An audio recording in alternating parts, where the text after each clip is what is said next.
Exclusive coverage of Alabama football game day continues on the Crimson Tide Sports Network from Learfield. This is the Everwood Countdown to Kickoff. Everwood Treatment Company, the official treated lumber of Alabama athletics. Also brought to you by Barkley GMC, Tuscaloosa's leader.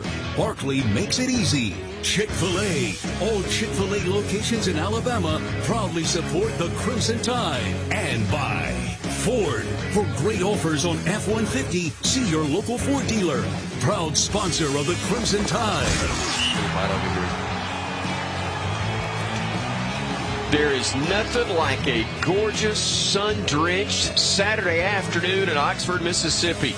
And this is nothing like a gorgeous, sun-drenched Saturday afternoon in Oxford, Mississippi. It is cool, it's damp, a little breezy, but it's all right.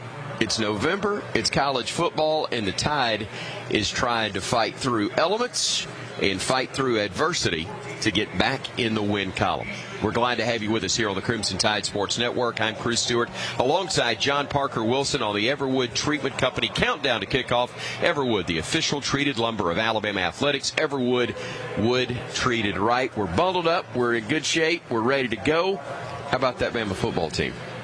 Well, hope they're bundled up also. You know, this is a day for the big guys, right? The temperature gets below 50. This is when the big guys really are feeling their football weather. You know, quarterbacks, we like it about 72 and sunny with no breeze, but this is it right here. I mean, it's chilly.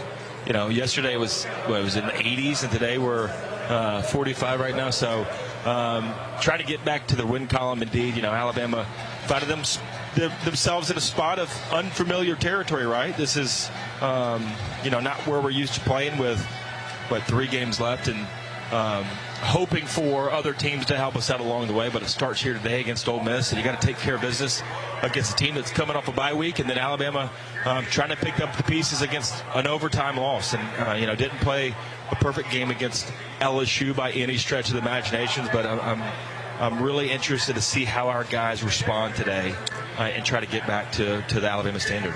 I'm with you about interested in seeing how they respond, but I would love your insight again as a man who's been in a leadership role, a captain on a football team that's had its struggles, also had its championship successes and championship runs. It's a very different feel right now. This is only the second time in the last 15 years that Alabama is playing at this point of the season with 2 losses on the schedule. It's unheard of for a lot of these players. There's a lot of conversation about what this team is not, and the reality is they're 2 plays on the final play of the ball game away from being undefeated, #1 in the country once again. Yeah, just didn't make the plays coming down the stretch, and this. It's a completely different conversation if we did win those games, right? But you got to look at the team and who we are as a whole and where we're at.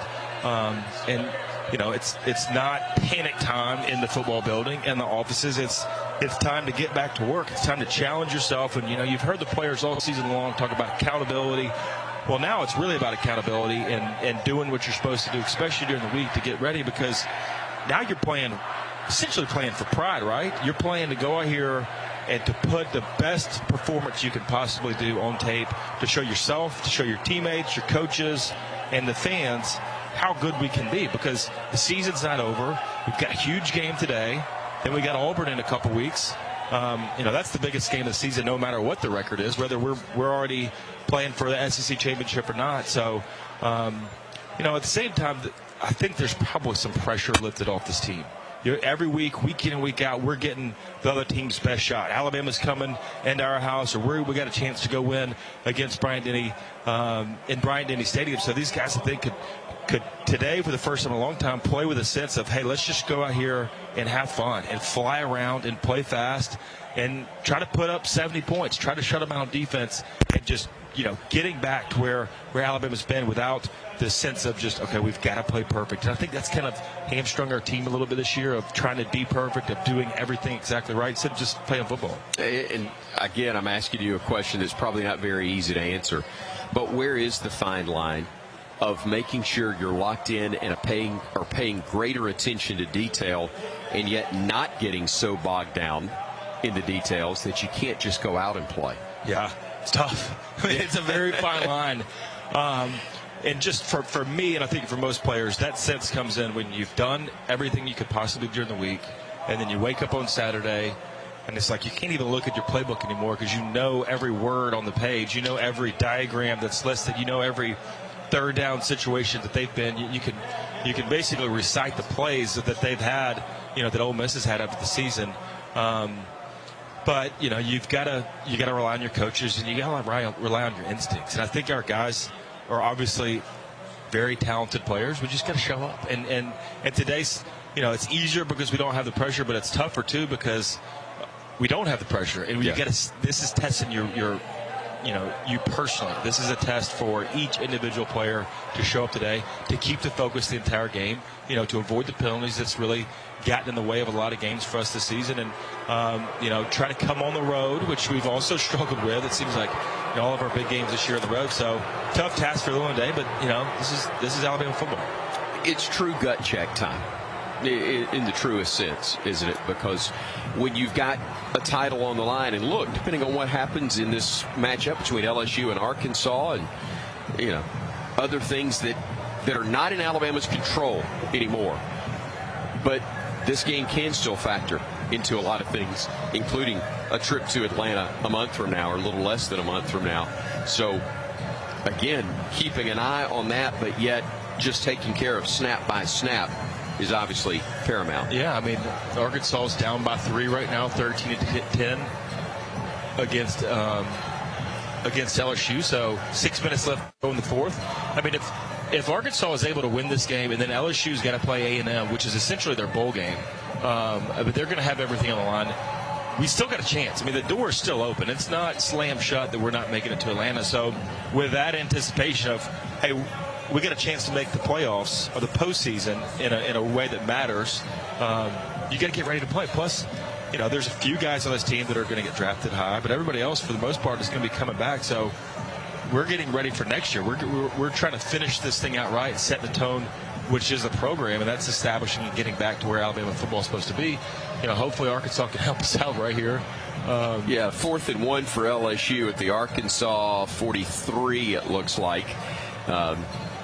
With about 6:12 to go in that ball game, and the Tigers do not get the first down. Arkansas turns them away, so the Hogs will have the ball, and we will be calling the Hogs from our booth if something good happens now there in Fayetteville. But let's go back, and the Ole Miss fans are in favor of that as well, by the way. They're chasing LSU, as is Alabama, and the winner of this game still very much in the picture, depending on what happens for their games going forward, and also, obviously, as you've already talked about, what would happen between LSU and Texas A&M. Let's focus on our game right now, though. The Scouting Report presented by Cook's Pest Control and Centricon, the unbeatable combination for termite protection. Another good, very talented, and nationally relevant Ole Miss football team for Lane Kiffin. That's exactly right. This is the first time since 1964 that both teams are ranked in the top 10.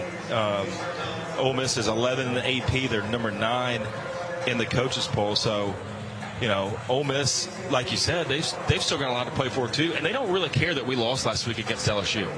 They could care less that we've had 2 losses. This is a huge game for them, just like every week when Alabama plays their opponent. It's a big game for that team. Now you got Ole Miss, 2:30 kickoff here, prime time. Student section's already packed right now. This is going to be not the loudest environment, but it's going to be a jazzed up crowd ready to go early. So, Alabama, you got to tighten your chin straps up and just go fight. And that's what today's about. Is about fighting. But this Ole Miss team has got weapons. Right now, they are leading the SEC in rushing yards, which is kind of not what you're used to with the Lane Kiffin offense. But they've got 2 really good running backs. They can get it done. A quarterback that's taking care of the ball, that hits some explosive passes. Defense is solid. They're not great. They're not terrible. They're solid defense. But today's going to be about this is kind of old school SEC right here of stopping the run and controlling the line of scrimmage. All right, so there's your scouting report, again, presented by Cook's Pest Control and Centricon. Let's go star to watch, and that's presented by Life Storage, which offers convenient storage units. Keep your memories, family history, and accomplishments safe and sound. Call 844-LIFE-STORE or visit lifestorage.com. Life Storage, it's your life. Store it with care. Who are those stars to watch presented by Life Storage? Well, I think going back to just controlling the running game and the line of scrimmage, we got to watch out for Will Anderson. And Ole Miss hopefully has to watch out for Will Anderson.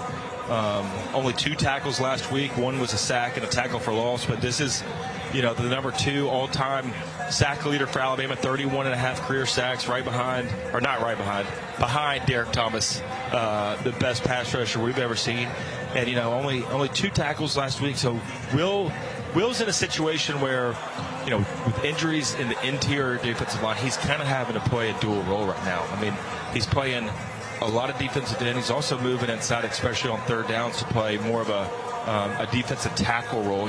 Not the nose tackle, but like a 4 technique, a guy that has to do a lot of the responsibility. So,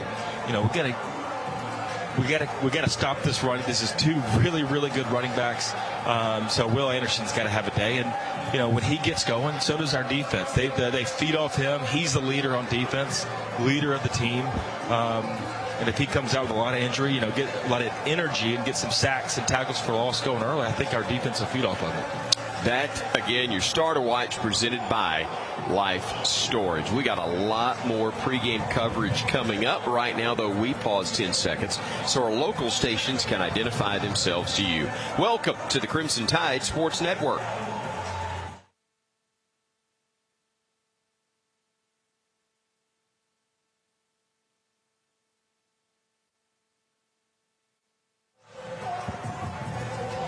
Alabama and the Ole Miss Rebels around 45 minutes away from kicking things off here in Oxford. We're back with more pregame coverage in a moment on the Crimson Tide Sports Network from Learfield. Medicaid and CHIP offer free or low-cost health coverage for children and teens. Hospital and doctor visits, prescriptions, shots, and more are covered. That's peace of mind for parents if a child is sick or gets injured. And parents may now be eligible for Medicaid too, even if they've applied in the past. Enrollment is always open. Visit insurekidsnow.gov or call 1-877-KIDS-NOW. Paid for by the U.S. Department of Health and Human Services. The United States Deputy Sheriff's Association is a national nonprofit and the largest non-governmental provider of services to law enforcement. The USDSA assists city, county, state, and federal agencies with free safety equipment donations and officer survival training, along with cash donations to families of law enforcement officers who perish in the line of duty, college scholarships for the children of law enforcement, a citizen awareness program, and more. For more information on the USDSA and how you can help, visit usdeputy.org. You're never completely ready to adopt a teen. For late nights writing English papers. For your teen's music taste. For dinners where they talk more on their phone than with you. For the first time, they call you mom. You're never completely ready to adopt a teen, and you can't imagine the reward. To learn more about adopting a teen, visit adoptuskids.org. Brought to you by the U.S. Department of Health and Human Services, Adopt U.S. Kids, and the Ad Council. Victor deployed for the first time to Afghanistan in 2003. He sustained a moderate traumatic brain injury. One of the most important elements of caregiving is taking care of yourself. For many military veteran caregivers, their caregiving journey starts earlier in life and lasts longer. Visit aarp.org/caregiving for a free military veterans guide to navigate your caregiving journey and better care for your loved one and yourself. Brought to you by AARP and the Ad Council. When you're high, you feel different. You think different, you talk different, you draw different, you listen to music different, but you probably knew that. Problem is, you also drive different, and not in a good way.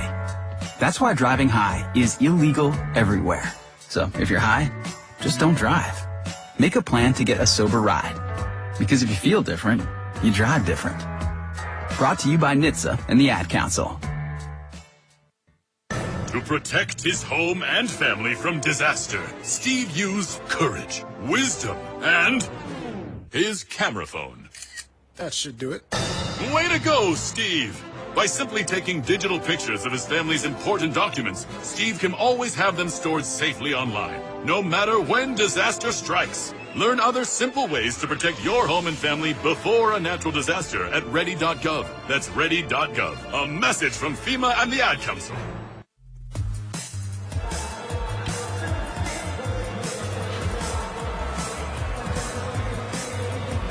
Welcome back, everybody. We're at Oxford, Mississippi, Vaught Hemingway Stadium. The Alabama Crimson Tide taking on the Ole Miss Rebels. It is a cloudy, cold afternoon, certainly relatively speaking, and relative to yesterday, even about a 30-degree difference, it feels like, here in Oxford and where it was back in Sweet Home, Alabama as well. But John Parker Wilson, the Crimson Tide, again, not a situation where either side will struggle with this. The wind swirling can impact things, though, in the passing game, correct? Yeah, the wind is the big thing in the passing game, and we don't really care about rain. I mean,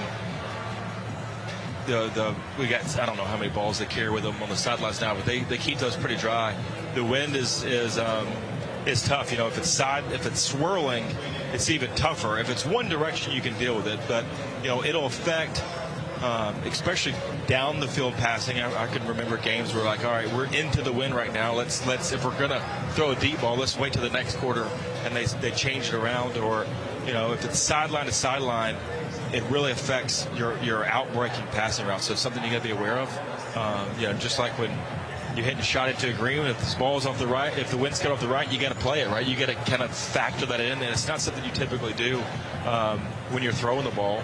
But, you know, Bryce Young is one of the most accurate passers I've ever seen. You know, he's up there with Tua, and just his ability to place the ball and be accurate exactly where he wants to throw it. So I don't see him affecting it at all today. But if it does pick up, you got to rely on your run game even more than you would with perfect weather conditions. We'll get into starting lineups in a few moments. I want to talk to you more, your perspective as someone who's not only played for Nick Saban and were part of building this on the front end of what's been one of the most historic, if not the most historic run in modern college football history. But in talking with Coach on his radio show Thursday night, he was very complimentary to the team. And I understand part of that is you don't want to wear guys down when things are already struggling. He's great at trying to keep you sharp when things appear to be perfect on the outside. He also is great at, put it in Southern terms, loving on folks when they're really down. That all being said, you get the genuine feel that he likes this group, that he likes this team, he likes what they're trying to do. He's just struggling a little bit trying to help them get where they want to be. Yeah, I think you're exactly right. And he has been pretty positive in the press because, look, like you said earlier, we've lost 2 games by 4 points in the last play of the game. So, you know, we talk about rat poisoning when we're good and when we're 30-point favorites against an SEC team, that you start reading into the press clippings and you start believing what they're saying. Well, rat poisoning goes the other way, too. You can't sit here and say the dynasty's over and, you know, everything else, we've got the worst team in America. It's just not true. I mean, the pendulum is always swinging, and right now it's going in a bad way. So the players have got to say, you know, we've done everything we were supposed to do. We missed a couple plays at the end of the game. You know, Tennessee, LSU. You know, our problem with LSU is we struggled early and picked it up late. We just couldn't get anything going in the first half, especially on offense, and then, you know, made a couple mental mistakes that led to big scores for LSU's offense. So you just got to be realistic about where you are as a team and coming out here and then trying to prove to yourself, prove to everybody else that we're still out. I mean, nothing has changed from, you know, last week and the loss to LSU or the win against Texas or any other close game that we played. And to me, it's about just fighting to the end and just sucking it up and digging down deep and saying, hey, we're going to find a way to win this game. We're not going to flinch. And right now, today, that's what it's all about, because this Ole Miss team is going to be ready to play. Whether we like it or not, they're going to come out swinging. They're going to come out fighting. They've got a different mentality as a team, too. They're running the ball. They're physical. They're extremely physical up front on offense. And there's just no time to feel sorry for yourself and, you know, after a tough loss against LSU. In modern-day college football, the point totals are much higher on a per-game basis. Alabama's 2 losses are where they've allowed more than 30 points on 2 occasions, and yet Alabama scored 31 in the most recent loss. They scored 49 in the previous loss. That's in regulation for both ball games. Some numbers can get skewed a little bit when you're talking about overtime periods, and especially multiple overtimes. But you score 49 in a loss in regulation. There's obviously concern with what's happening on that side of the ball. What is it that you see that's the primary issue right now with the Alabama defense? Well, yeah, and at the same time, we're second in the SEC, 14th in the country, giving up 18 points a game, right? You know, you score 49 points on offense, you expect to win the game. That's like throwing a no-hitter in baseball and losing it somehow. On defense, to me, it's, you know, Daniels last week was a really good quarterback, made a lot of plays. He took the game over. I don't know that Jackson Dart has that ability, their quarterback, but at the same time, the running back Judkins and the running game in general for Ole Miss has the ability to do that. You know, penalties have plagued us, extending drives of having a pass interference or roughing the passer or something on 3rd down. When you get those type of penalties, it's crushing, right? I can deal with you know, the procedural, or not the procedural penalties, you can't deal with those, but when it's a crucial situation in the game, you just got to be aware of that I can't give up a pass interference in the end zone and give the ball at the 2-yard line. They're going to score after that at 1st down and goal from the 2. It's just, it's you know, 99% of the time. So at the same time, you know, we've given up some big plays mentally. You know, last week they scored a touchdown where our linebacker didn't adjust to the running back out of the backfield. He was on a blitz with the running back. 3 releases, he's not blocking. The linebacker's got to go with him. They ended up having a walk-in touchdown. So it's those little things, you know, 4 or 5 plays a game that end up winning or losing it. And if you lose those 4 or 5 plays, you're going to lose the game. And that's what happened to us in the big games. You know, Tennessee, we were playing terrible on offense. Our offense bailed us out and still had a chance to win the game. Let's take a look at our starting lineups for today's game. They're presented by Walk-On Sports Bistro. You know, Walk-Ons puts everything they've got into bringing you game day. And with a taste of Louisiana, visit a location in Mobile, Montgomery, Hoover, or Tuscaloosa for your next game day experience. Walk-Ons, more than a restaurant. Let's begin with the defensive unit, for the visitors the home team in this matchup, the Ole Miss Rebels. And we'll start along the defensive front, a group that's got a state of Alabama flavor to them, at least 3 of the 4, beginning with defensive end Cedric Johnson. He's out of Davidson High School in Mobile, 6'3", 265, and a junior. J.J. Pegues is 6'2", 315, a junior from Oxford, Mississippi High School, but he is a transfer from Auburn. Then you got K.D. Hill, who's from Eufaula, Alabama, a senior at 6'1", 310. The out-of-stater and the Canadian, Tavius Robinson. He is from Ontario, Canada, Guelph, Ontario, Canada, 6'6", 265, and a senior. You know, Canadian football players have been pretty good to us in the past, so it kind of scares me to see that on the roster. But you know, a good defensive front, solid, not great. Robinson is leading them up front, but you know they do struggle against the rush. They're giving up 155 yards a game. That's 9th in the SEC. So something that Alabama's got to look to and saying, you know, especially with our struggles in the passing game, and saying we got to come out here and take advantage of a unit that's not very good against the rush and try to force that, just like Ole Miss is going to try to do, but try to take advantage of a defensive unit that's not huge, not very big, and you know, honestly don't do great against the rush. 2-man linebacking core. You got Austin Keys out of Conlin, Mississippi, 6'2", 245, and a sophomore. And then Troy Brown. He's a transfer from Central Michigan. He is a Flint native, 6'1", 210, and a senior as well. Yeah, we'll also see a Shante Sistrunk. He's played a lot. He's got 41 tackles on the season. So just 2 linebackers listed on the roster. Obviously play a lot of nickel defense, and they'll move Robinson, the defensive end, and Cedric Johnson, the defensive end. Also, they'll kind of move them, walk them around, and what you'll see how they do with a 3-down lineman, and then you'll see Will Anderson kind of roam around, be a linebacker type player, be a pass rusher also. But Troy Brown, senior out of Flint, Michigan, leading the entire group right now, 65 tackles, only half sack. And this is a team that's pretty good against the opposing offensive line of getting pressure on the opposing quarterback. They got 25 sacks on the season. And Troy Brown, middle linebacker, sideline to sideline, pretty good player. But once again, something we've got to try to attack is this front 7 unit for Ole Miss, and their inability to stop the run.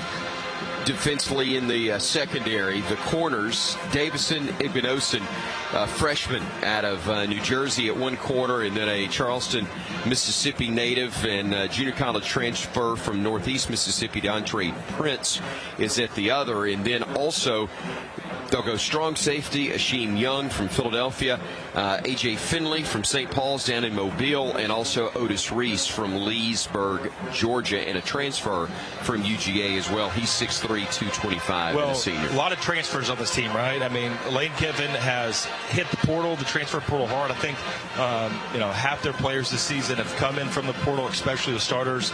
Davidson, number 20, the cornerback, true freshman. He started every single game. And they've got a couple true freshmen playing. They got a freshman tight end also. I also see Tasheem Johnson. He was a freshman all SEC a year ago. A pretty experienced unit across the board. Besides Davidson, everybody else is juniors and seniors. And, something that Alabama has struggled with is the passing game downfield. So, try to attack this unit and get after them early and often. Deontay Prince also, he's 3rd in the SEC in pass breakup. So you got a true freshman that's playing pretty good at one side. The other one is pretty notorious in breaking up balls in the air. Let's take a look at the Alabama offensive unit, and starting, of course, with quarterback in Bryce Young, who has been so good. But last week, his completion percentage was way down, and yet he still throws for 328 yards, 25 of 51. The touchdown that he made against LSU was incredible, and one that would have been talked about for a long, long time if it had turned out to be the game winner with 4.5 minutes to go. But since Bama lost that game, it won't get talked about in the same vein. But despite having his overall struggles, he still came up big in some big moments for the Crimson Tide. And continues to make plays, right? With his feet, when it's not there, when the plays break down, really added that to in this year. We saw him run the ball more earlier this season. It was pretty elusive when he did. Haven't seen that the past, 4 or 5 games. But, man, when the play breaks down and his eyes are downfield, he's making some plays and making the team hurt. But going back to your completion percentage, 25 of 51, 49% last week. Did have 328 yards, 1 touchdown, 1 costly interception in the red zone. But we don't want to run the ball 50 times. There's 51 runs, 30 rushes. That's not what Alabama wants to be. We got to be able to dominate up front line of scrimmage, get Gibbs going, get Jace McClellan active in the run game, and try to pound them up front. And if we throw the ball 51 times again this game, if we throw it, we don't even want to throw it 40 times. We want to be able to run the ball and then take advantage of the passing game and be selective about it, not be relying on the passing game. Jahmyr Gibbs in the backfield. I realize that he may be a little bit smaller running back in some regards to what we've been accustomed to over the years, but yet he is still a player who is capable of running physically. He is also very capable of running by you and leaving you in his dust. Yeah. Last week, 15 carries, 99 yards. The probably not the best part, but a huge part of his game. Last week, 8 catches for 64 yards. And I think what we're seeing Bill O'Brien do is not just catch the ball to the backfield, but splitting out towards the fourth quarter, second half of the game last week. So probably more 5 wides, 5 empty backfield. Probably saw that more than we have at all at any point during the season. I wouldn't be surprised to see Gibbs go out there and challenge him on the perimeter because, when he gets run downfield, he looks like a wide receiver. He's a running back without question, but has extremely talented, ball skills when the ball's in the air, making plays on them.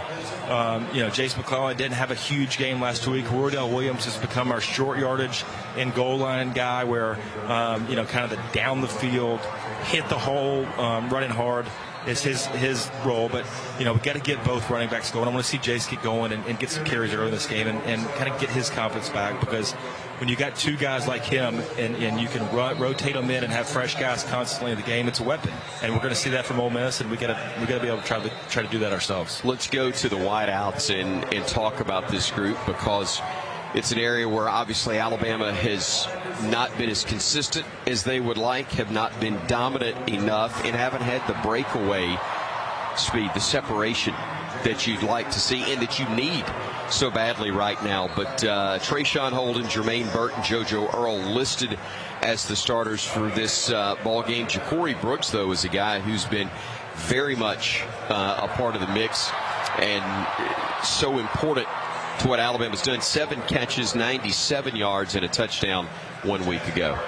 Yeah, look, I think I said earlier, we're going to be realistic about where we're at. This is probably a wide receiver unit that's underperformed a little bit. Ja'Cory Brooks leading the way right now. Jahmyr Gibbs is our second leading receiver, so something, especially at Alabama, that we haven't seen lately where, you got to rely on a running back like that to make plays. Jermaine Burton's third right now, and then Kobe Prentice, who, last week only 1 catch for 4 yards, wasn't very involved. So, Tyler Harrell, we saw him against Mississippi State. He's only got 1 catch this season. Hopefully he's more healthy and more in tune with the game plan and the play calls that he can get out there and be on the field. And, I think we're still looking for a spark. We're still looking for that guy to make a big play. And that's probably the biggest thing that we're lacking so far this season is just explosiveness in the pass game. And, we've put some fireworks up in this place before, and we've had some pretty good days throwing the ball. We're going to try to run the ball, but when we get a chance to throw, we've got to execute on the down-the-field passes. Coach did reference a couple of the young wide receivers this week when asked about development, and Isaiah Bond was one of those, the Buford, Georgia native, 5'11", 175. He does have 9 grabs for 159 yards this year. Kendrick Law, who's a Shreveport, Louisiana native, just a freshman as well, 2 catches for 22, but you'll see more and more of him throughout his Alabama career. Very talented young man. Yeah, we got some young receivers. To get on the field, you've got to know the playbook. You've got to be able to execute in the passing game. You've got to be able to execute in the blitz pickup because, receivers are very involved with, especially when you get secondary blitzes. But, I'm confident in this group. Ja'Cory Brooks, Trayshawn Holden. I thought, Holden only 21 catches on the season. He was a guy kind of in camp you look toward to make some plays and be very involved in the passing game. And, I think it's a good thing that we got young guys pressing them now. And, later in the season, they should have a good, handle on the plays and the game plan that, if we're not getting it done, then you throw the young guys in there and see what they can do. Let's take a look at the offensive front for Alabama with Tyler Steen listed as the starter at left tackle, Javion Cohen at left guard, Darian Dalcourt at center, even though Seth McLaughlin has taken a lot of snaps as the starter this year as well.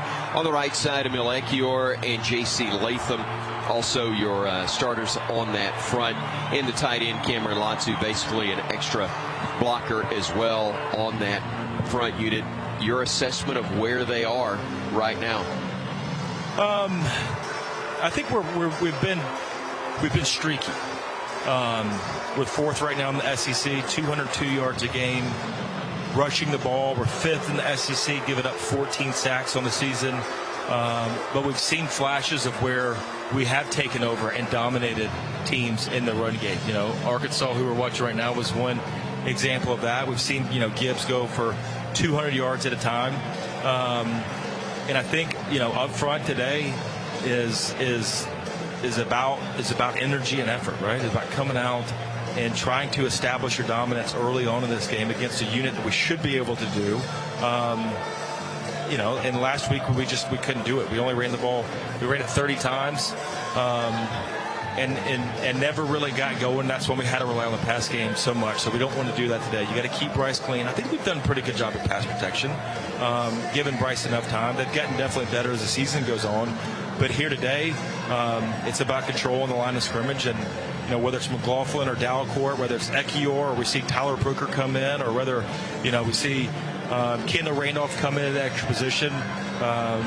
It's a mentality of fighting today. What I would like to see, you said Cameron Latu is an extra blocker. That's essentially correct, because he hadn't been very involved in the passing game. His best game was against Tennessee, and we put up 49 points. So it's very correlated to his success of getting down the field to be able to get open to our passing success. And started the season injured, appears to be healthy.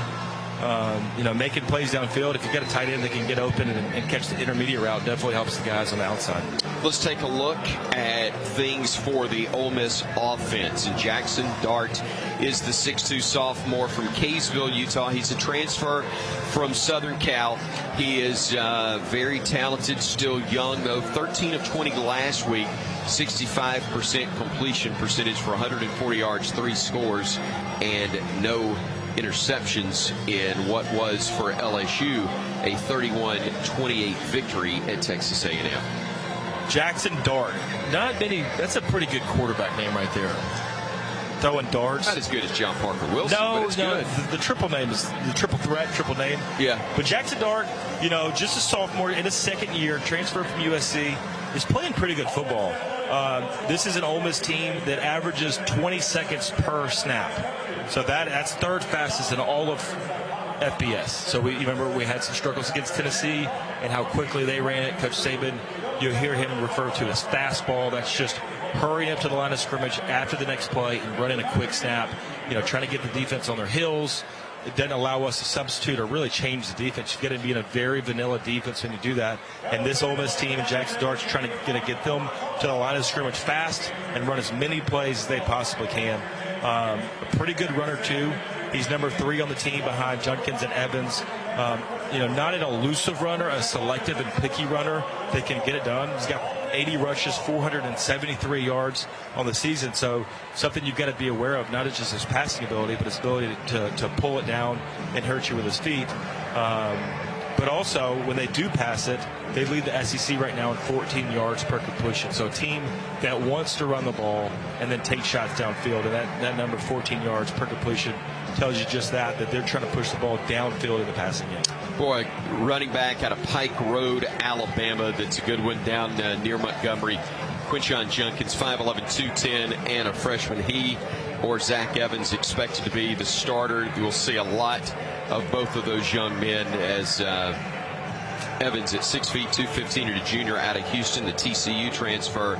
2 really talented players. 1-2 punch indeed, and they both probably have more yards if they didn't have an equally good guy or quality running back next to him.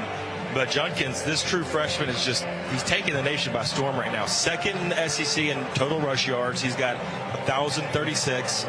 He leads all freshmen in the country in touchdowns and rushing yards. I thought this was a crazy stat. 61 forced missed tackles. It's third in the country right there. So for a young guy, pretty big, 5'11", 210, that can make you miss and keep going. So yards after contact, missing those tackles. 13 rushing touchdowns on the year is 1 shy of the school record. Fastest freshman to 1,000 rush yards since 1987. Emmitt Smith did that. So a guy that can tote the rock. Zach Evans, he was hurt against LSU, but has played extremely well in the season. 108 carries, 680 yards, 7 touchdowns. Lane Kiffin's going to run both these guys out here and commit to the run and make you stop it. And that's exactly what we got to try to do is stop number 4 Junkins and number 6 Zach Evans. All right, so there you have the backfield, but also at wideout, really good. Maybe not the same threats that they've had but in the past, but Jonathan Mingo, really good. A senior wideout, Malik Heath and Jalen Robinson, but they'll also run a lot of Jordan Watkins out there. Dayton Wade, J.J. Henry we'll see him a good bit. It's a deep receiving core, not a surprise, considering Lane Kiffin is the guy engineering it. The surprise is they've got a really, really good rushing game, right? Right. And just because they've got a good rushing game doesn't mean that they can't get it done through the air, because Jonathan Mingo, he's an X-wide receiver. He's a number one receiver that you look towards.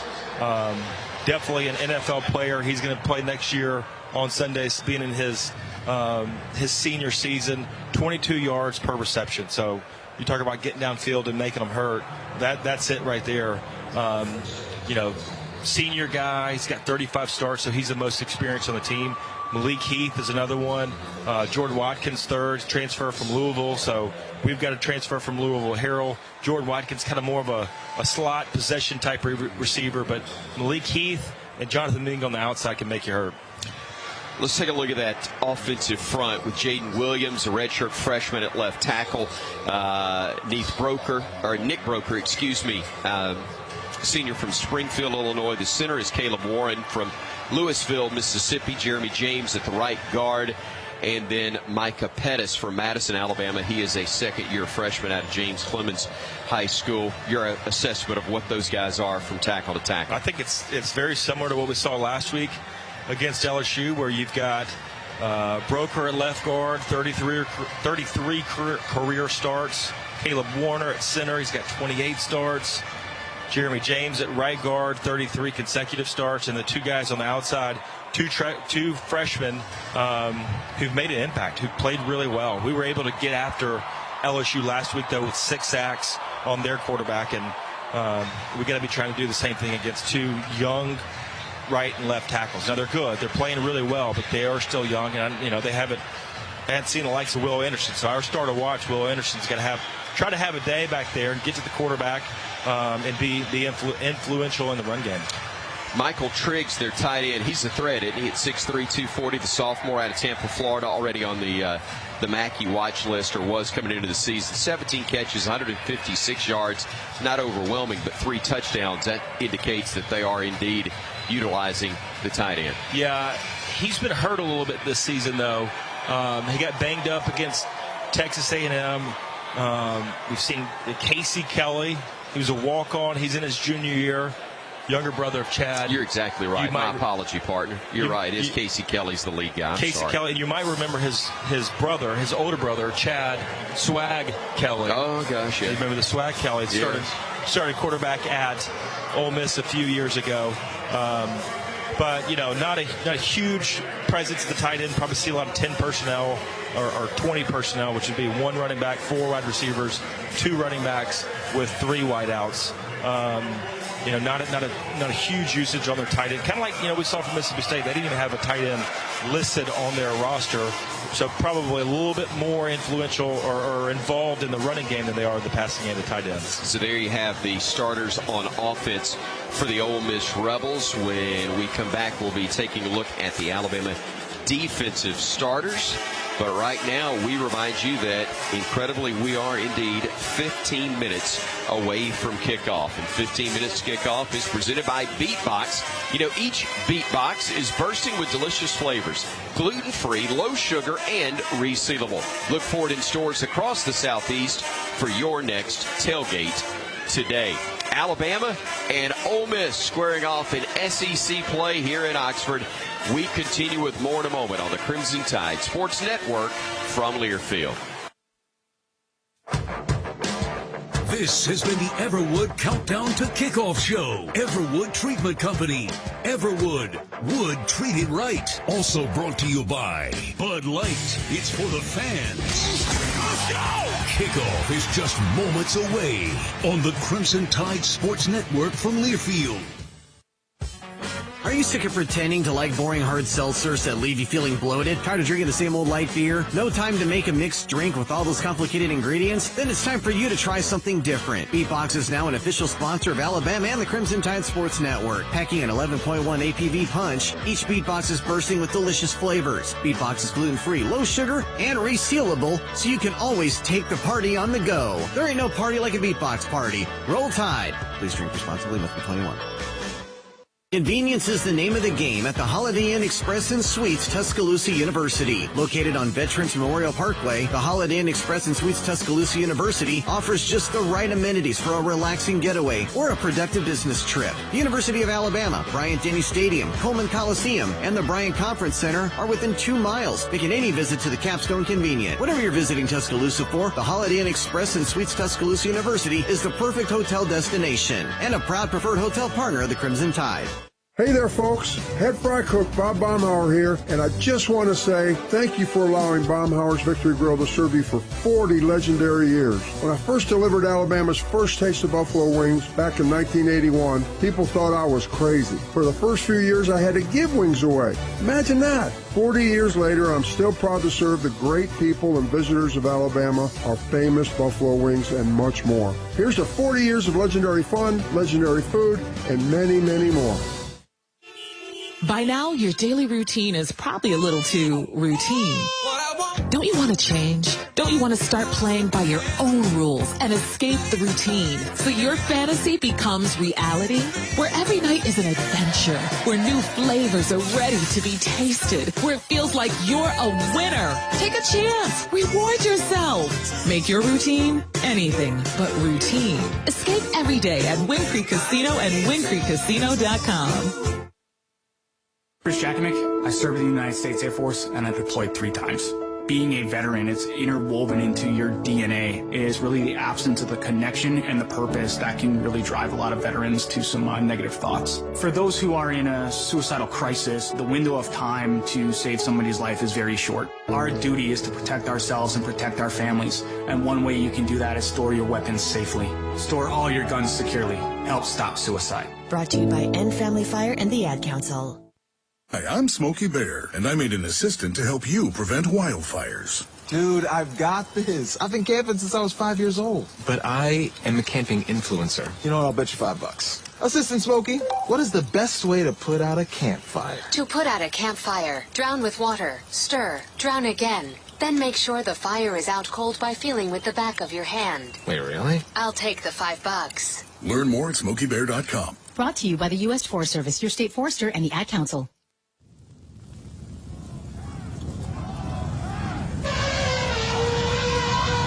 On the Crimson Tide Sports Network from Learfield, turn it up. It's game time. Brought to you by Coca-Cola Zero Sugar.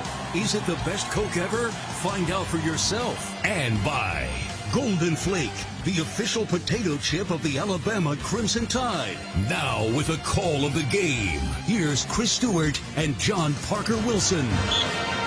Welcome back, everybody. Great to have you with us as we've wrapped up our Everwood countdown to kickoff. Everwood, Wood treated right.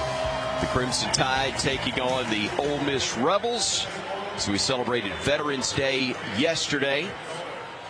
We had a wonderful ceremony pregame at Coleman Coliseum before the Tide basketball team defeated, ironically, Liberty 95-59.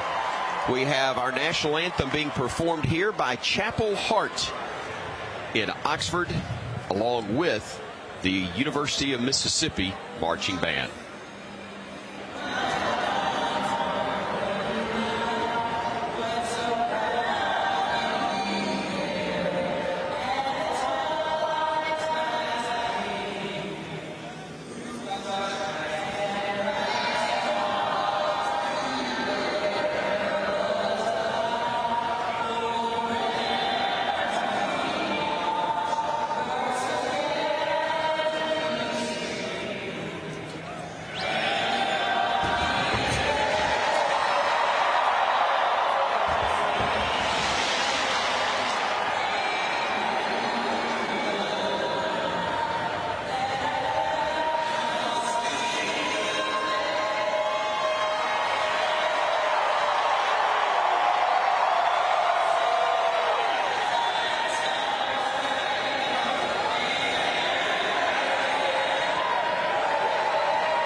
good. The flyover timed perfectly, just as the home of the brave is sung here in Oxford. Along with John Parker Wilson, Roger Hoover, Tom Stipe, spotter Butch Owens, studio engineer Jerry Kelly, Ethan Carabin running our Facebook Live broadcast, and also, of course, our Vice President, General Manager of the Crimson Tide Sports Network, Jim Carabin. Great to have you with us, and great to be at a spot where Alabama is just trying to get the bad taste out of their mouth from last week, the last two road games, and trying to knock off a really good Ole Miss team in the process. We're taking a look at the starting lineups earlier. The only unit that we have not run through, JP, is the Alabama defense. Starting up front, Byron Young, DJ Dale, Tim Smith with Will Anderson as the jack linebacker who really walks up as a fourth down lineman. Yeah, Byron Young, though, leading the big guys up front with 33 tackles on the season. You know, DJ Dale's been a force. Tim Smith, we've seen a ton of Jaheim Otis, true freshman out of Columbia, Mississippi. So, you know, come back to his home state. He's played extremely well this season. 91 for Alabama. He's a big guy. He's a force up front. You know, he was injured a couple weeks ago, but back in the starting lineup, and a team that's played pretty well, pretty consistent thus far in the season. And you know, Will Anderson, he's our wild card. He's a guy that can get back and really get to the passer and be influential in the running games. But today, DJ Dale, Jaheim Otis, those guys that play the nose tackle position are going to have their work cut out for them here against an Ole Miss team that runs the ball pretty well. Dallas Turner, Jalen Moody, and Henry To'o making up the linebacking core. Turner at the Sam, you got To'o at middle, and Moody the weak side linebacker. Yeah, To'o second on the team right now in tackles. He's got 66 tackles on the season. Then Jalen Moody, who's been injured a little bit. You see Deontay Lawson also, who's 10th on the team in tackle, you know, behind Will Anderson and kind of mixing in the linebacker spots. Chris Braswell, the junior, and To'o, you know, he's continuing to be the signal caller on defense, the senior out of California, and, you know, a guy that really matches up well against mobile quarterbacks, kind of moves sideline to sideline. Only 228 pounds, and, you know, both the running backs for Ole Miss are over 210 pounds. Junkins, Evans is at 215, so going to be a fight today in the middle for Alabama's linebackers. In the secondary, Alabama without Terry and Arnold last week, under the weather. Eli Ricks got picked on a good bit going back home to take on the LSU Tigers, a place where he had started his collegiate career. But either Arnold or Ricks at one corner, Kool-Aid McKinstry at the other. Regardless of who's where, Alabama's got to be better on the back half of the defense. Yeah, there's no doubt about it. And we're going to have a test today with Mingo and the wide receivers that they have, the creativity that Lane Kiffin, that, you know, we know as well as anybody that he can have in the passing game. You know, it's going to be a challenge for him today. Eli Ricks, you know, we could possibly see some Terry Arnold, who was out last week with the flu, so it was all Ricks and it was all Kool-Aid McKinstry. But, you know, a challenge for them. And they got to be also Helms and Jordan Battle and Brian Branch. Those guys have got to be able to come down in the box and stop the running game also. And, you know, when you've got a running team like Ole Miss, it puts even more pressure and stress on the backside of your defense. So coming off of a, tough week against LSU, it's how are you going to respond? How are you going to play today against the team you know is going to challenge you down the field and hit big plays? Branch at the star certainly has had a good year for the Tide. Jordan Battle at strong safety and Helms at the free safety. Again, those are your starters, brought to you by Everwood Treatment. As the captains are making their way out on the field, we'll tell you quickly that our weather and field conditions are presented by Alpha Insurance. Protect your cars, home, life, and business with Alpha. Get a quote or find a local agent at alphainsurance.com. Proud sponsors of the Crimson Tide. Call Alpha. Going to call somebody for a coat today. 39 degrees with the real feel of 31 degrees here in Oxford. Cloudy skies, no rain, thankfully, but far less than pleasant as Alabama makes its way out of the tunnel and onto the field here at Vaught-Hemingway Stadium. And the Rebels are doing likewise, wearing the white pants, the baby blue jerseys, and the royal blue helmets. Bama, those great-looking, clean white uniforms, crimson lettering, and the crimson helmets that are so iconic in all of college football, led by, of course, legendary head coach Nick Saban and Lane Kiffin, in many ways a legend in his own right. Under 5 minutes from kick now between these two squads. The team captains will be making their way out shortly, and as they do, tell you that our captains for the game are brought to you by Barkley GMC and Make-A-Wish Alabama. Our sideline reporter at the half will be Roger Hoover. He'll be keeping us updated on a number of things here in the booth throughout the game, but down on the field at halftime, getting the comments of Coach Saban, and those will be courtesy of Cook's Pest Control and Centricon. That's the unbeatable combination in termite protection as we take it down to the field and listen to the instructions as the Alabama captains are there with the Ole Miss captains.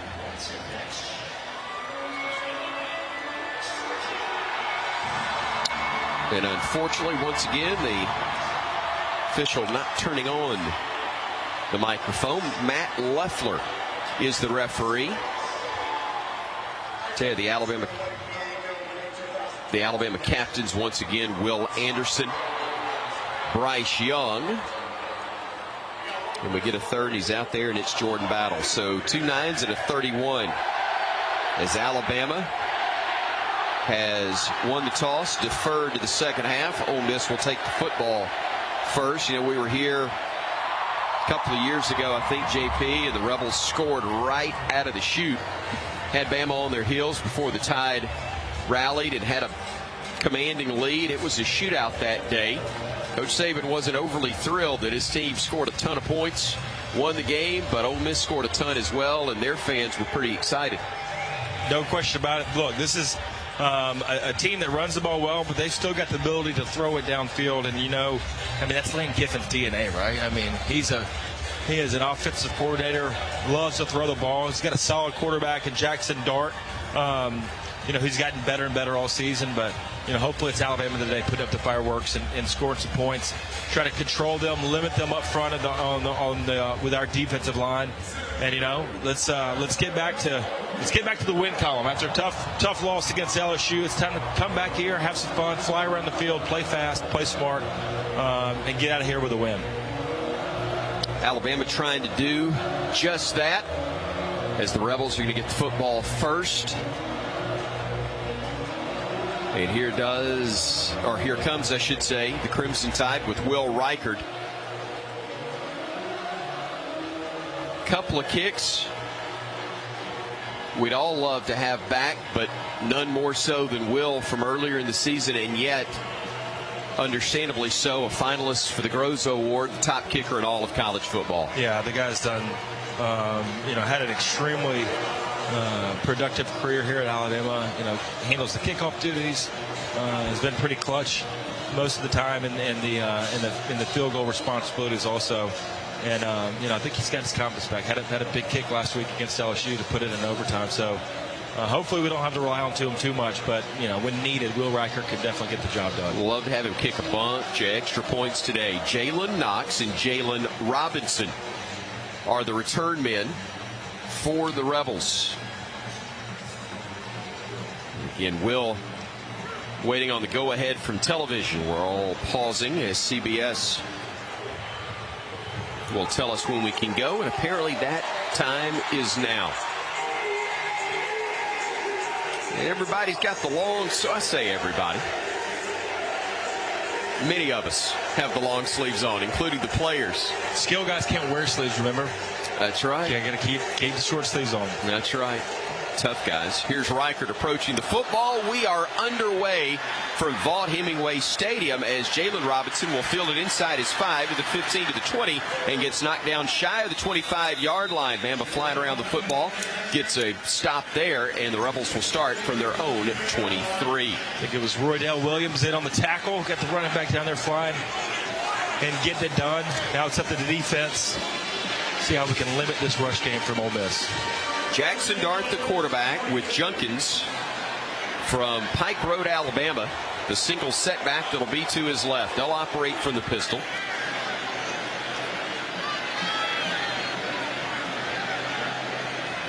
Wade, one of the wideouts, as they bring a man in motion. Dart will go play action. He's looking downfield. He's got a man. The catch is made. The hit's delivered. But it'll be a first down for the Rebels as Jonathan Mingo makes the grab. We've got a player injured. I think it's DeMarco Helms. Wow. Did he get sandwiched? It was. Mingo comes across the middle from the left slot position and is just running a crossing route. So actually, I think it's Eli Ricks. Helms hit Ricks, who was trailing him on the play, and he's still down on the turf. They are looking at him now, and that is a tough way to get things started. First of all, you give up 15-plus yards on that play. Almost 20, but you also have a veteran player down, and that is Helms. No, I think it's Ricks. Oh, you're right. It was Ricks. Oh, yeah. Oh, man, he got hit twice. He hit Mingo on the side of his head, Mingo's shoulder, and then as he's going down kind of in a helicopter fashion, he gets somebody else's knee right to his head. So taking it easy, getting off the field. Tough start for Alabama, and this is an Ole Miss team, remember, that is going to motion and shift you to death. They're going to run the ball fast. They're also going to try to confuse you with formations. Injury timeout was brought to us by Injury Sports Medicine and Orthopedic Center, the official sports medicine provider for the Alabama Crimson Tide football team. So they'll tend to him in the injury tent, and it'll be 1st and 10 with Heath and Watkins, the wideouts for the quarterback, who will keep it himself. Jackson Dart, big run, loses the football. It's down on the turf. Are they going to spot him down or give it to Alabama? They're going to spot him down back around the 42-yard line. A break there for Ole Miss as the Rebels pick up big yardage before the ball came loose after he was already down 16 yards on the pickup for Dart. And on 2 plays, the Rebels have moved quickly, but they're pointing now as that snap looked awkward. There were players moving both sides. Let's see if it's procedure or offsides on Alabama.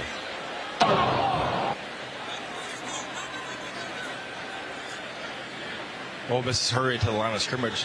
Big run. There is no foul on the play. First down. Big play from Jackson Dart, just a zone read. So he's running the backside in, fakes the handoff underneath to the running back, keeps it, and nobody on that side of the field for Alabama. Not sure how that's not a penalty on somebody, but no major argument from either head coach. So we play on. It will be 1st and 10. They'll throw the quick out left side. Catch is made, stood up by Brian Branch. It was Jonathan Mingo. Not surprising, an early target as he gets a gain of 5 there. Yeah, second catch for Mingo. Just a quick game, not a screen or anything. Branch is playing all 5 or 6 yards, so Dart picks it up, throws a one-step pitch route to Mingo for a pretty good gain on 1st down. Wade wide left. They'll bring a man in motion. That's Watkins left side.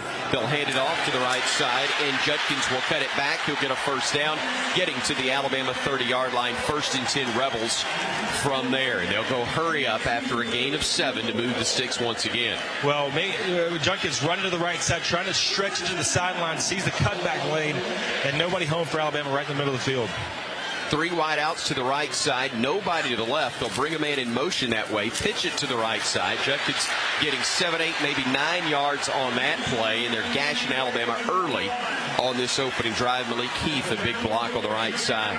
Yeah, another 7, 8 yard pickup on 1st down for Ole Miss. Running their offense, running it quick. Spotting it at the 22 of Alabama, 2nd and a couple from right there. Once more, a man in motion near side. They'll run it up the middle. They'll get a couple of yards, make it 3 as they get enough for the 1st down inside the Alabama red zone, just shy of the 19-yard line. Tim Smith gets credit for the stop, but not until the Rebels get in the Bama red zone once again with the clock ticking here early in the first half. 13:06 to go, opening quarter of play, and Ole Miss on the move. They'll hand it off once more left side. Junkins able to get inside the 15 and down to the 12-yard line. Another 6-yard pickup on first down. Branch and Moody on the stop. Yeah, Junkins not scared to blow over his head like he did on that last play. Branch coming from the safety position and runs him over. Quarterback keep, and not much running room there. A gain of a yard. Nice job of Bama defensively stopping Jackson Dart, but a good read on his part is they'll be third and right at 3, but it may as well be second and 3. They go for it on fourth down a lot. Yeah, Lane Kiffin not scared at all. Now they get a little confusion. Alabama running Jaheim Otis for DJ Dale.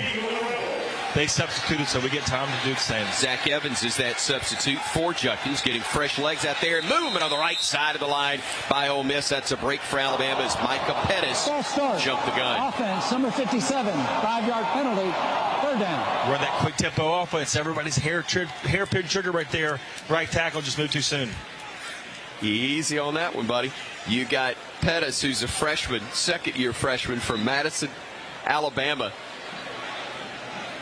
able to put Alabama in a better spot. Third down and 8 now. They'll roll the pocket right side. Dart looking with Turner chasing. He's going to be leveled out of bounds shy of that first down marker. A big hit leveled for Alabama. That was Terrion Arnold who came up and made the stop. No, check that. It was Helms, I believe, that made the play. Number 2, Helms, that made the stop.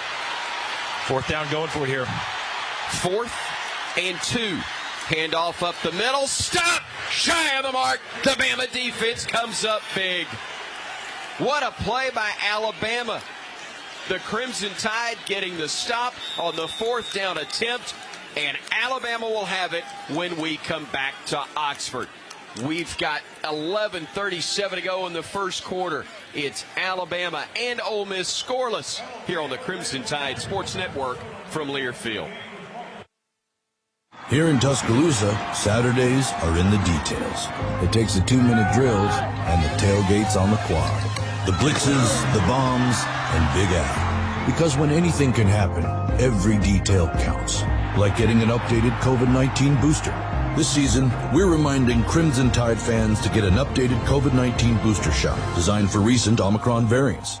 Learn about eligibility and schedule an appointment at vaccines.gov. Sponsored by Pfizer and BioNTech. It's football season. Time to take your tailgate tradition to the next level with the Ford F-150 truck. Power up with an available ProPower onboard generator. And with an available 3.5-liter EcoBoost engine, you can tow just about anything you need to rule the stadium lot. For great offers on F-150, visit your local Ford dealer. Proud sponsor of the Crimson Tide. All models, trims, or features may be available. Contact your dealer for more information. In SEC sports, the ifs come at you every minute. What if your QB had released the ball a second earlier? What if the head coach hadn't used his last time out? What if your team goes all the way this season? If you love the tradition, if you live for the rivalry, if you can't wait each week for the absolute edge of your seat action, Regions is right there with you as the official bank of the SEC. Regions can't help you with the ifs in sports. Regions helps you embrace the if in life. Member FDIC. 11:37 left to go in the first quarter. Scoreless so far between the Crimson Tide and the Ole Miss Rebels. The Alabama defense, Henry To'oTo'o getting that last tackle on 4th down. The first big-time stop of the game for Alabama. Brought to you by Truckworks, the official commercial truck dealer of the Crimson Tide. 13 locations across the Southeast to keep your business rolling.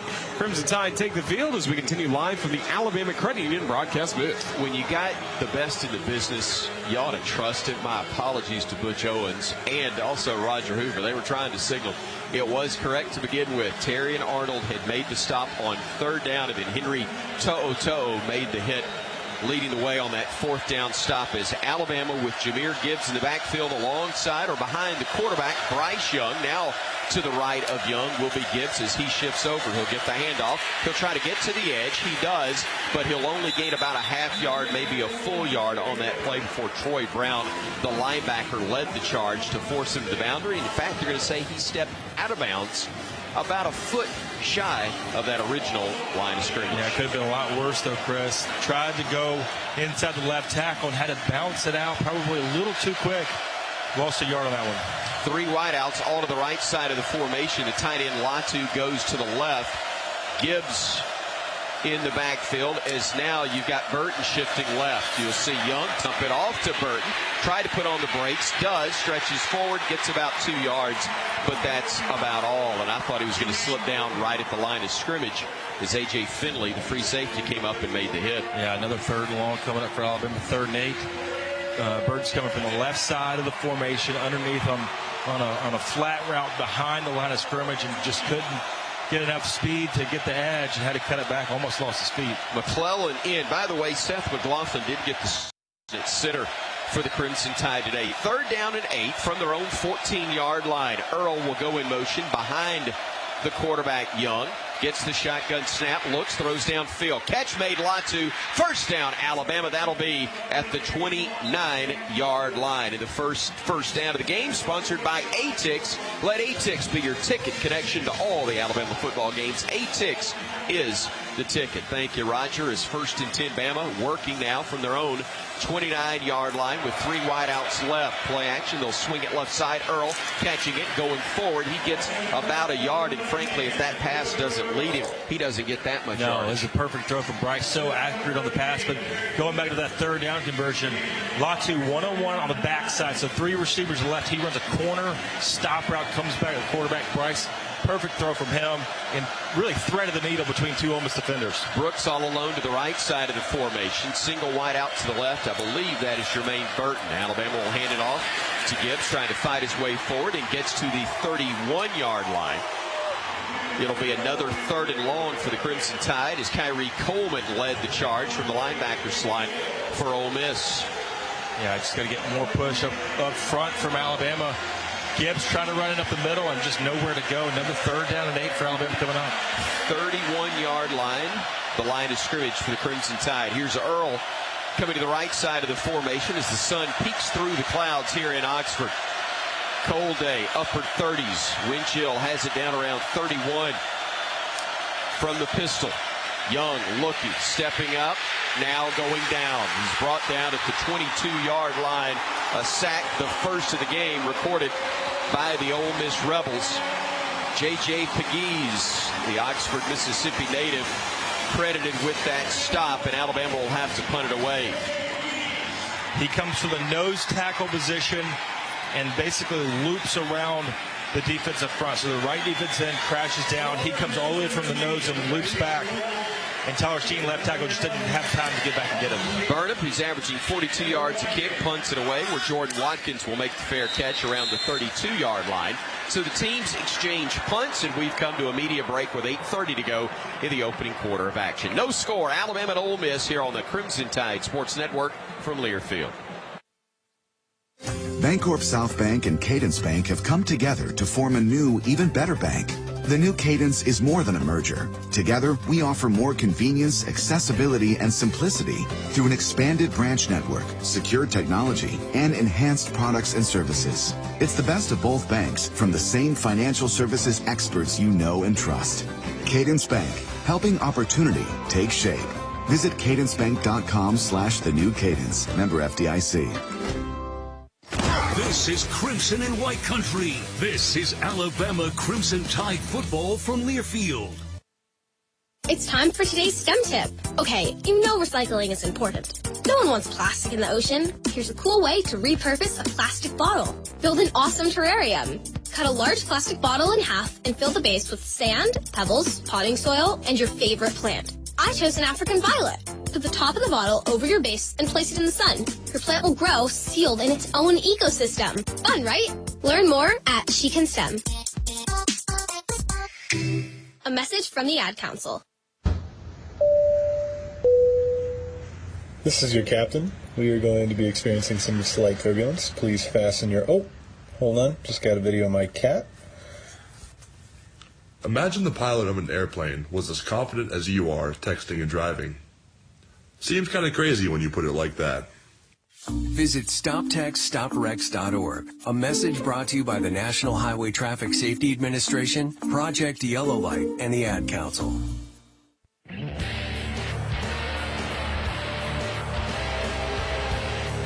8:30 to go in the first quarter. No score between Alabama and Ole Miss. Today's game is presented by Beatbox. Each Beatbox is bursting with delicious flavors, gluten-free, low sugar, and resealable. Look for it across the Southeast for your next tailgate. Before the next Rebel Drive, we'll pause 10 seconds for station ID. This is the Crimson Tide Sports Network.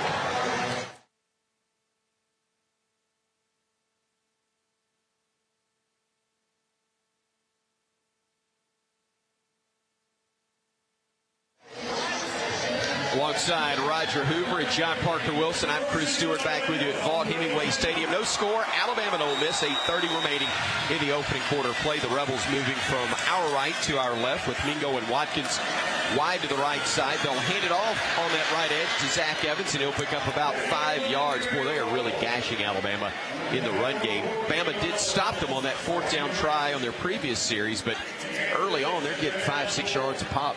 Yeah, they're doing it outside right now with speed, just running fast plays and getting to the edge. 2nd and 5. They will hand it off, but there's nowhere to go. Great job by the Bama defense. Jalen Moody, the senior out of Conway, South Carolina, came crashing in, forcing a loss on the play. Evans brought down, and it'll be 3rd down and 8. It's a nice play right there from Moody. Time to snap perfect. He was able to beat the left guard who was pulling and get in the backfield. Empty set now for Dart. Throwing the slant and a big hit delivered. What a play. Jordan battled. The catch was made, but it's going to be, I believe, shy of the first down mark. Dayton Wade made the grab, and check that. It is enough for a first down. What a great hit by Battle, but an even better effort on the part of Wade to hang on to it. 1st and 10 Rebels working from inside their 40. They throw the ball deep. They've got a man there, but it is broken up on a beautiful play. Watkins, the intended receiver, but DeMarco Helms was able to knock the ball away from Watkins, and Watkins slow to get up. He is down over on the Alabama sideline being attended to at the moment, but a couple of major hits delivered by the Alabama secondary. Yeah, Jordan Battle came down that slant route. It was awfully close to being a first down, just able to pick it up, and that was actually Terrion Arnold, who's in relief right now from Eli Ricks. We saw Eli Ricks going into the locker room. He was able to walk off, but Jeff Allen escorting him into the locker room, and right there, a play from Terrion Arnold, and played it perfect. It was a ball from the left hash all the way to the right sideline, a go ball, and Arnold's able to get his head around, see the ball, and then push the wide receiver out of bounds. Terry, and I promise I'll give you credit where it's due. I just get my 3s and 2s mixed up, which is why I didn't do any good in math. Timeout on the field, no score. We're back in a moment on the Crimson Tide Sports Network from Learfield. When you open a crisp, cold Bud Light, you know game day is here. You owe me $5. You mean every sound. Enjoy responsibly. 2022 Anheuser-Busch Bud Light Beer, St. Louis, Missouri. Introducing new Bud Light Seltzer Hard Soda Variety Pack. You hear that? It's seltzer with the pop of soda, all with 0 sugar. Bud Light Seltzer Hard Soda, the loudest flavors ever. Enjoy responsibly. Anheuser-Busch Bud Light Seltzer Hard Soda, IRC Beers, St. Louis, Missouri. You know, you hear a lot of coaches talk about class. You're not born with it, nor can you buy it. In a lot of ways, class is how you carry yourself and how you treat others. At Dex Imaging, they treat everybody with class, from their employees to their customers to their business partners. So if you need a copier and printer company that understands class, then give Dex Imaging a call. Dex Imaging, the official copier and printer provider of Alabama Athletics. Tide fans, it's game day. Time to huddle up with friends and family, take your seat, and open a bag of your favorite Golden Flake snacks. So rip open that bag of Golden Flake or any of our other delicious snacks from the Utz family of brands and settle in, because when you snack with Golden Flake, you're taking part in an Alabama football tradition. Golden Flake, celebrating 65 years as the official chip of the Alabama Crimson Tide.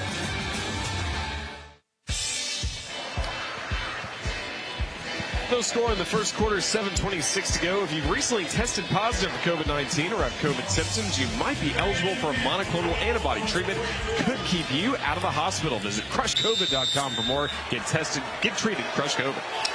Ole Miss runs to the line of scrimmage. They got 15 wide receivers to each side of the field, or so it looked. They throw it left. It's a double pass upcoming. They're going to throw it deep. They've got a man down there, but it is overthrown as they tried to connect with Dayton Wade, or excuse me, Wade is the man who was throwing the football. He was trying to connect with Ulysses Bentley out of the backfield. That was a Lane Kiffin look there. 3 wideouts left, 3 wideouts right. A double pass off of it, but other than that, everything's normal. Meaning there was 3 offensive linemen because 2 of the tackles split out wide and lined up at wide receiver. Zach Evans, the single setback alongside Jackson Dart, play action there. Dart looking downfield. Only man there is a corner for the Tide. It's going to be incomplete. No flags down as they wanted to go downfield trying to connect with Jonathan Mingo, but great coverage by Kool-Aid McKinstry. And was there a misread on the route there? Well, no, he was trying to run a double move, so it was a fake the skinny post, and then he was trying to go down the hash marks, and he runs into Alabama safety. Ole Miss fans wanted to pass interference, but I think it was just running into him, and the wide receiver falls down as Helms that he ran into him, so forced an Ole Miss punt. Mazin on to punt, and it is an end-under-end kick. Bama says get away from it. They do, and that one will be down at the Crimson Tide 27-yard line. So a break there for Alabama as the punt checks up, and we've got another timeout. 7:04 to go first quarter. No score. Alabama and Ole Miss. We're at Vaught-Hemingway Stadium in Oxford, Mississippi, and you're listening to the Crimson Tide Sports Network from Learfield. Putting together a winning drive 30 long from the shotgun takes focus, determination, there's the snap, dropping back, and that powerful form of energy scrambles to his right, looking downfield, called belief. launches it toward the end zone. That belief in a team, in a community of fans, in each other. Touchdown! That powerful energy connects us all. Alabama Power is a proud supporter of the Alabama Crimson Tide. Power for a better Alabama. Hey Bama fans, Hibbett has the hottest footwear from Nike, Jordan, and other name brands, including the latest from Retro Jordans, KD, LeBron, and more to match toe to head. Plus pick up officially licensed Alabama gear at your local Hibbett store. And at Hibbett, we reward you for your purchases. Become an MVP today and enjoy exclusive perks for shopping with us. Visit Hibbett.com for more details. Roll Tide. The elephant, powerful, relentless, a beast with brains. When the earth starts to tremble and the distant rumble grows, get ready. The Crimson Tide is coming. This Alabama tradition is brought to you by your local Ford dealer, proud sponsor of the Crimson Tide. Find great offers on Ford F-150 trucks at buyfordnow.com today. Not all models, trims, or features may be available. Contact your dealer for more information.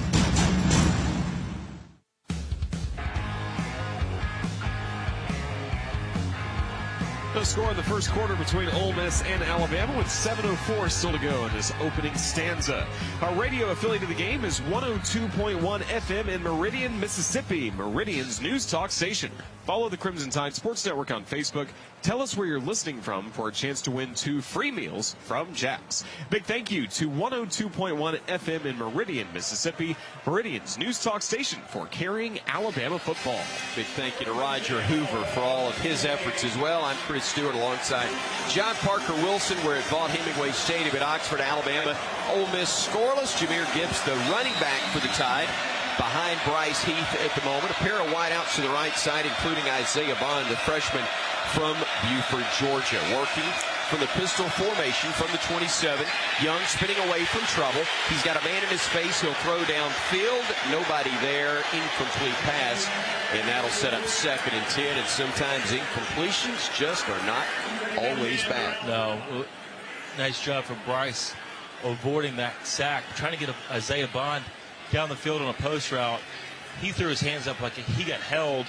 And also at the same time, Latu is running his drag route. He couldn't get open, so nowhere at all for Bryce to go with the football. Robbie Utes wide open on the left side of the formation. Now he'll get a little company over there with Miles Battle coming over. Now Utes will come in tight on the left side with Latu, the tight end, on the right side. Make it Utes going in motion right side as the handoff will go to Gibbs to the left side of the line, and he will move forward for a gain of about 3.5, maybe even 4 yards, but it'll be 3rd and 6 from right there for the Crimson Tide.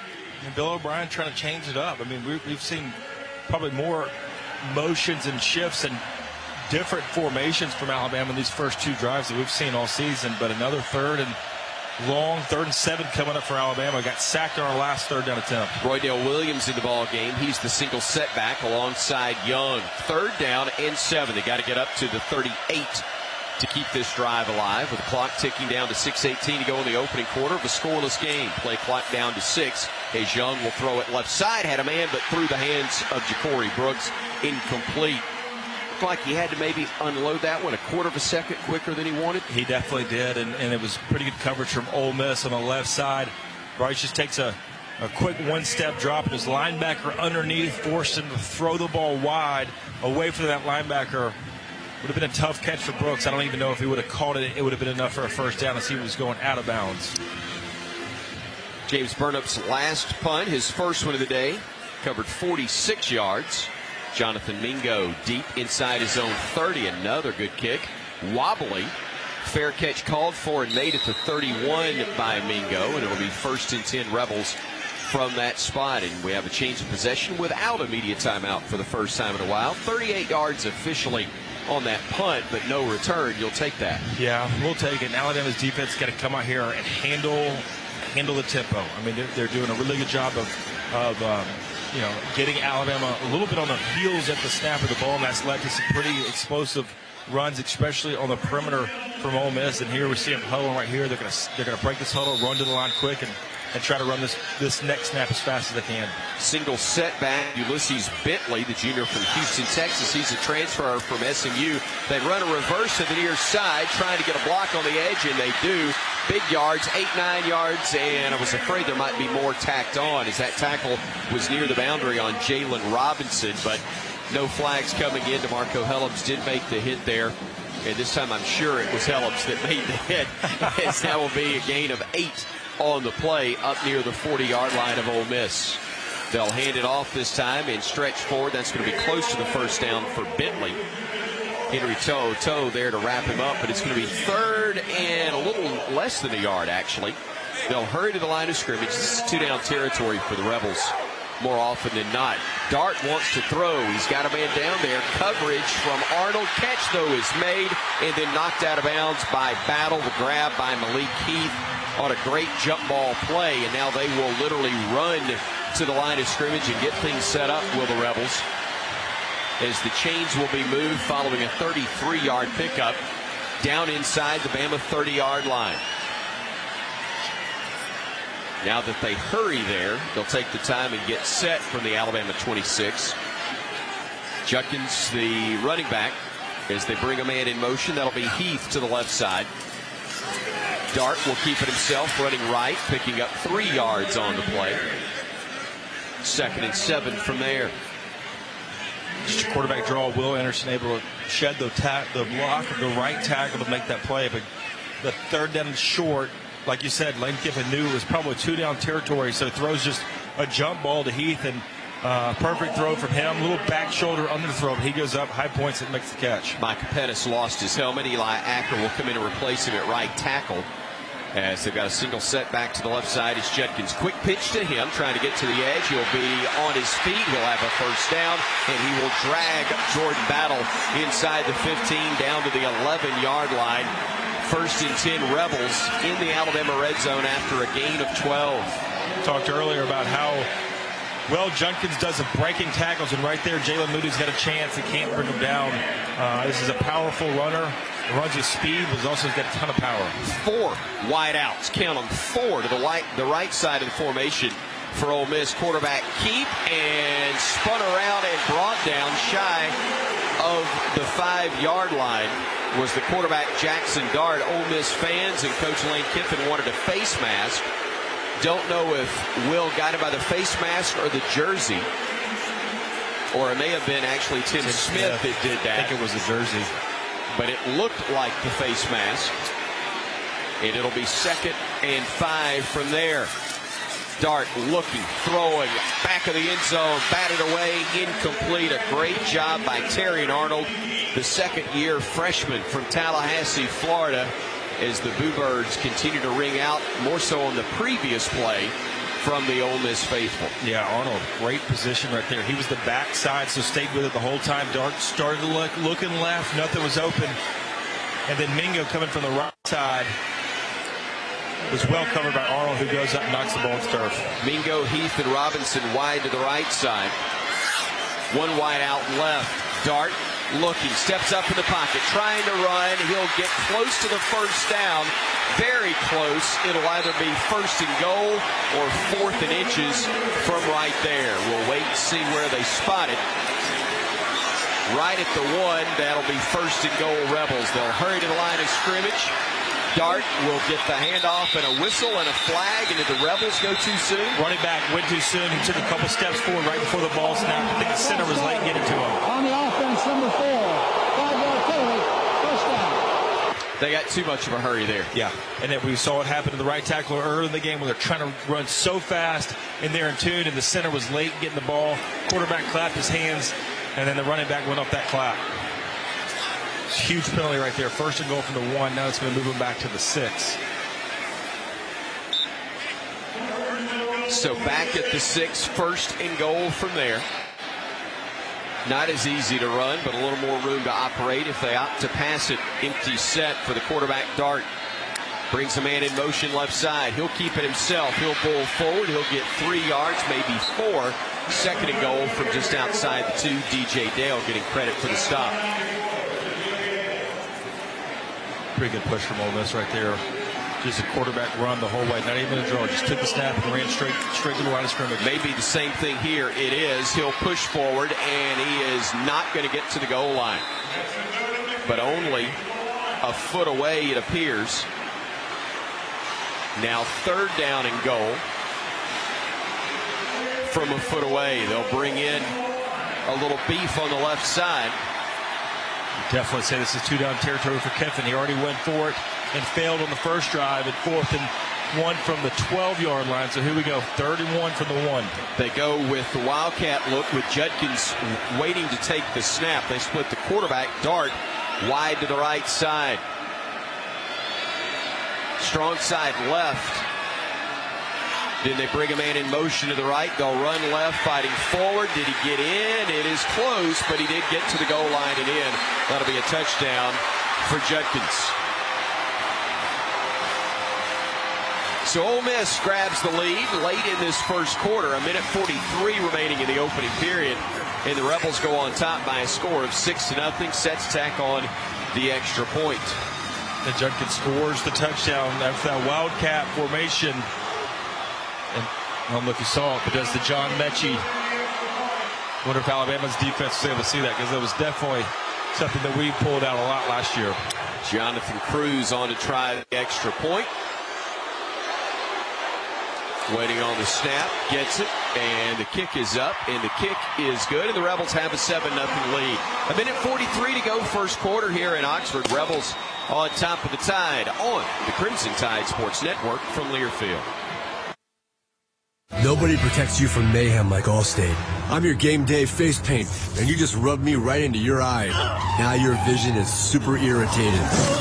So is that driver you just hit. And if you have cut rate car insurance, these damages will rob you blind. So switch to Allstate, save $744, and get protected from mayhem like me. Average auto savings of new customers surveyed in 2021 who reported auto savings when switching to Allstate. In most states, prices vary based on how you buy. Subject to terms, conditions, and availability. Allstate Fire and Casualty Insurance Company and affiliates, Northbrook, Illinois. The Crimson Tide plays here. This is Alabama Crimson Tide football from Learfield. Barkley Buick GMC Cadillac is a local family-owned dealership in Tuscaloosa. Barkley has an award-winning service department, a state-of-the-art body shop, and a beautiful showroom waiting to welcome you. And BarkleyGMC.com opens our online showroom to you. So do what thousands of satisfied customers have already done. Get your new car, truck, or SUV from Barkley Buick GMC Cadillac, keeping Crimson Tide fans on the road for over 42 years. Here's a fun fact for you. The average chameleon can point their eyes in 2 different directions. On the other hand, the average human can't. So unless you're a chameleon, there's absolutely no way you can focus on texting and driving at the same time. So don't do it. Unless you're a chameleon. Visit StopTextsStopWrecks.org. A message brought to you by the National Highway Traffic Safety Administration, Project Yellow Light, and the Ad Council.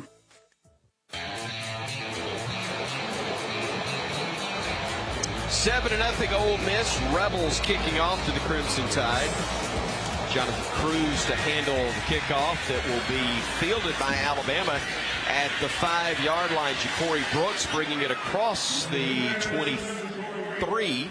And now they say across the 25 to the 26. So that's where the Crimson Tide will start their drive here, trailing for the first time today, a 7-0 Ole Miss advantage. Yeah, and Alabama, just like last week, second drive goes 3 and out with no rushing so far today. Gibbs has carried the ball 3 times, only 4 yards. Bryce got sacked for -9.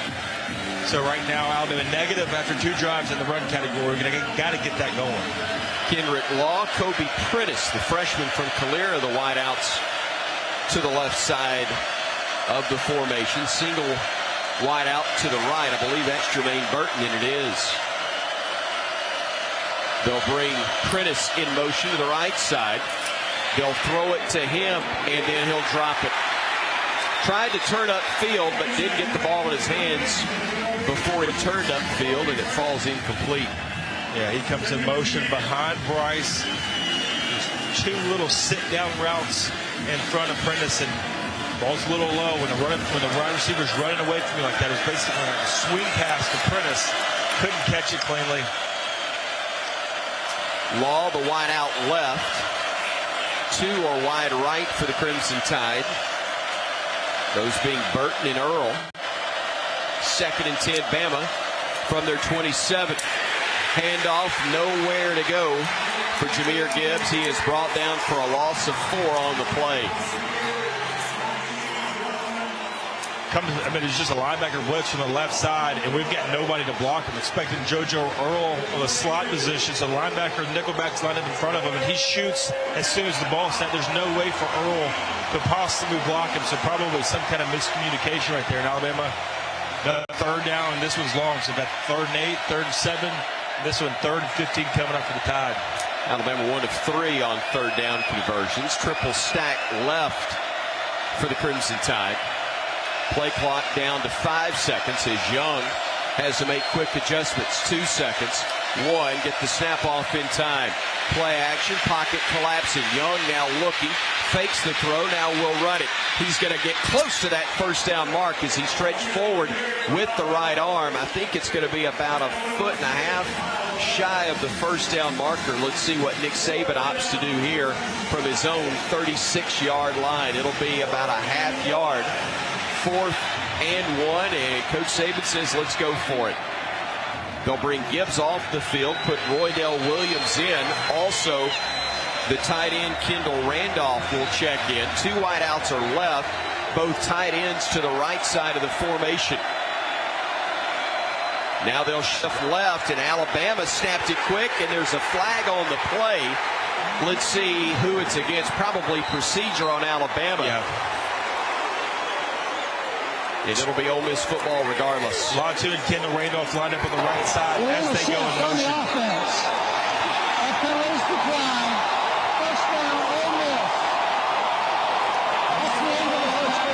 First quarter comes to a close, and inauspiciously as the Tide trails 7-0, and Ole Miss will have it deep in Bama territory when we come back here on the Crimson Tide Sports Network from Learfield.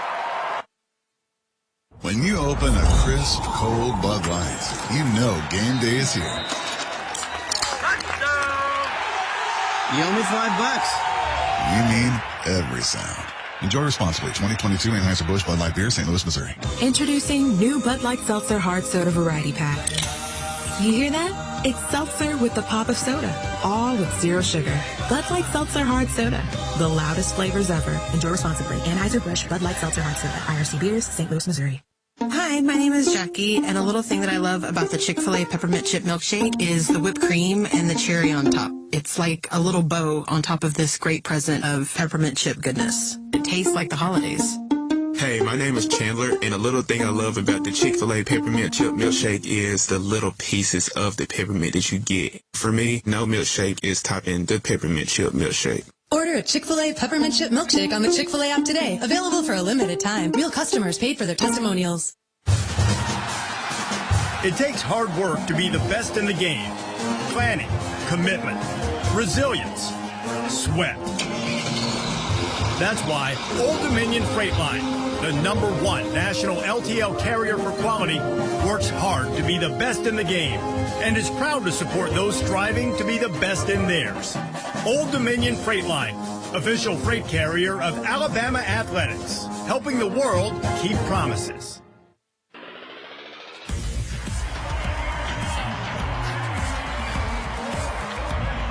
7-0 Ole Miss leads Alabama as we get ready to begin the second quarter in Oxford. The first quarter recap is presented by Auto Owners Insurance. Proud to support the Crimson Tide this season. Visit RolledTide.com/Auto Owners to partner with an independent Alabama agent who can provide local, personalized expertise today. Get a 7-0 lead for Ole Miss through the first 15 minutes. 154 yards of total offense for the Rebels compared to just 22 so far for the Crimson Tide. The only score of the game was a 1-yard touchdown run by Judkins for the Rebels to go up 7-0 in this game against the Crimson Tide as we continue live from the Alabama Credit Union broadcast booth. And one other reminder, today's game between Alabama and Ole Miss is presented to you by Beatbox. Each Beatbox is bursting with delicious flavors, gluten-free, low sugar, and resealable. Look for it across the Southeast for your next tailgate. Roger, thank you. John Parker, I needed some good news with Alabama trailing 7-0. So the Alabama Power scoreboard for the all-important Junior Golf Tour in Birmingham, the Magic City Tour, where Will Ness wins the individual tournament today at Highland for 11-year-old golfers. But Hudson Stewart clinches the league championship today. So there's been a victory in the Stewart household. And congratulations, Hud. 401k plan is developing nicely. Now we just got to get some things going on Bama's offense. And a defensive stop right here wouldn't be bad either. Well, Ole Miss is about to start with fantastic field position at Alabama's own 41-yard line. So starting here the second quarter, 22 total yards for Alabama, 154 for Ole Miss. They've got 8 first downs. Alabama only 1.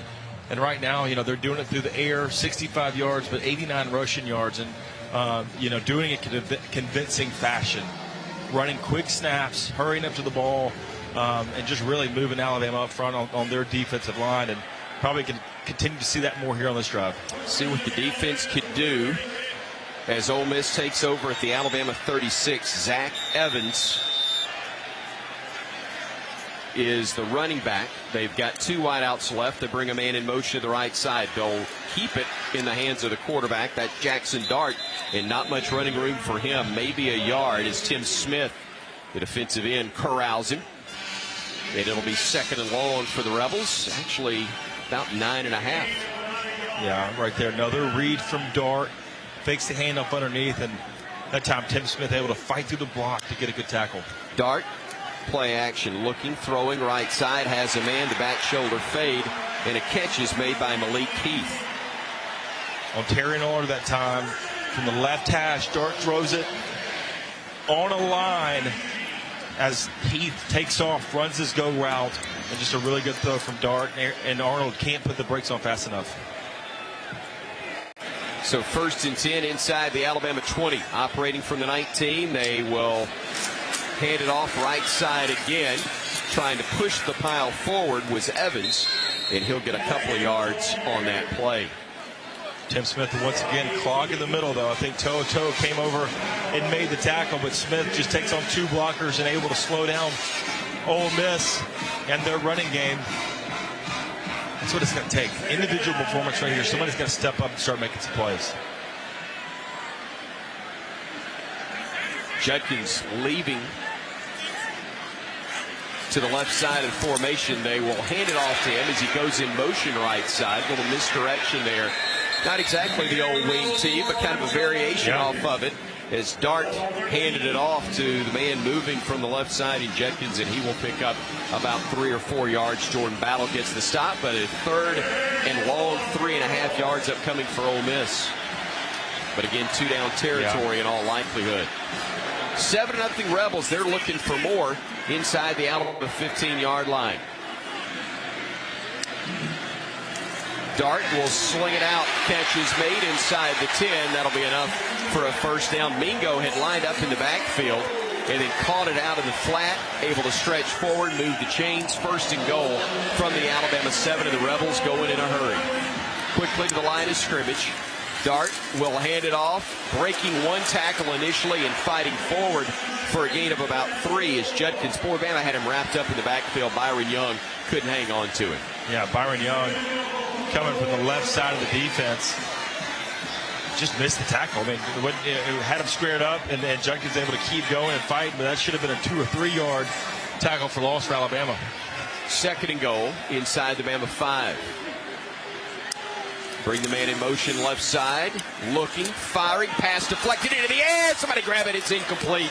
Bama had about 3 different players who had a chance to grab that one, but it got batted around out of the back of the end zone. Deontay Lawson, I believe, is the man who got the deflection for the Crimson Tide. Yeah, man, Dart starts his eyes to the left and then comes back late across the middle, and I mean, there's 4 Alabama players that could have made that play. Now they want to throw on third and goal for the back of the end zone. Incomplete. And Bama forcing Ole Miss into a 4th down here. Let's see if the Rebels will go conservative and try for 3. And it appears that that's exactly what Lane Kiffin's going to do, bringing Jonathan Cruz out onto the field in what in essence is just a slightly longer extra point attempt try. Yeah, but another play, Deontay Lawson knocks the ball down on second down right there. Has to pick up a receiver as they have a switch release on the outside. He's covering a receiver and able to slow him down enough that Jackson Dart can't get him the ball. Cruz trying this short field goal, and it is up and it is good. 27 yards on that conversion, and it's a 10-0 Ole Miss lead. 12:07 to go, second quarter. Bama defense holds the Rebels to 3 there on a short field, as the Crimson Tide finds themselves on the wrong end of a double-digit score. Haven't said that a lot over the last few years, but this is a situation they've been in a couple of times this season, JP, and work to be done to try to make sure that Bama gets back very quickly. Yeah, and I think we're having the same struggles that we did last week. Not very good production on first and second down, leads to third and longs, which are hard to convert. Had a sack on third and long, but we got to be able to run the ball better. 7 rushes so far, 4 yards. Bryce right now leading the way with the rushers. Had a nice scramble to get close to the first down, and then had a 4th down conversion in our own territory where 2 tight ends right. They go in motion. Seth McLaughlin snaps the ball. Nobody's ready for it. Bryce can't even get back close to the line of scrimmage. So mistakes early have hurt us, and the inability to run the ball definitely isn't helping. We've got to get something going right now. Bryce 3 of 6, 18 yards. Cameron Latu 1 of 15 yards. Had a really good route from him, so nice to see get him involved. Burton's got 1 catch for 2. JoJo Earl 1 catch for 1 yard. So not a lot going for Alabama on offense, finding themselves down 10-0. Just incredible to look at 18 minutes into this ball game, in essence. And Alabama 4 rushing yards to 99 for Ole Miss. Yeah, and only 1 first down to Ole Miss's 10 yards. I mean, they're controlling the line of scrimmage. They're controlling this game right now, especially with their up-tempo, fast-paced offense. It limits what we can do on defense, especially with substitution. So if they're running fast and moving the ball, we cannot substitute and get new guys in the game. And right now, Alabama just finding themselves on the hills on both sides of the ball, offense and defense. Really nice to get something sparked maybe in special teams, as the deep man is Jahmyr Gibbs for Alabama. Corey Brooks also deep. But kick upcoming momentarily from Jonathan Cruz for Ole Miss. 12:07 again, the time left. We're in the second quarter here in Oxford, Mississippi. Alabama with less than a handful of snaps on the Ole Miss side of midfield. In fact, looking back, have we had one on that side? Sure we have. Cruz to kick it off, and it'll be a short kick. And let's see, it's going to take a bounce. It's going to check up. It'll be picked up by Gibbs, and he's going to be wrapped up and brought down shy of the 20-yard line, or right at the 20 at the most. Heck of a job on the part of the Rebels. A well-executed pooch kick on that one by Cruz.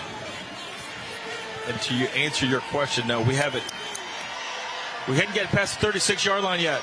First drive ended at the 22, then the second one with a punt at the 31-yard line, and then that last turnover on downs where Bryce couldn't pick it up ended our own 36-yard line. So now here, Alabama at the 20, Bryce Young trying to go to work. Three wideouts, Brooks, Earl, and Bond, all to the left side of the formation with Jahmyr Gibbs in the backfield alongside Bryce Young. The tight end will shift right. That's Latu. Bryce from the pistol formation gets the handoff, gives it off to Gibbs, running right side. He will spin forward, and that's a gain of about 3 yards, and that's one of the better running plays we've seen so far early in this game. Troy Brown, the linebacker, steps up for Ole Miss to make the stop. Yeah, good pickup right there. I think they're going to give us about 4 yards on there. So just to give off the right side to Gibbs, able to spin free, keep it going. We're going to have first down production. 5 wideouts as Latu splits left. Young with time in the pocket. Now pressure coming. Spins away from all sorts of trouble. Rolling right, throwing. Catch is made behind him on a beautiful grab by Alabama. And that was JoJo Earl who makes the catch for the bank first down. We haven't had many of those today. Just, I think, the second first down conversion by Alabama. 11 yards on that pickup. Bama moving the chains, operating now from their own 32-yard line. Tight end Latu really at the H-back. Play action. Bryce looking right side. Going up, making the grab. Ja'Cory Brooks. He gets pushed out of bounds after a gain of 7 on the play. Good route from Brooks right there on the right side, up top. Runs a comeback route, able to pick up, call it 8 yards, but get some separation right there. Bryce throws it on time. 1 step, then he goes out of bounds. Brooks and Bond left side. They'll bring Earl in motion to the left side as well, giving Bama 3 wideouts and nobody to the right. Handoff goes to McClellan, and he will push his way forward. Another bank first down for Alabama. That gets him up near the midfield stripe. They'll spot him back actually now at the 48. Yeah, he's running off the right and sees the cutback lane and hits it at the perfect timing, able to pick up that first down. So very patient, trying to stretch it to the right side. Puts his foot in the ground, cuts it back for the first. 47 officially. Tight end right, 3 wideouts left for Alabama. Handoff will go to McClellan. Trying to get to the edge. Right side, scoots forward, and will gain 3, 4, maybe even 5 on the play before Markevius Brown, the corner, cuts him down there. He'll get across midfield, or will he? Let's see where they put the nose of the football. Yep, it's in Ole Miss territory for the first time today for the Bama offense. 2nd and 6 from there for the Crimson Tide. McClellan still in the backfield. To the right side of Bryce Young. 3 wideouts left. Latu, the tight end, splits slightly to the right side. Bryce walks up to the line of scrimmage. Barks instructions. Play clock just now down to 8 seconds. Young sending Brooks in motion to the right side. Gets the snap at 5 on the play clock. Looking downfield. Pressure coming. He'll run up the middle. There's a flag down as he throws back to Latu. He'll fight forward inside the 35, but this one may be coming back. Yep, that's definitely the hold situation of the field. Looked like it was on the left side. I don't know who it was going to be on, but Bryce sidesteps a blitzer, able to keep the play going, finds Latu, but I think this one's going to be coming back. Oh, now they're saying that it's on Ole Miss. They've got a player that was slow to get up. I say that. Bama players are saying it. Personal foul, hands to the face, number 97 on the defense. That penalty being enforced, 15 yards, first down. Javon Gordon, the junior from Meridian, called for that hands to the face mask. You're right. It's the area where normally it's a hold. but he didn't get a chance to because he was getting punched in the face. Yeah. That was a clear hands to the face against the left tackle, Tyler Steen. He gets held up in the bull rush. His hands just slipped up into the face mask. So adds on to that play as Bryce was able to keep it going to Latu. Nice pass from him, and then tack on another 15. Alabama found themselves best field position of the game, or deepest at Ole Miss's 19-yard line. Inside the Chick-fil-A red zone easily for the first time tonight, as Bama will have Gibbs in the backfield now to the left side. Actually, McClellan, they'll throw the slant, catch is made, touchdown, Alabama. Jermaine Burton makes the grab as Bryce Young threads the needle, and the Tide gets on the board. Love it right there, Burton on a skinny post, but Bryce fakes the handoff underneath to McClellan, draws the linebackers up, and then throws a BB perfect in stride before Burton can get to the safety. And a good catch from Burton as he's going to the turf for the touchdown. Good thing he threw a BB, because that's about the only thing that would have fit through that opening right there. Man, what a pass, and what a grab in traffic as well by Burton to get Bama on the board. It's now 10-6. Ole Miss. Will Reichert on to try the extra point to bring Bama to within 3. The snap from Hibbett, the hold upcoming from Burnham. Yeah, and it looks like they might be reviewing this play as the umpire standing over the ball. Now here we go. Whatever the case, it was taken care of. And to Bama's benefit, here's Reichert again, trying that extra point, waiting on the snap, gets it. A hold from Burnham. The kick by Reichert is good, and Alabama has made it a 10-7 ball game. 8:55 remaining. Second quarter of action. Ole Miss still leading, but Bama's on the board here on the Crimson Tide Sports Network from Learfield. Hey Bama fans, Hibbett has the hottest footwear from Nike, Jordan, and other name brands, including the latest from Retro Jordans, KD, LeBron, and more to match toe-to-head. Plus pick up officially licensed Alabama gear at your local Hibbett store. And at Hibbett, we reward you for your purchases. Become an MVP today and enjoy exclusive perks for shopping with us. Visit Hibbett.com for more details. Roll Tide. This is Alabama Crimson Tide football from Learfield. Guys, it's me, Isabella Gomez, filling in for Smokey Bear because he's got more to say than just... Only you can prevent wildfires. Like, if you're outside enjoying a barbecue, don't let a hamburger distract you from fire safety. Make sure you aren't dumping your hot coals or ashes onto the ground because that could start a wildfire. So take wildfire prevention seriously and let's save the world one day at a time. Juntos con Smokey Bear, podemos hacerlo. Go to smokeybear.com to learn more about wildfire prevention. Brought to you by the U.S. Forest Service, your state forester, and the Ad Council. Adopt US Kids presents What to Expect When You're Expecting a Teenager. Learning the lingo. GOAT, G-O-A-T, acronym, stands for Greatest of All Time. As in, spaghetti sandwiches for dinner? They're my fave. Dad, you're the GOAT. You don't have to speak teen to be a perfect parent. Thousands of teens in foster care would love you just the same. Visit adoptuskids.org. Brought to you by the U.S. Department of Health and Human Services, Adopt U.S. Kids, and the Ad Council.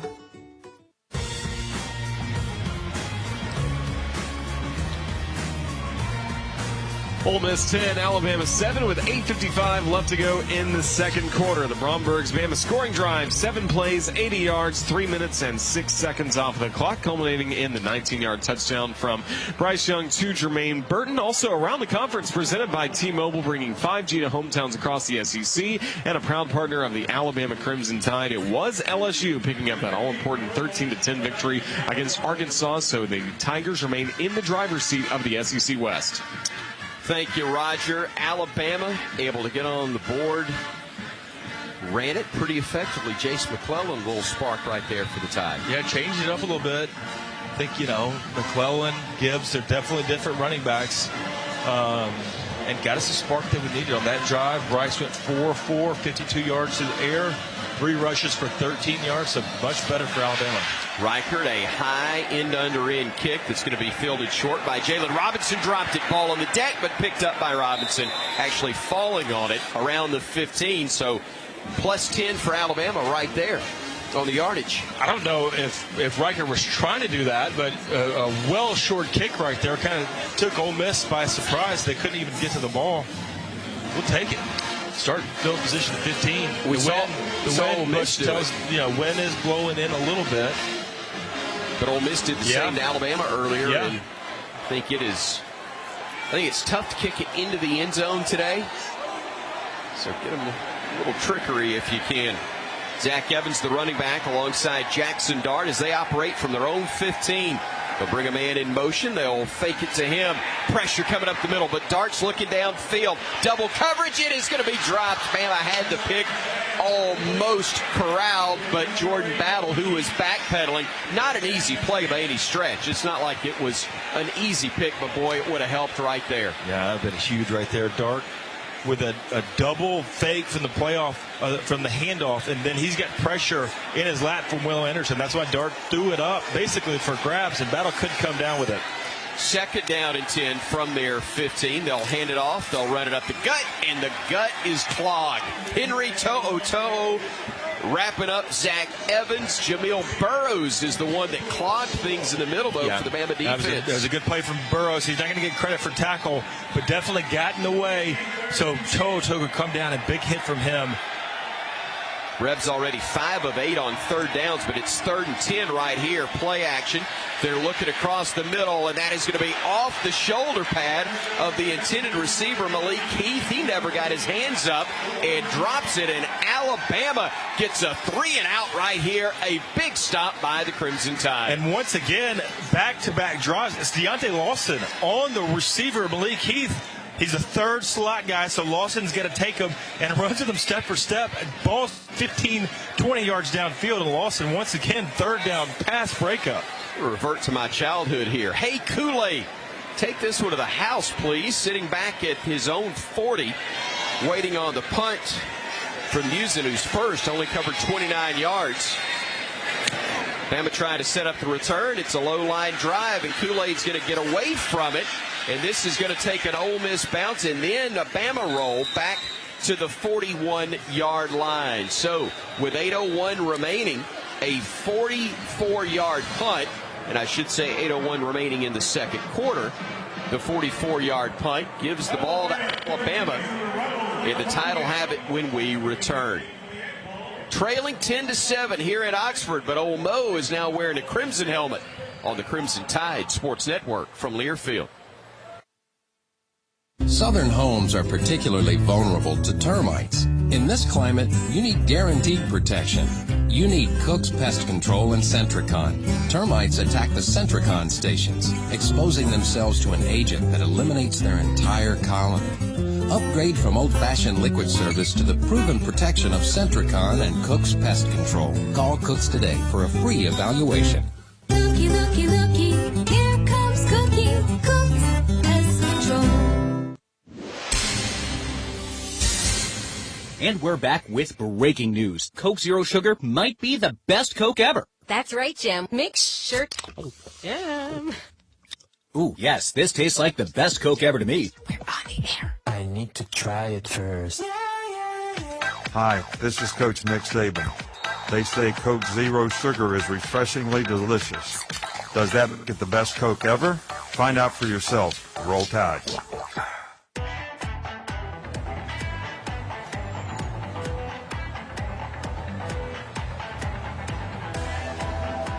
Eight minutes, 1 second away from halftime, and we're not nearly as excited about halftime as we were. We were kind of wanted to get here. Things weren't going very well for the Crimson Tide, and thinking, hey, maybe let's regroup. But now it's 10-7 after a quick start for Ole Miss, and John Parker Wilson, Alabama, with the ball after their first 3-and-out forced by the defense today. Yeah, and Alabama was able to answer Ole Miss's second score to go up 10-0 with a touchdown that went 7 plays, 80 yards. And then that was a big drive right there from the defense, or a big stop, forcing them to go 3-and-out. Will Anderson pressure led to could be interception from Jordan Battle.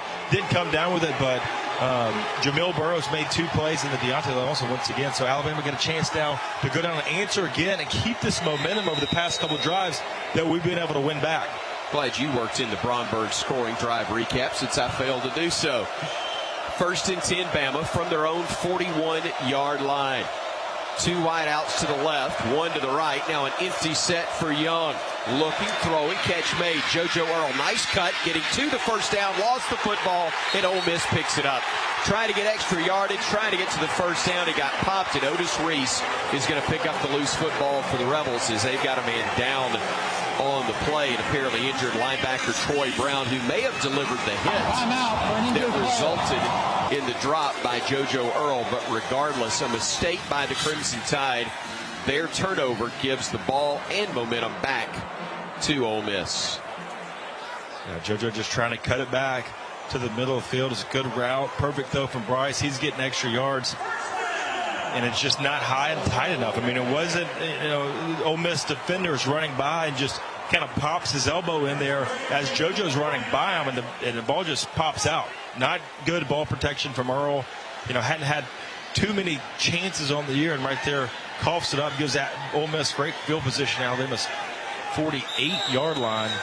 Now our defense just forcing 3 and out. Can we do it again right here and stand up, get the ball back for our offense? Quick change, trying to respond in that regard as Judkins is in the backfield with Dart. He will look to his right. He will throw, and that is going to be broken up, and flags are coming in from everywhere. Terrion Arnold was battling there with a wideout, Malik Keith. He had his hands on him clearly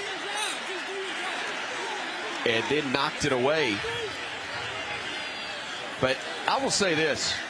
While he definitely had his hands on him, he didn't initiate contact first. On the defense, number 3, 15-yard penalty, first down. Malik Keith put his hands on Arnold first to try and push off. Arnold reached out to try to get the separation to stop. Yeah, and then he gets called for it. Heath, it's a back shoulder throw. He's running his go route. Jackson Dart throws it behind him, so he stops and does make contact with Terrion Arnold. But anytime those DBs put their hands on the back side of the receiver, they're going to call every play. That is the first penalty on Alabama, but it's a 15-yarder, and it gives the Rebels possession in Alabama territory at the Crimson Tide 36. Judkins, the running back, alongside Dart. Play action to him, throwing down the right side. Same look and different result. Catch made this time beautifully by Heath as they're picking on Arnold on that right side on back-to-back plays, and he gets away with a push-off right there. Same play, back shoulder, one-handed catch right there from Heath with his left hand as he's falling to the turf, and that's exactly right. He had to make it with one hand because he pushed off with the right to make the grab with the left. Except this time Arnold didn't put his arms around like he did the play before. Handoff goes right side, and Judkins is going to be brought down by Alabama's Brian Branch, and then help arrived as well in the person of Byron Young. Open field tackle right there from Branch. Gets a really good running back who's known for breaking tackles. He just is patient, waits for him to come to him, then puts him on the turf. Nice job right there from Brian Branch making that play. So 2nd and 8 for the Rebels as they've got 3 outs to the left side, 1 to the right. They'll go to the right side with a quick hitch. Catch is made, and a gain of about 5 yards. Malik Keith making that grab. Now it's going to be 3rd down. Is it not? Yep, 3rd down. And a long yard to go for the first. They'll hand it off, stacked up in the middle. He'll bounce it left, and getting the first down on the play will be Judkins once again. Bama slung him back late, but forward progress had already given him the first down to the 5-yard line. It'll be 1st and goal from there for the Rebels. God, we had him stop up in the middle of the field, in the middle of the play, and he just is able to pop it left, and it was close to being a late. I mean, Battle and Helms both sling him down, but I like to see a little attitude for our guys. Run up the middle. Judkins, pile pushing forward, close to the goal line, doesn't get there, but he's only a foot shy of it as the Rebels will hustle the line of scrimmage with under 6 minutes remaining in the first half, and they've got a 10-7 lead, looking for more. For the pistol, Dart will get the snap. He will hand it off. They'll lean forward, and again, not in the end zone. It will be 3rd and a foot upcoming for Ole Miss. No gain on the play. Lawson there in the middle along with To'o and Will Anderson helping as well. Lawson's having himself a day right now. To'o able to clean it up and stop him just short of the goal line. But now Ole Miss bringing in their 2 tight ends like we saw it last time. They were in the wild card. Looks like Judkins is going to go back at the quarterback position as Dart goes to the right. So saw this the play before. They were able to score that touchdown, though. Pegues is the tight end, offset to the left. They will go on the Wildcat formation, and Judkins will get into the end zone for the second Ole Miss touchdown of the day. Alabama tried to hold them off, but the Rebels are able to bull their way in and make it now a 16-7 lead with 5:09 to go before the first half. And make Alabama pay after the turnover. Fumble from JoJo Earl, and then 7 plays later, able to get it in with essentially the same exact play that they scored the last touchdown with Judkins. So the Wildcats, their short yardage goal line package. Ole Miss takes the lead. Alabama's going to try to answer coming up for offense. Cruz on to try the extra point from the hold of Musin. And his kick is up and good. So the Rebels make it a 17-7 lead with 5:09 remaining in the first half. The Crimson Tide missing out on an opportunity to take the lead because of the turnover. And it is amazing, John Parker Wilson, how quickly fortunes can change. Because Alabama down 3, gets a 3 and out, get the ball in good field position, pick up a first down, are going to be very close to it. But in trying to get extra yardage, JoJo Earl loses possession of the football, and now here comes Ole Miss on what would be a 7-play, 51-yard scoring drive, 2:43 off the clock. That's your Bromberg's scoring drive recap. Yeah, took advantage of the turnover, then took advantage of the pass interference on Terran Arnold. 3 first downs for them. Dart was perfect on the drive. 2 passes, 2 completions, 26 yards. And just not able to handle the quick change right there. Alabama had a chance to take the lead back, but the quick fumble from JoJo, and he's going to pick it up. I mean, he's got a little spark for our offense, had a couple plays. Jace McClellan's running the ball really well. So now with 5 minutes, 9 seconds left to go here in the second quarter, Alabama does get the ball to start the third quarter. You got to go, try to put points on the board right now. Our 1 touchdown drive, they did go 7 plays, 80 yards. To me, the difference was the running ability. Kind of got it going a little bit with Jason, been able to hit some big plays down the field off of that. So just got to be able to handle it right now. Down by 10 points, another position that we haven't been in a lot this season. How does our offense answer, and can we build on what we did last drive, and that was running the ball better? It was exciting to see Bama respond when they went down 10-0. Now, when you've had some misfortune, somewhat of your own causing, not completely, not taking anything away from Ole Miss, but taking away from them, or not taking away from them, Bama gives it up. How do they respond right here? Yeah, it's going to be interesting to see. This is talked about earlier in the game. What's our fight like? How are we coming out? I did see some emotion right there from our defense, kind of getting ticked off as they go into the end zone, battle and DeMarco trying to fight, throw them and get them going the other way. So how does our offense handle it? How do we have the emotion to come back and do the same? Rebels kick off.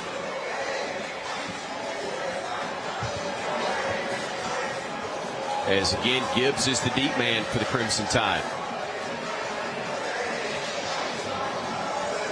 He'll approach the football. It's going to be a short kick to the right side. Ja'Cory Brooks is going to come up, fielded on the run at the 30, 35, spun down at the 37. Good field position for Alabama after we pause 10 seconds for station identification on the Crimson Tide Sports Network.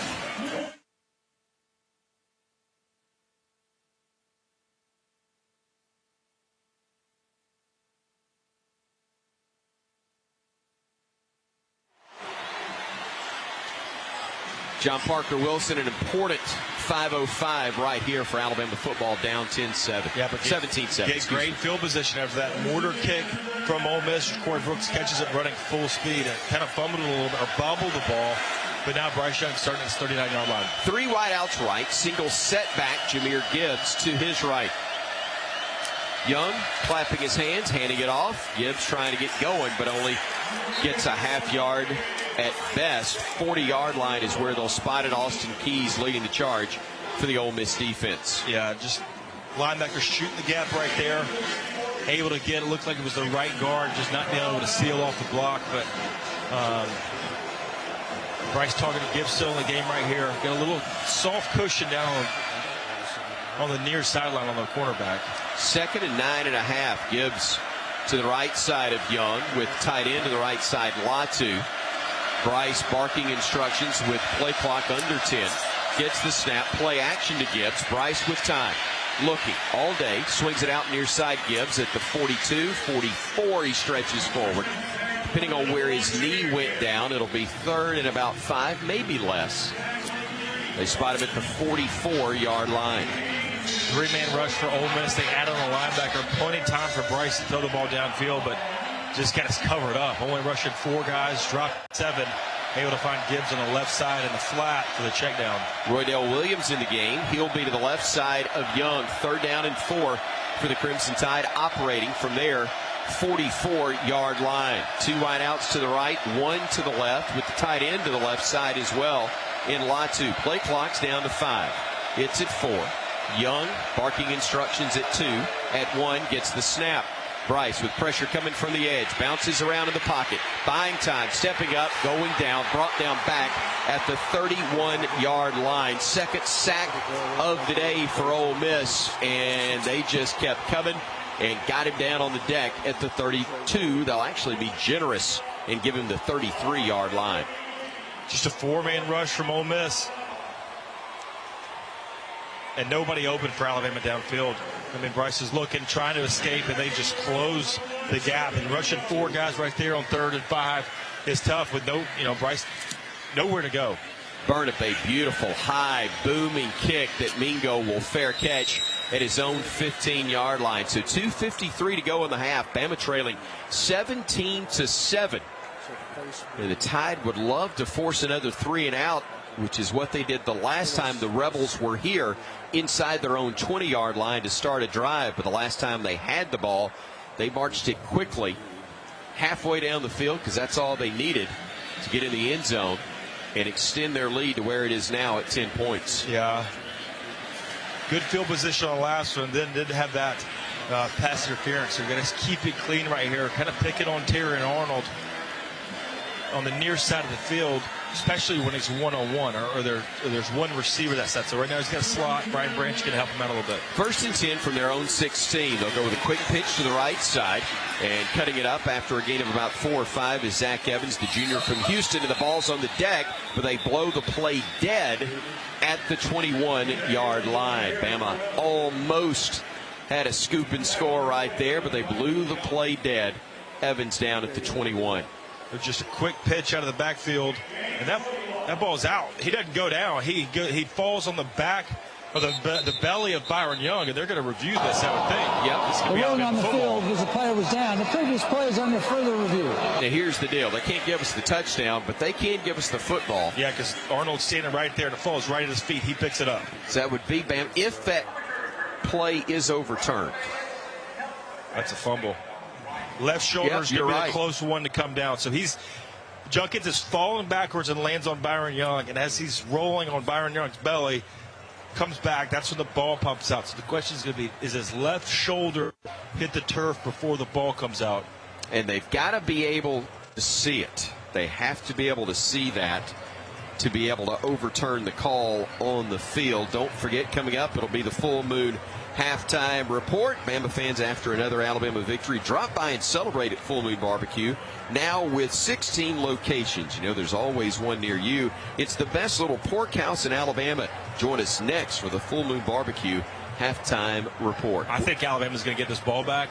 The good thing is that ball's out, Chris. It's going to be a turnover, but this should be a touchdown for Alabama. Arnold picked it up. And there was nobody. He picked it up about the 23-yard line, 24-yard line.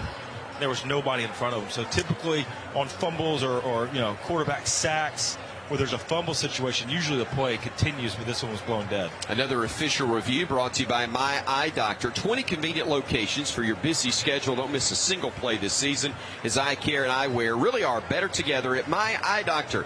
Visit myeyedr.com to learn more. It looks like they got the pads out trying to write down where the line of scrimmage will be if indeed it goes to the Crimson Tide. The only thing that worries me about this review is we've only seen one camera angle replay. And it's Toto, who makes the tackle, is kind of in the way. So the notepad is out, which is a good sign, but do they have enough video evidence to overturn this? Maybe a question. Well, you got to figure out the line of scrimmage regardless, but still, this may go well for the Tide, and we will find out in a matter of moments from our referee, Matt Leffler. He has shed the headset, talking to the booth. Now he's talking with a member of his crew. After review, the player lost possession of the ball before his body touched down. It was recovered by the defense at the 23-yard line. It'll be first down Alabama at that spot. It's not as good as a scoop and score, but we'll take it, and we got to do something with it ourselves. That's exactly right. But you know what? Look, this is we hadn't had too many turnovers this season, but you talk about a timely one right here. Just our seventh turnover gain of the year. 4 fumbles now, only 3 interceptions, but as timely as it gets. 2:23 left to go here in the second. Alabama the ball at Ole Miss 23-yard line. Jace McClellan in the game, along with Kendall Randolph at a tight end slot, and also Robbie Oots in there. Bama looks like they want to run this football right here, at least based on the personnel that's in the game. They've got a wide out in Isaiah Bond to the left side and one to the right. Pistol formation as Bond goes in motion right side. Young gets the snap, will hand it off. McClellan inside the 20 and down to the 17-yard line. Bama operating from the Chick-fil-A red zone after a gain of 6 on first down. Javion Cohen, the left guard, leading the way on the left side of that line. Clock at 2:06. Don't have to rush. Plenty of time here with Bond and Brooks split wide to the right. Again, 3 tight end look. McClellan to the right side of Young. Bryce gets the snap, will hand it off. McClellan hesitates, goes left, gets stacked up and brought down. Maybe a foot is all he gained. Kyrie Coleman making the stop for Ole Miss. It'll be 3rd down and a long 2.5, 3 yards upcoming for the Crimson Tide. Yeah, Chris, we also got Tyler Booker in the game now at right tackle. So we got Latham at right tackle, Latham, Booker in at right guard. Bama just 1 of 5 on 3rd downs so far in this ball game. Trying to cash in on the Ole Miss turnover. 1:18 to go in the second quarter. Young waiting, getting the snap. In the pocket, stepping up. Now he wants to run. He's got room inside the 15, inside the 5, spinning down at the 3-yard line. First and goal, Bama. 1:05 to go after a gain of 13 on the play. Good read right there from Bryce. It was man coverage. We're running crossers across the middle, and the offensive line, it just parts like the Red Sea right there, able to pick up the first down. McClellan in the backfield. Young hands it off to him, trying to get to the edge. Fights through 1 tackle, gets maybe a yard. Ashanti Sistrunk, the linebacker, the man that brought him down, and slow to get up for the Crimson Tide. Left tackle Tyler Steen, now he does, and he'll walk back to the line of scrimmage. 40 seconds to go in the half. Don't have to rush. Bama's got their timeout still available if necessary. 3 men bunched up wide right for Alabama. 1 left, that's Ja'Cory Brooks. Young with McClellan in the backfield to his left. Bryce says something to him. Gives instruction to the line. Waiting. Claps his hands, gets the snap. Young, left side, pass is incomplete. Tried to go the back shoulder throw to Brooks, but well covered on that side by the corner, DeAndre Prince. It'll be 3rd and goal, Bama, from the Ole Miss 3. Not the best throw from Bryce right there on the back shoulder. Brooks doesn't help him out, kind of walks off the line of scrimmage. When you run that back shoulder, you got to make a think you're running deep or run to the back of the end zone right there, and just kind of nonchalantly comes off the line of scrimmage, and then there's really nowhere for Bryce to go with the ball. 2 wide spot. Excuse me, JP. 2 wide outs each side. Now JoJo Earl will go wide to the right side as well for Alabama. They're stacked on that right side as Young waits on the snap. Gets it, and a whistle and a flag is down. Maybe procedure on Alabama. Delay a game. That was the initial signal. Delay game on the offense. And that is indeed the call. Please reset the game clock for 12 seconds. So back Bama up 5 yards. It'll be 3rd and goal now from the 8-yard line. Not optimal, but maybe a little more space if you're going to throw the football. That is a optimistic way of thinking right there. I'm trying, Coach. When you're down 10 on the road with just a few seconds left, it's what you got to go for. Play clock down to 5 seconds now. Young looking, throwing, caught, touchdown. Cameron Latu makes the grab in traffic, 8 yards. Alabama trying to claw their way back. The Tide pulls to within 4. Look, you know exactly what you're talking about. You got to have more yards to throw the ball. Right there, Latu, great route from him. He runs a square in, but sells to the top, like a little deep to the outside, and then Bryce waits till he gets to the second window. Perfect protection from Alabama. That's what we're going to have right now. 8 seconds left to go. It's a huge score from Alabama, who's getting the ball to start the third. Reichert on to try the extra point. Snap, spot, and kick. They're up, and it's good. I apologize for not giving you the time. They don't have the typical reading for number of seconds up there. It just had the number 8. It didn't have the colon. It didn't have a 0 in front of it. It had a stinking 8 up there by itself. I don't know if it was our number of the day on Sesame Street or what it was. Never seen that before, Chris. I'm right there with you. Had no idea what time it was. Hey, we scored a touchdown, though. We're down by 3. I was worried that we were, the play before when we ran the ball, McClellan got to the 3-yard line, and we let the clock tick and tick and tick. But this is going to work out perfect. Alabama or Ole Miss not going to have enough time to run a play. Probably run into halftime, down by only 3. Could have been a lot worse right there, but huge turnover from Alabama, forcing that fumble and then making them pay with a touchdown. 6 plays, 23 yards, 2 minutes, 15 seconds. That's your Bromberg's scoring drive recap. Latu, a great grab in traffic from Bryce Young, 8 yards out. Tom Stipe, forgive me, partner, saying something in my ear and I couldn't catch it. And I'm still not. Sorry, go ahead. Let's keep this momentum going. I think, besides that touchdown that we gave up after the fumble to JoJo, seems like the second quarter, Alabama played a lot better. Huge change of pace from Jason McClellan. It felt like, right? It felt like on the field. Only 5 rushes, 17 yards from him, but a different gear right there with McClellan just running the ball downhill, down the defense, and trying to get some physicality going for our offensive line. So Reichert on to kick off for Alabama again with 8 seconds remaining. Oh, now they put all those numbers up there with it so I can read it. The clock got fixed. New battery for it. Reichert's kickoff, a good one. It'll sail to the end zone, and they're going to run it out to the 5, to the 10, to the 15, and down at the 16-yard line. Jalen Robinson is brought down with 4 seconds to go in the half, and it's now 17-14 Ole Miss. But again, some momentum going into the locker room, and Alabama will get the ball first to begin the second half. Yeah, I think that was a big series of events right there at the end of the game, forcing the fumble and then scoring a touchdown. I think different feel if we just take a field goal and we go into the half down by 17-10, but only down 3, 4 seconds left to go. I wonder if Ole Miss is going to run a play or just run the clock out. Looks like they're going to run a play. Yeah. They've got a handoff that they will run up the middle, trying to break one, and they don't. The half ends, and it's 17-14 Rebels.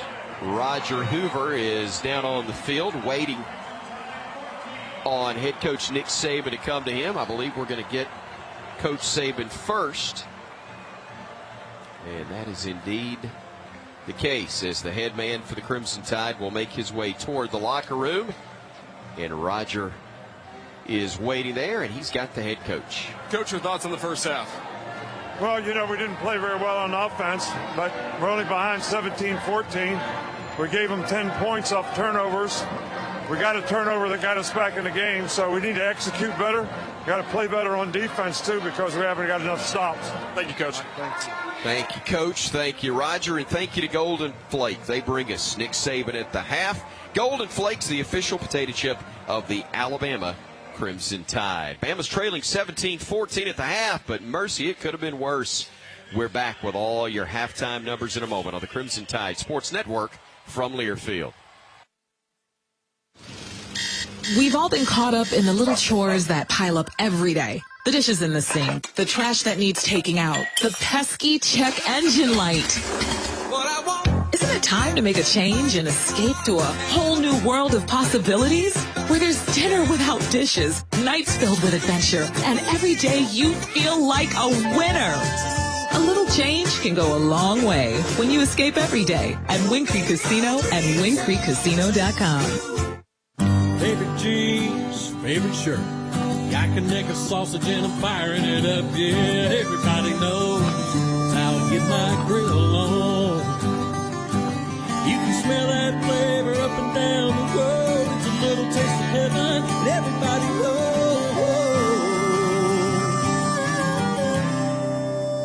That's how I get my grill on.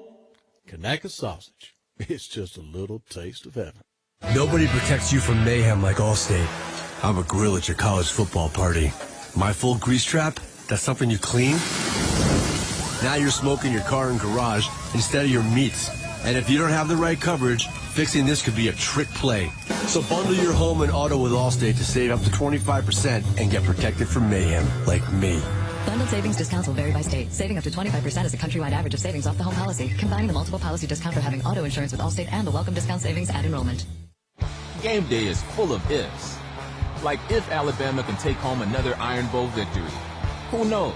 But if you want the most convenient way to pay in T-Town, get the University of Alabama Regents Visa debit card. Tap to pay contactless card technology and Lock-It card controls give you what you need on game day or any day. To order your card, visit Regents.com/GoBama. Regents, official bank of the SEC. Member FDIC. Terms and conditions apply.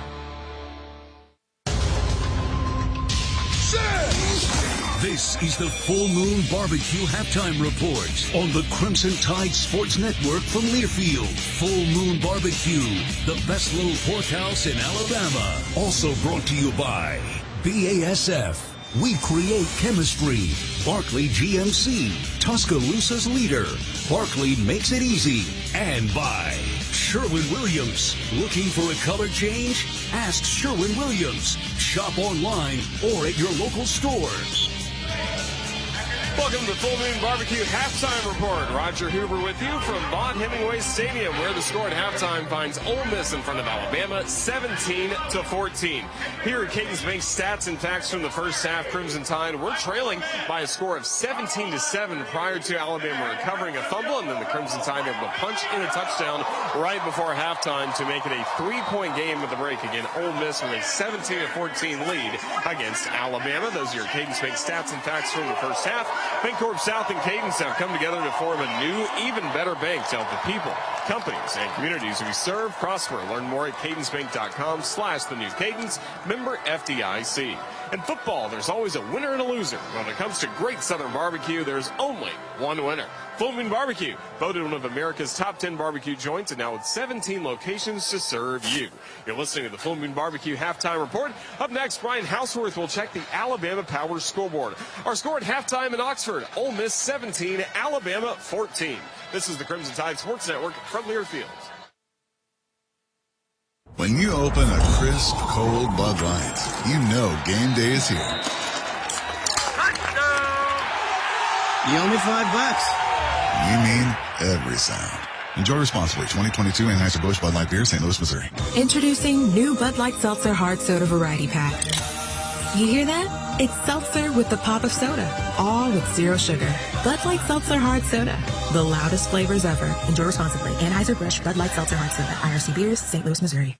Hi, my name is Jackie, and a little thing that I love about the Chick-fil-A peppermint chip milkshake is the whipped cream and the cherry on top. It's like a little bow on top of this great present of peppermint chip goodness. It tastes like the holidays. Hey, my name is Chandler, and a little thing I love about the Chick-fil-A Peppermint Chip Milkshake is the little pieces of the peppermint that you get. For me, no milkshake is topping the Peppermint Chip Milkshake. Order a Chick-fil-A Peppermint Chip Milkshake on the Chick-fil-A app today. Available for a limited time. Real customers paid for their testimonials. This is Alabama Crimson Tide football from Learfield. Ready for our little forest adventure? Yes!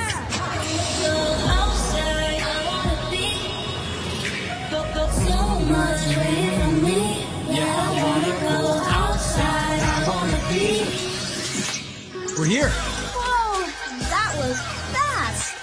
There's a forest closer than you think. Find a park or forest near you and music inspired by nature. DiscoverTheForest.org. Brought to you by USDA Forest Service and the Ad Council.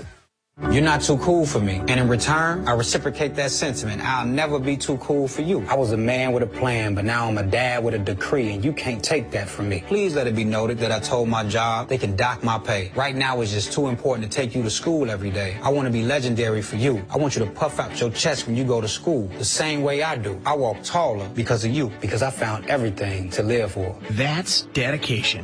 Visit fatherhood.gov to hear more. Brought to you by the U.S. Department of Health and Human Services and the Ad Council.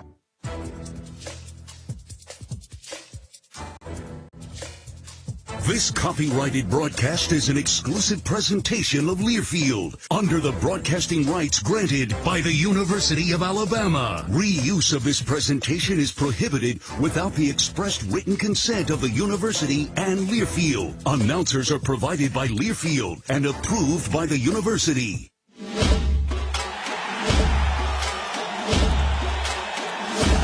Live from the Learfield Network Studios, this is the College Scoreboard. And a pleasant good afternoon, my friends, across the great state of Alabama and the southeastern United States. Our time is 4:21. I'm Brian Houseworth, live with you here in studio. This is your Alabama Power Scoreboard Update. The latest scores from the SEC and around the nation. Alabama football brought to you by Alabama Power is power for a better Alabama. Well, we got a good football game going on. We knew it would. You always are going to have a tough game when you got Lane Kiffin and, of course, our own Nick Saban, the GOAT, as I like to call him, on the sidelines. It's going to be a lot of chess going on down there on the field. Number 9, Alabama, trailing number 11, Ole Miss, 17-14 at the half. We'll get to our highlights presented by Made in Alabama here in just a moment, right here on the CTSN. Again, 17-14 is our score. Let's get right to the SEC. Number 7 LSU, Arkansas. Every Tide fan rooting for Arkansas in this game. They played their hearts out. In the end, LSU had enough to win it 13-10. LSU just 284 yards of offense, but they get it done. That's enough to win. Williams, 120 yards on the ground and a score, LSU. Daniels lines them up. Williams, the running back. Here's the snap. Give to Williams. Wide open up the middle in the end zone. Touchdown, Fighting Tigers. First touchdown of the day for either team. And the Tigers make it a 12-3 ball game with 5:25 to go in the third quarter. That's Chris Blair with the call on the LSU radio network. We thank them for that. Brian Kelly's Tigers now 8-2, 6-1. They'll host UAB next week. You heard what Brian Kelly said on ESPN. They got a camera in the locker room a couple of weeks ago. He says people who win in October essentially are pretenders. People who win in November are the contenders, is what he said there on camera. And they are winning right now. They won the game 13-10. Florida and South Carolina. Big game going on right now in Gainesville. This one all Gators. Trevor Etienne, 24-0 right now. By the way, Gators up. He has a touchdown. 35 yards from one 35-yard touchdown run, about 50 yards on the day. Anthony Richardson, a combined 2 touchdowns for Florida. Again, they're up 24-0 late in that second quarter. Number 5, Tennessee, beating Mizzou today, 66-24. At one point, this was a 28-24 game. Vols in the lead, but they really pour it on in that second half. Hendon Hooker, goodness gracious, has he been impressive. Senior day today, 25 of 35, 355 yards through the air. Hendon Hooker, 3 touchdowns. So 2nd down and 3. Sampson comes in motion. They'll fake it to him. Then they fire down the left sideline. Complete to Hyatt. He's got it at midfield to the 40, to the 30. It's a foot race. They'll never catch him. Crank up Rocky Top. Touchdown, Tennessee. Jalen Hyatt, 68 yards. It's Bob Kessling with a call on the UT Radio Network from Tennessee, and we thank him for that. Josh Heupel's Vols on the day and the year 9-1, 5-1 in the SEC. The Vols 7-0 this year at home. We know that all too well. They win a lot of tight games. They're tough, good defense. Their only loss, of course, to Georgia. Speaking of Georgia, number 1 in the land. They'll play Mississippi State tonight. A lot of cowbells will be going off in Starkville. We'll see what Mike Leach dials up tonight. Dogs are 9-0 on the year. Vandy beating number 24 Kentucky 24-21 today. A&M and Auburn coming up tonight on the Plains. Devon Achane just 113 yards away from a 1,000-yard season. 887 yards right now. Now to our halftime highlights, and they are presented by the great folks at Made in Alabama. Career opportunities in aerospace, bioscience, automotive, IT, advanced manufacturing. 2 words for you, folks. 2 words. Bryce Young.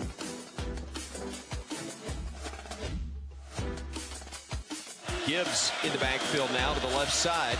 Actually, McClellan, they'll throw the slant. Catch is made. Touchdown, Alabama. Jermaine Burton makes the grab as Bryce Young threads the needle, and the Tide gets on the board. It's Chris Stewart there with a call. The CTSN Latu getting in on the action late. Young looking, throwing, caught, touchdown. Cameron Latu makes the grab in traffic, 8 yards.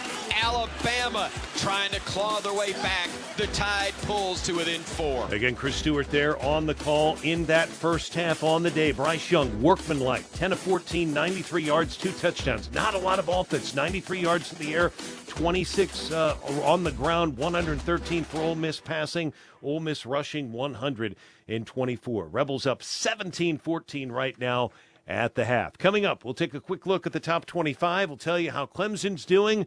Also have some news about Notre Dame as well, as the Irish are in the top 25. They're going to move up. This is the Crimson Tide Sports Network from Learfield. There is no substitute for hard work. Just ask the Crimson Tide. At Dex Imaging, they know the meaning of hard work, too. You don't become the best in the office equipment business without it. If you need a copier and printer company that understands hard work, quality, dependability, and customer service, then give Dex Imaging a call or go to deximaging.com. Dex Imaging, the official copier and printer provider of Alabama Athletics. Hey Tide fans, do you need to make some extra room in your living space, basement, or garage? Life Storage can help, offering a variety of spaces and sizes, including traditional or climate controlled. Life Storage has the space for you. Prefer to skip the counter? This Life Storage exclusive 100% online rental offers the only true contact-free storage rental solution. Call 844-LIFE-STORE or visit lifestorage.com for more information. Life Storage. It's your life. Store it with care. The home of Bear and Saban. This is Alabama Crimson Tide football from Learfield.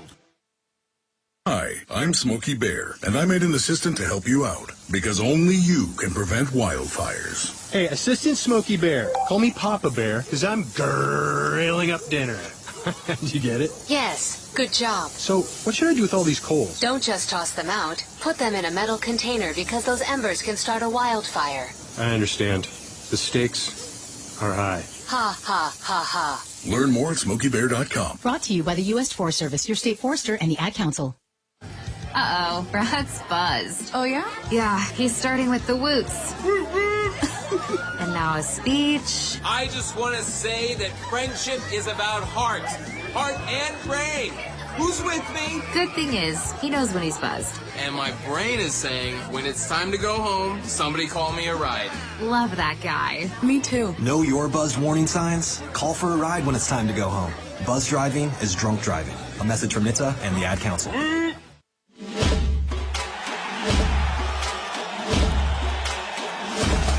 Live from the Learfield Network studios, this is the College Scoreboard. Had a And a pleasant good afternoon, my friends, across the great state of Alabama in the southeastern United States. 4:29 is our time. Brian Houseworth again live in studio with your Alabama Power Scoreboard update as we take a look at our top 25 and also some games involving the Sun Belt. Let's start with Troy in Army right now. That game going on at Veterans Stadium. Troy leading Army by a score of 3-0 right now. That game is early in the third quarter. South Alabama leading Texas State right now. That game going on at South Alabama. It's a 7-0 game right now. That game is early in the first quarter. In the top 25 right now, number 3 Michigan leading Nebraska by a score of 17-3. Blake Corum, 19 carries, 103 yards.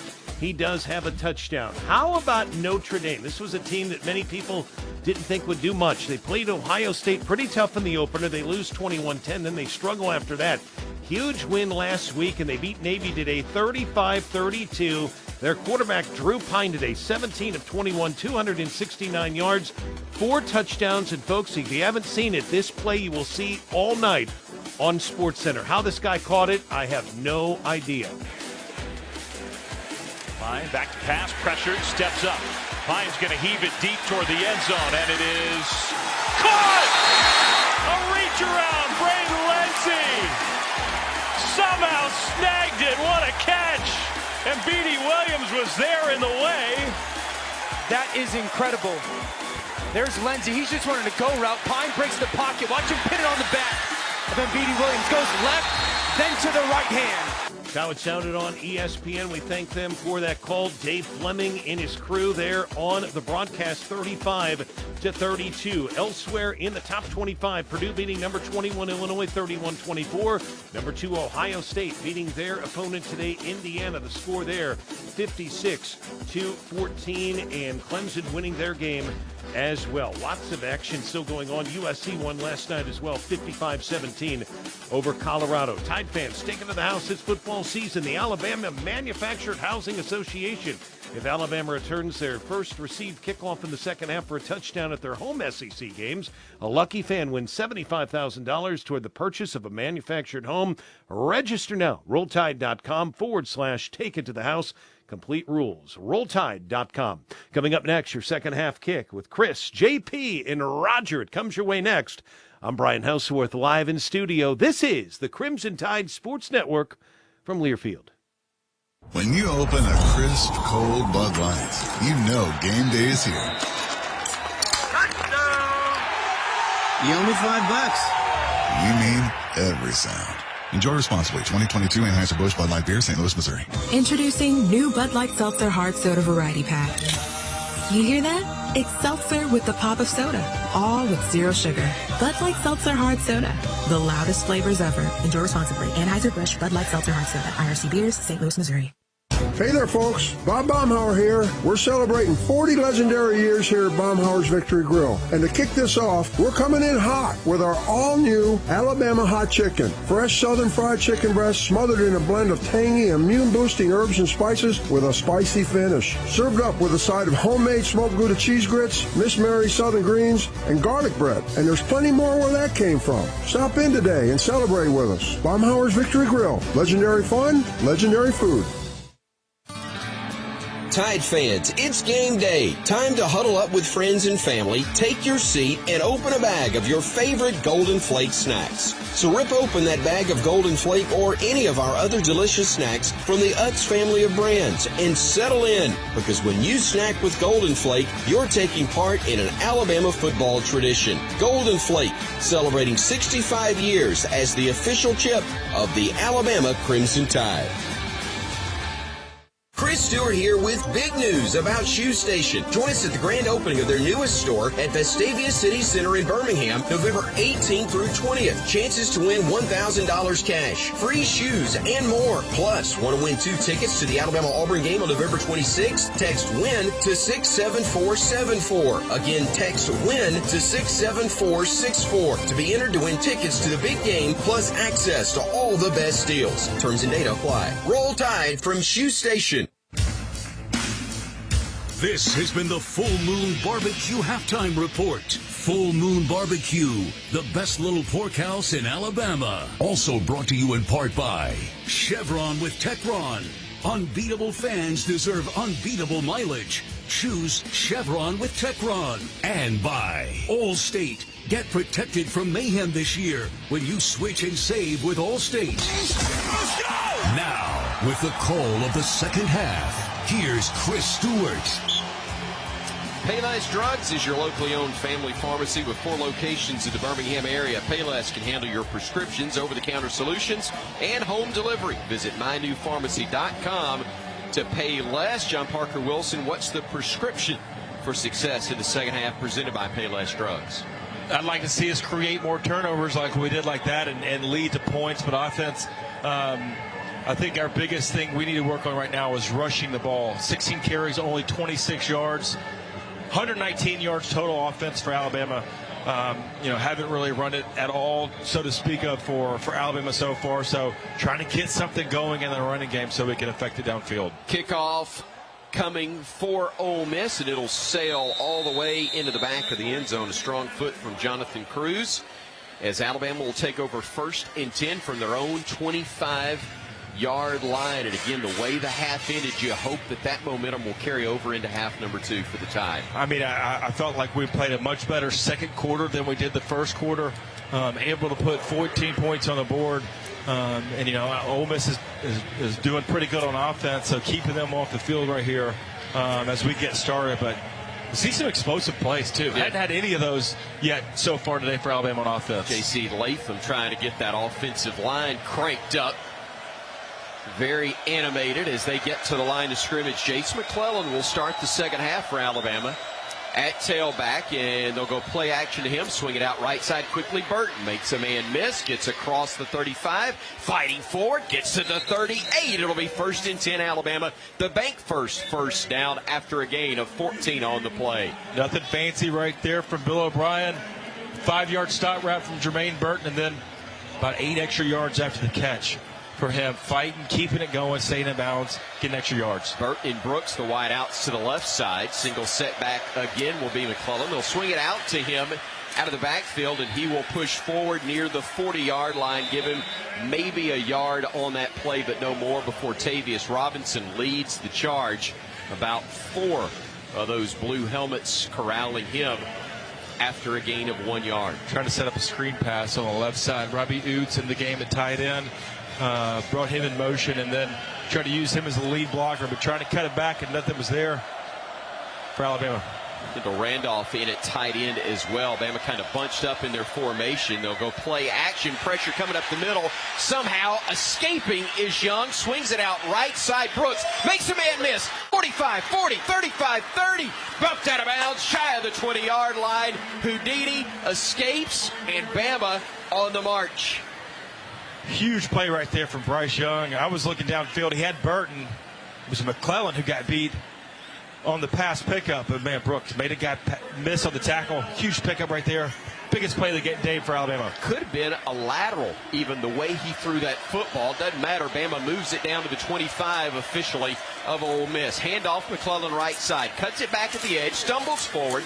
Gets 3 yards on the play. Otis Reese, the defensive back, came up to trip him up and keep him from getting maybe even more yardage on that play. He'll check out. Here's Roydell Williams coming in to replace McClellan, who's been the most effective of the running backs today. Absolutely, without question. And now Roydell coming in instead of Gibbs. That's an interesting move right there from Bill O'Brien. 2nd down and 6, we'll call it.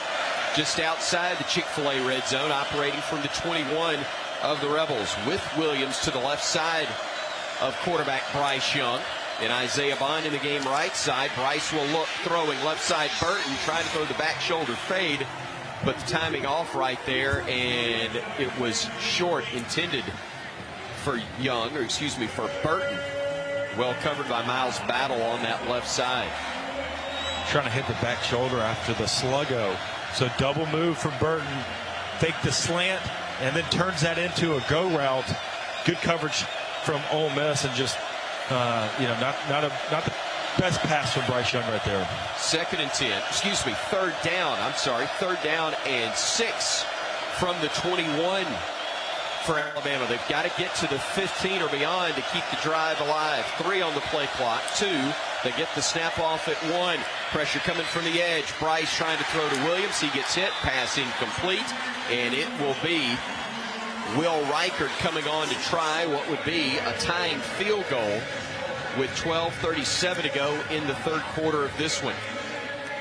By the way, that 35-yard pickup to Ja'Cory Brooks did go as a rushing play because the pass was behind him, or behind Bryce Young when he fired it. So a lateral, if you will, but counted for 35 yards nonetheless. This will be a 39-yard kick from Reichert from the right hash. Snap, spot, and kick. All perfect. And what do you say we start over? We're tied at 17. 12:31 to go in quarter number 3 here in Oxford. Back after this on the Crimson Tide Sports Network from Learfield. Sports matter. They bring us together. That's why we're a proud sponsor of athletic programs across the state. More fans, families, and friends trust Blue Cross and Blue Shield of Alabama to provide the health insurance coverage and services they depend on. We're proud to support Alabamians.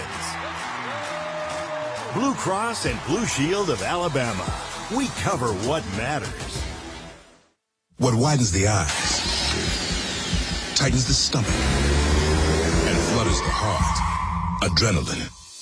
Feel it for yourself in the Toyota RAV4, Camry, Corolla, and Tacoma. Get 1.9% APR for 36 months on a new 2022 Toyota RAV4. Toyota, let's go places. Offer valid through November 30th, 2022. 0 down for well-qualified buyers with approved credit and financing through Southeast Toyota Finance. 2860 monthly payment for every $1,000 financed. Excludes tax, tag, registration, title, and duty fees. See dealer for details.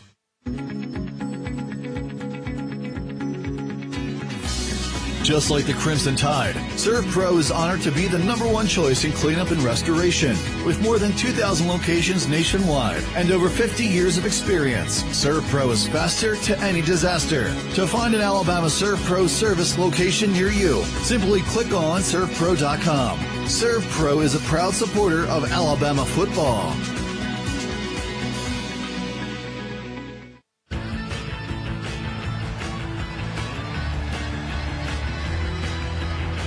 Alabama and Ole Miss tied at 17, 12:31 still to go in the third quarter, and that was the Domino's Drive for Dough. It's presented by your locally owned and operated Domino's in Tuscaloosa.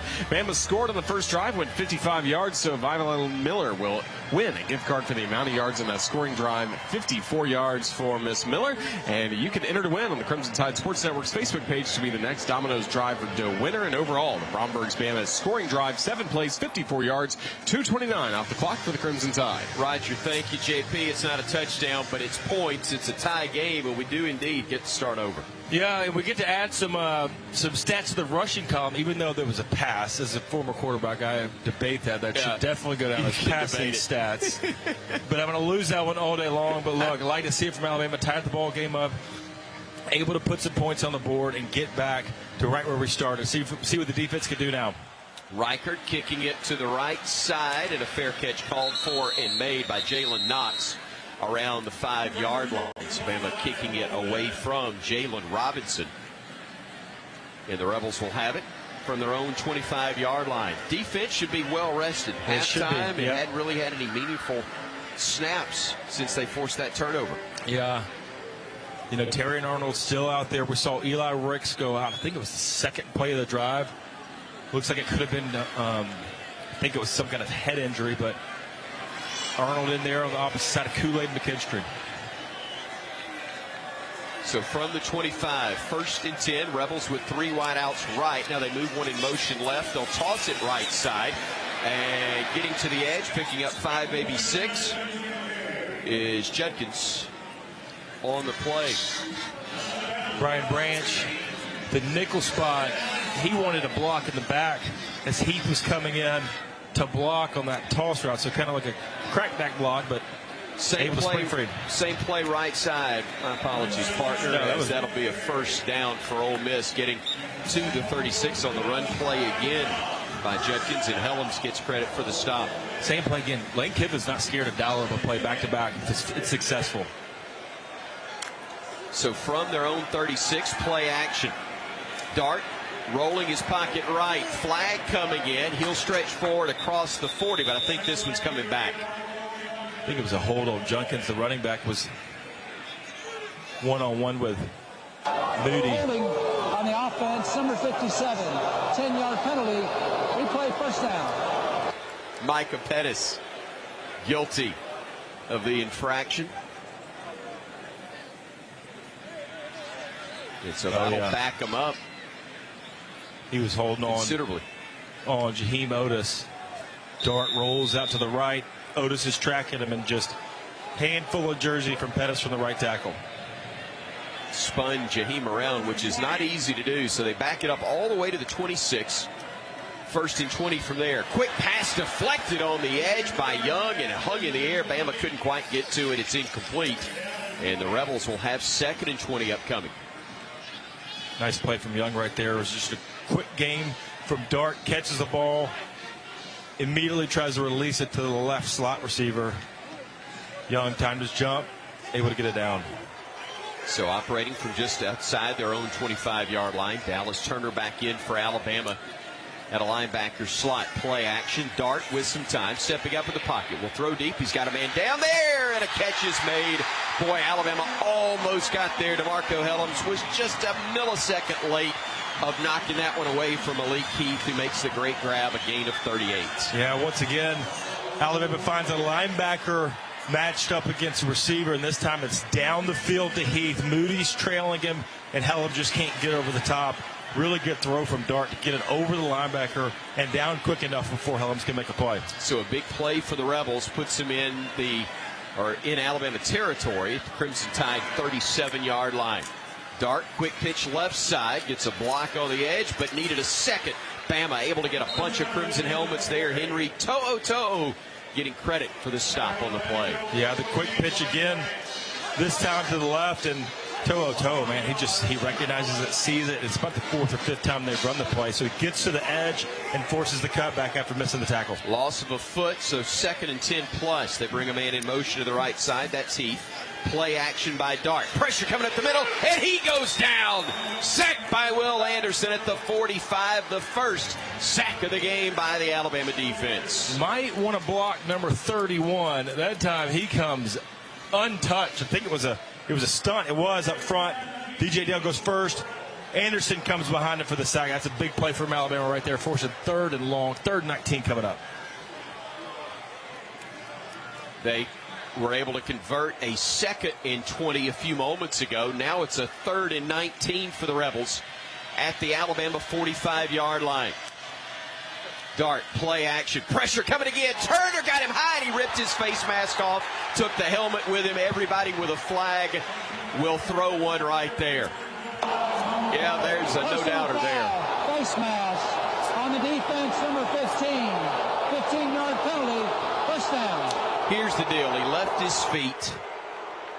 He's grasping for the player, and it was a bad penalty. Number 2 may remain in the game due to the foul. Yeah, he makes a great move on the right tackle, goes up and then underneath, and Dart sees him coming untouched, and as he's taken off, Turner's just out of control right there, and he immediately knows it. Obviously, he puts his hands on his head like, oh no, what did I do? 3rd penalty, 35 yards, and it's the 2nd one, I believe, that's come on a 3rd down. 3rd and 19, exactly.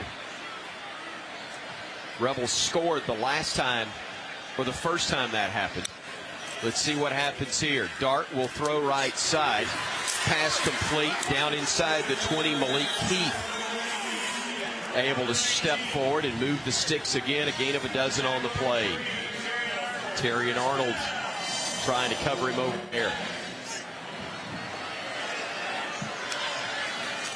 Quick pitch to the right side, this time to Judkins. He'll get to the edge, try to cut it back, and he's going to be close to the 1st down mark, and I think he got it again. It should be 1st and goal for the Rebels from right at the 10. Terry and Arnold, both with the run and the passing game, being targeted by that Ole Miss defense. Yeah, well, Dallas Turner on the edge just lost contain. He's running in, going to the quarterback, and it's that quick pitch once again. The quarterback just takes it, and then it's a pitch as the running back's running a little swing route, and Turner loses contain, can't make the tackle. A couple of tough plays for Turner on the last 3 for the Crimson Tide. So 2nd and a foot, they'll call it for the Rebels outside the 10. Handoff goes to Judkins. He'll get the first down.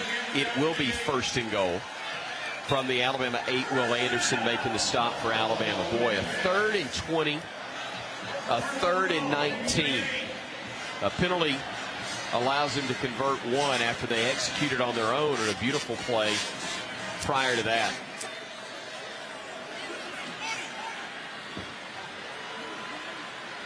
From the Alabama 8-yard line, 1st and goal. Dart rolling the pocket, throwing right. Catch is made inside the 5 before he's knocked out of bounds. That's Jonathan Mingo, who will get bumped out of bounds at the 4. 2nd and goal from there. Comes from the left side. Ball snap, fakes to give underneath, and Mingo's kind of the left wing off the left tackle. He goes behind the offensive line. Linebacker loses him, and he's basically all alone by himself to pick up 4 yards on that first down play. See if Alabama can find a way to keep the Rebels out of the end zone. They'll operate under center. Dart, quick pass, left side catch made. Mingo into the end zone untouched for an Ole Miss touchdown. You rarely see the Rebels operate under center. This time it was for a pass play with everybody expecting the run in short yardage, and Mingo making the grab, scoring the short touchdown, and the Rebels get the lead back. It's 23-17. That 3rd down penalties came back to hurt. 3rd and 19, and then the face mask from Dallas Turner leads to that touchdown for Ole Miss. Extra point attempt upcoming and booted through by Jonathan Cruz, and the Rebels answer right back. They got some help from the Crimson Tide with 3rd down penalties, but it's 24-17, Ole Miss on top. When we come back to Oxford, good one going here in the 3rd quarter on the Crimson Tide Sports Network from Learfield. In SEC sports, the ifs come at you every minute. What if your QB had released the ball a second earlier? What if the head coach hadn't used his last timeout?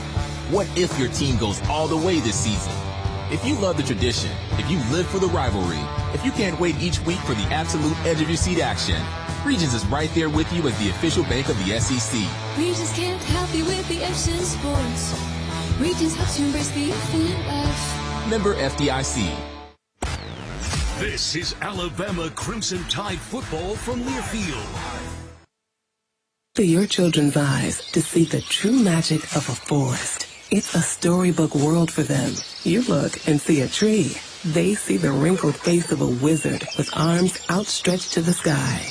They see treasure in pebbles. They see a windy path that could lead to adventure. And they see you, their fearless guide through this fascinating world. Find a forest near you and start exploring at discovertheforest.org. Brought to you by the United States Forest Service and the Ad Council. Adopt US Kids presents What to Expect When You're Expecting a Teenager. Learning the lingo. Jelly. Jelly adjective. Jelly is a shorter, better way to say jealous. As in, Chloe, I am like so jelly of your unicorn phone case. You don't have to speak teen to be a perfect parent. Thousands of teens in foster care will love you just the same. Visit adoptuskids.org. Brought to you by the U.S. Department of Health and Human Services, Adopt US Kids, and the Ad Council.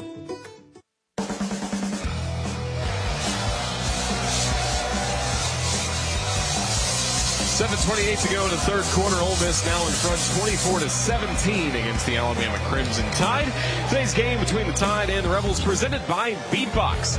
Each Beatbox is bursting with delicious flavors, gluten-free, low sugar, and resealable. Look for it across the Southeast for your next tailgate as we continue live from the Alabama Credit Union broadcast booth at Vaught Hemingway Stadium. Emmanuel Henderson is the deep man for Alabama instead of Jahmyr Gibbs. Interesting. He might be injured. He may be. Gotta be. We haven't seen him. Hadn't played in the 3rd quarter. Didn't play the 3rd. And again, we thought maybe starting the 3rd it was because Jason McClellan was having more success running the football, but it must be because of he's injury now. Gibbs is standing on the sideline. He's talking to a coach. Looks like he's got his left ankle taped up, though. So the kick will carry into the end zone. It went over the head of Corey Brooks. And that will be a touchback, and Alabama will have it 1st and 10 from the 25-yard line. All right, John Parker, very similar spot to what we had for the Crimson Tide at the start of the second half. You know what you need score-wise to try and tie it up. Yep, got to go down and try to get a touchdown right here. 7:28 left to go in the third. Gibbs still on the sidelines. He's got to be hurt. It looks like his left ankle got taped over his cleat. So Steve McClellan come back, who's been pretty effective so far for Alabama. He's got 6 rushes, 21 yards. He is the single setback with trips to the right side of the formation. Now they'll bring one in motion near side. That's Kendrick Law. 5 on the play clock as the snap goes to Young. Throws right, and boy, Bama fortunate that didn't get picked off. Brooks fell down. There were 3 blue helmets in the area, and none of them could get their hands on the football. Yeah, that was just, it was late from Bryce going to the right side of the field. He started left, top of the route. Brooks does fall down. Very lucky right there, Alabama avoiding an interception. 2nd and 10 with 2 wide outs right, 1 left, and McClellan behind Young, who's in the pistol. Now brings him to his right. Bryce claps his hands, gets the snap, play action, swings it near side. Good catch made by Alabama, and the freshman Kendrick Law out of Shreveport, his 3rd catch of the year. And he gets out of bounds after a gain of about 7, maybe even 8 on the play, but 3rd and about 2.5 upcoming for Alabama. 3rd catch of the year. He's played a lot tonight. Right there, good route. Just ran a quick little out route. Had soft coverage from the DB.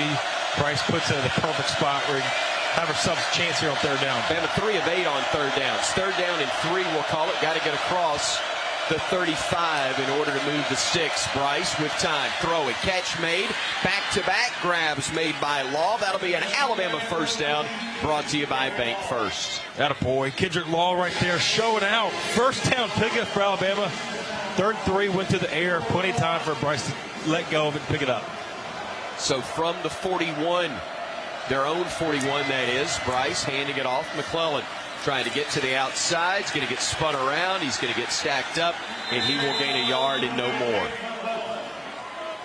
2nd and 9 upcoming for Alabama with the game clock at 6:18 and moving. Here in quarter number 3 at Oxford, Alabama and the Ole Miss Rebels doing battle in the SEC West. McClellan out. Roydale Williams comes in to spell him on 2nd and long. Latu and Law split wide right. Williams will go wide right, leaving an empty backfield for Bryce Young. He's got 2 wide outs to his left. Barking the signals. Bryce claps his hands, gets the snap.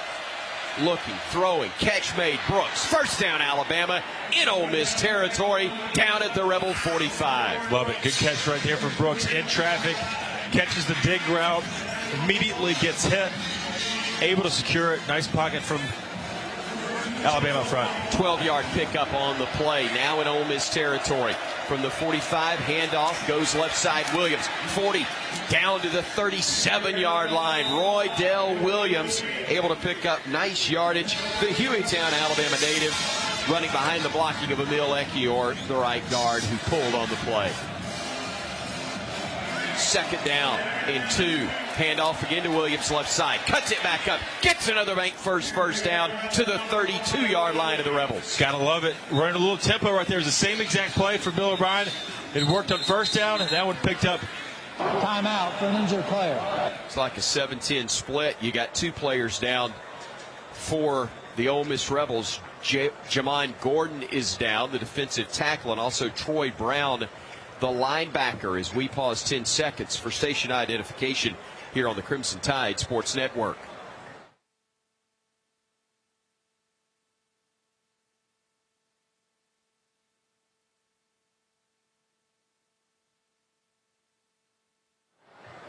Timeout on the field, 4:57 to go, 3rd quarter. Bama down 24-17, but driving in Ole Miss territory when we come back on the Crimson Tide Sports Network from Learfield. When you open a crisp, cold Bud Light, you know game day is here. You owe me $5. We mean every sound. Enjoy responsibly. 2022 Anheuser-Busch Bud Light Beer, St. Louis, Missouri. Introducing new Bud Light Seltzer Hard Soda Variety Pack. You hear that? It's seltzer with the pop of soda, all with zero sugar. Bud Light Seltzer Hard Soda, the loudest flavors ever. Enjoy responsibly. Anheuser-Busch Bud Light Seltzer Hard Soda, IRC Beers, St. Louis, Missouri. Alabama football all season long. This is Alabama Crimson Tide football from Learfield. This is an important message from the Mine Safety and Health Administration. Mining fatalities, accidents, and injuries are preventable. Taking a minute to approach your task safely can protect you and your fellow miners from injury and death. Staying alert and focused can keep you safe. Do it safe. Do it right. Whether buckling a seatbelt or securing equipment, these quick safety measures can prevent injuries and fatalities. Take time. Save lives. For more resources, visit MSHA.gov. Farming is dangerous. There's dangers all around us. We go through safety training and try and do these things to make sure accidents don't happen. You don't want to hit a gas pipe because that's your life. The other part of it is if you hit certain things, you're liable for it. Farm Safe 811 starts with you. Always call 811 and wait for any underground lines to be marked. Always keep safety in the back of your mind. Just stay humble. For more information, go to farmsafe811.org. 24-17 Ole Miss in the third quarter. Make sure you listen to Hey Coach and the Nick Saban Show from Baumhower's Victory Grill on Thursdays, 6:30 to 8 p.m. across the network. Remember to submit your question to Coach Saban at AL.com. Could be asked during the show. Hey Coach and the Nick Saban Show presented by Alpha Insurance. Roger Hoover, thank you so much. 4:55 on the third quarter clock. Bama driving down 7 here in Oxford. Bryce Young bringing his team to the line of scrimmage. McClellan in the backfield. After the injury timeout, Roydell Williams a couple of nice runs while he was out there. Latu now on the left side briefly before he goes to the right side. On the snap, they'll swing it out to him, trying to make a man miss. Flag is down. He does elude a tackle. Latu inside the 25 to the 23, but I believe a flag is going to bring this one back. Bama likely guilty of a hold. Holding on the offense in the 65. 10-yard penalty. Replay, first down. J.C. Latham, the right tackle, guilty of the 4th penalty of the game for 45 yards. They've all been big ones, John Parker. Yeah, that was a tough one. 10-yard penalty, but it's really about a 20-yard penalty you have to pick up from Latu. I don't know if you could hear the hit on the radio, but man, he delivered the boom at the end of that run right there, low in the shoulder. Couldn't see the hold on Latham. Empty set as McClellan goes wide to the right side. 1 of 3 on that side. 2 wideouts are left for Bryce Young, who steps up, gives instructions to the line. 4 on the play clock. 3 gets the snap at 2. Bryce looking, stepping up, throwing on the run. Catch is made. Back to the original line of scrimmage. How about that? The guy had 2 catches all year. Kendrick Law has 3 grabs on this drive alone. Feeling good right there. Bryce Young, once again, empty backfield from Alabama. Spreads them out. Original read wasn't open. He steps in the pocket, acts like he's going to scramble the ball, run toward the line of scrimmage, finds Law for a 10-yard pickup. 2nd and 10. Nice gain on the play. 2 in the backfield with Bryce. With Latu, the offset tight end. Handoff right side. Goes to McClellan. Fighting, churning, driving the legs, pushing the pile. First down, Alabama. Down inside the 20-yard line of the Rebels. It's the best run of the night right there from Alabama. McClellan, he's tied up about 2 yards. Actually, the line of scrimmage, breaks the tackle, keeps his feet going, and then gets some help from his buddies pushing him going. But it's a motion from Alabama's offensive line. Right at the Chick-fil-A red zone, the 20-yard line. Handoff McClellan right side. Turns it up. Gets 4 yards. Gets 5. Gets 6. Gets knocked out of bounds after a gain of 8 and maybe even 9. But again, the yards after contact on the last 2 carries, unbelievable from that young man. Yeah, again, Ekiyor out there, the right guard, leading the block outside the numbers. And McClellan running with some passion right now. It's a new age of college football. The blockers are behind you, pushing you instead of clearing out things from in front. And I believe a timeout's been called by Alabama, or an injured player down right now, and Emil Ekiyor. the right guard for the Crimson Tide. So an injury timeout, but not a called timeout with 2:41 to go here in the third quarter of play. Bama battling, knocking on the door, but still trailing 24-17 when we come back to Oxford on the Crimson Tide Sports Network from Learfield. Red Diamond knows that prepping for the perfect holiday meal isn't always easy. From making sure there's an option for your cousin Steve from Chicago, I require a plant-based diet, to making sure your father-in-law's favorite is on the table. Boiled Brussels sprouts? Gross! The holidays can be hard. Thankfully, you've got fresh brewed Red Diamond iced tea. It's the perfect sip of pure perfection that always brings people together. Red Diamond. Perfect's not easy. Big Al, Bremer Jammer, and the $1 Million Band. This is Alabama Crimson Tide football from Learfield. Question: what will you find on all over-the-counter or OTC medicine packages to help you choose the right drug and use it safely? The answer? The drug facts label. This label lists the medicine's active ingredients and purpose, how much to take, and warnings you should know before using it. Remember, even OTC medicines you buy without a prescription can cause side effects you don't want. So follow the information listed on the drug facts label. For more information, visit fda.gov/drug facts label. A message from the U.S. Food and Drug Administration. Some of the best sounds you'll ever hear are generic, safe, effective, even money-saving, just like FDA-approved generic drugs. Even if they don't come in the exact same color or shape as their brand name equivalents, they have the same key ingredients and go through a rigorous review process. Talk to your doctor or pharmacist today and visit fda.gov/generic drugs. Generics are safe, effective, and can save you money. You'll like the sound of that.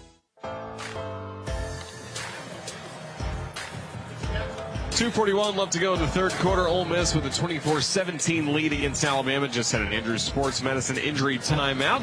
Brought to you again by Andrews Sports Medicine and Orthopedic Center, the official sports medicine provider of the Alabama Crimson Tide football team. Good to see Emil Ekiyor walk back to the sideline under his own power. No question. And Alabama trying to keep this drive going. Second down and 3 from just outside the Ole Miss 10-yard line. Bama at the 13 right now with 3 wideouts left. Single setback Jace McClellan, who has been the workhorse on this drive. Trying to tie the score back up. Handoff McClellan, no. Play action to him. Pass to Prentice. Catch made down inside the 7 to the 6-yard line. It'll be first down, Alabama from there. And see, that goes to show you right there what the running game will do for the passing game. Fake the handoff underneath McClellan. The linebackers close in on it, and Prentice is wide open right there. Calera native makes the grab. First and goal, Bama from the 6. Handoff goes to McClellan. Fights inside the 5 and is knocked down right at the 5, actually. As it was good to see Emil Ekiyor check back in for the Crimson Tide at right guard. The left guard on this drive, or left tackle, I should say, Tyler Steen. 13th play of the drive, second and goal inside the 5, Alabama. Snap to Young, play action to McClellan, looking, firing high and over the top of the intended receiver Brooks and out of the back of the end zone, and I'm not positive that wasn't by design. It was. He was just throwing it away. He was trying to find Brooks on the backside. He runs for the left side, just running a drag, and Bryce literally throws it 2 yards or 2 rows deep into the student section. Give yourself a chance here at 3rd and 5 come up. Minute 33 left to go here in the third. I mean, this has been a much slower pace third quarter compared to the first half. We got to score a touchdown right here. Bama scored on 3rd and goal from the 8-yard line the last time around. Does he go back to Latu once more? Young directing traffic. He'll bring Law in tight to the right side. He will look that direction. He will bounce to his right. He'll roll. He will pump fake. He'll throw it. Back of the end zone. Catch made. Brooks. Touchdown, Alabama. Ja'Cory Brooks. The 5-yard touchdown grab from Bryce Young. And Alabama's an extra point away from tying it up again. Try to hit McClellan out of the backfield on a free release. He was running the flat. Ole Miss had it covered up. Once again, Bryce Young making a play with his feet scrambled to the right and able to find Brooks, who makes a really good catch running at full speed. Should have been a dead ball personal foul on Ole Miss for a shot that was taken at Kendrick Law to his face mask after the play was over. Extra point attempt, Reichard, kick up and good, and we are tied once again. 24-24 our score, a minute 23 remaining in the third quarter. The Brombergs scoring drive recap. 14 plays, 75 yards, 6 minutes, 5 seconds off the clock. John Parker Wilson, what an answer for Bryce Young and Nick Saban's Alabama Crimson Tide. Huge right there. Big drive from Bryce. Big drive from our offensive line. We doubled our run total for the game with the right there 6 rushes, 34 yards. Bryce was 6 of 8 for 51 yards, but had 5 first downs on that drive. That's what you got to see. That's Alabama football right there. Controlling the line of scrimmage, throwing off of the run. McClellan, though, he's really turned it on and gave us offense a spark that we hadn't had in the first half. Offensive line, they look ticked off too. They're playing with passion, playing it for the different emotion that we really honestly didn't see the first half and hadn't seen in quite some time. So it's nice to see these guys playing with some motion and you know, getting after it a little bit, getting after it, kind of scrapping it up after the play. I like to see it. Young now 19 of 27, 194 yards, 3 touchdowns. His counterpart, Jackson Dart, 12 of 20 for 169 and a score as well. But as you talked about McClellan, I think his numbers tell the story. 10 carries, 42 yards. Man, it seems like more than that. As tough as he's been running it, but that average of 4 yards per carry, a little better indicator of what he's done. We'll take it. You can get first down every snap right there, or every drive when you run for 4.2 per.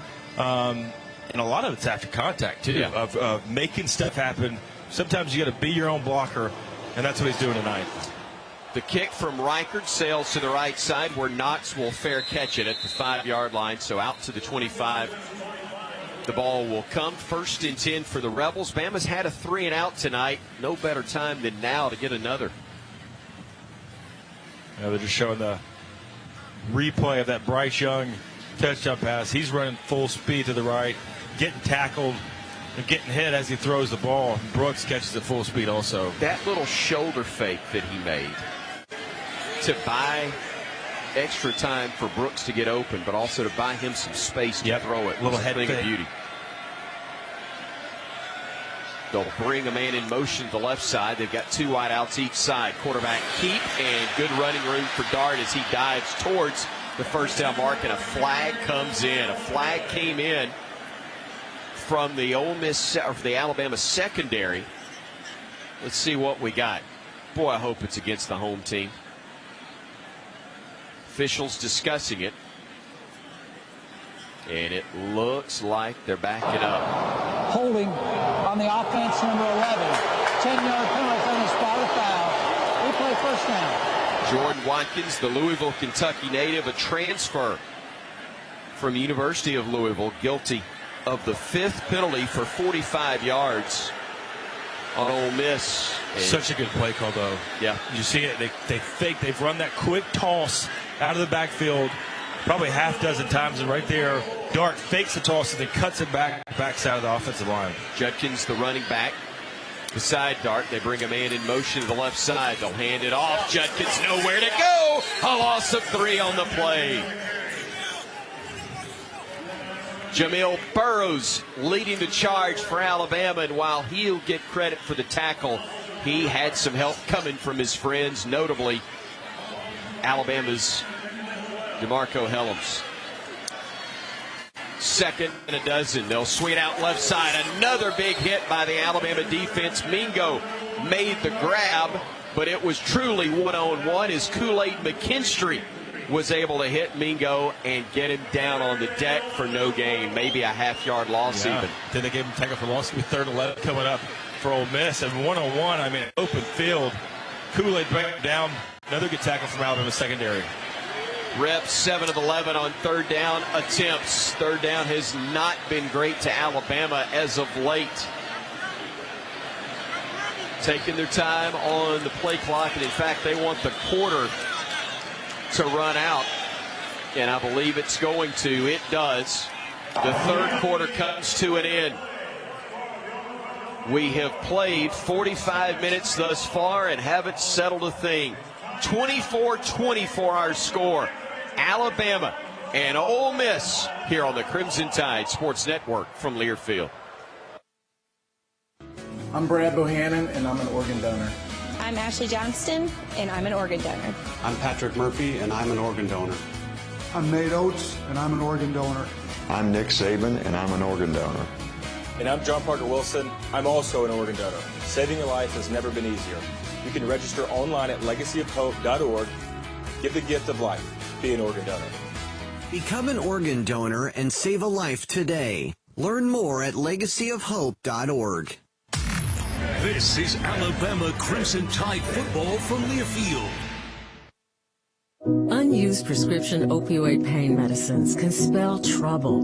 They can spell risk if taken by someone they weren't prescribed for, harm if accidentally taken by a child or pet, or overdose if they're not used as directed. Safely dispose of opioids before they can hurt your family. Find a drug take-back option such as medicine drop boxes. You may find these in your community at local pharmacies or police stations. Visit www.fda.gov/drug disposal. Are you thinking about buying medicine online? A search for online pharmacies yields more than 20 million results. But which ones can you trust? Medicines bought from unlicensed online pharmacies can be dangerous. You may get a fake drug, your condition may get worse, or you may experience a bad reaction. Don't put your health at risk. To learn how to find an online pharmacy that's safe and legal, visit fda.gov/BeSafeRx. A message from the U.S. Food and Drug Administration.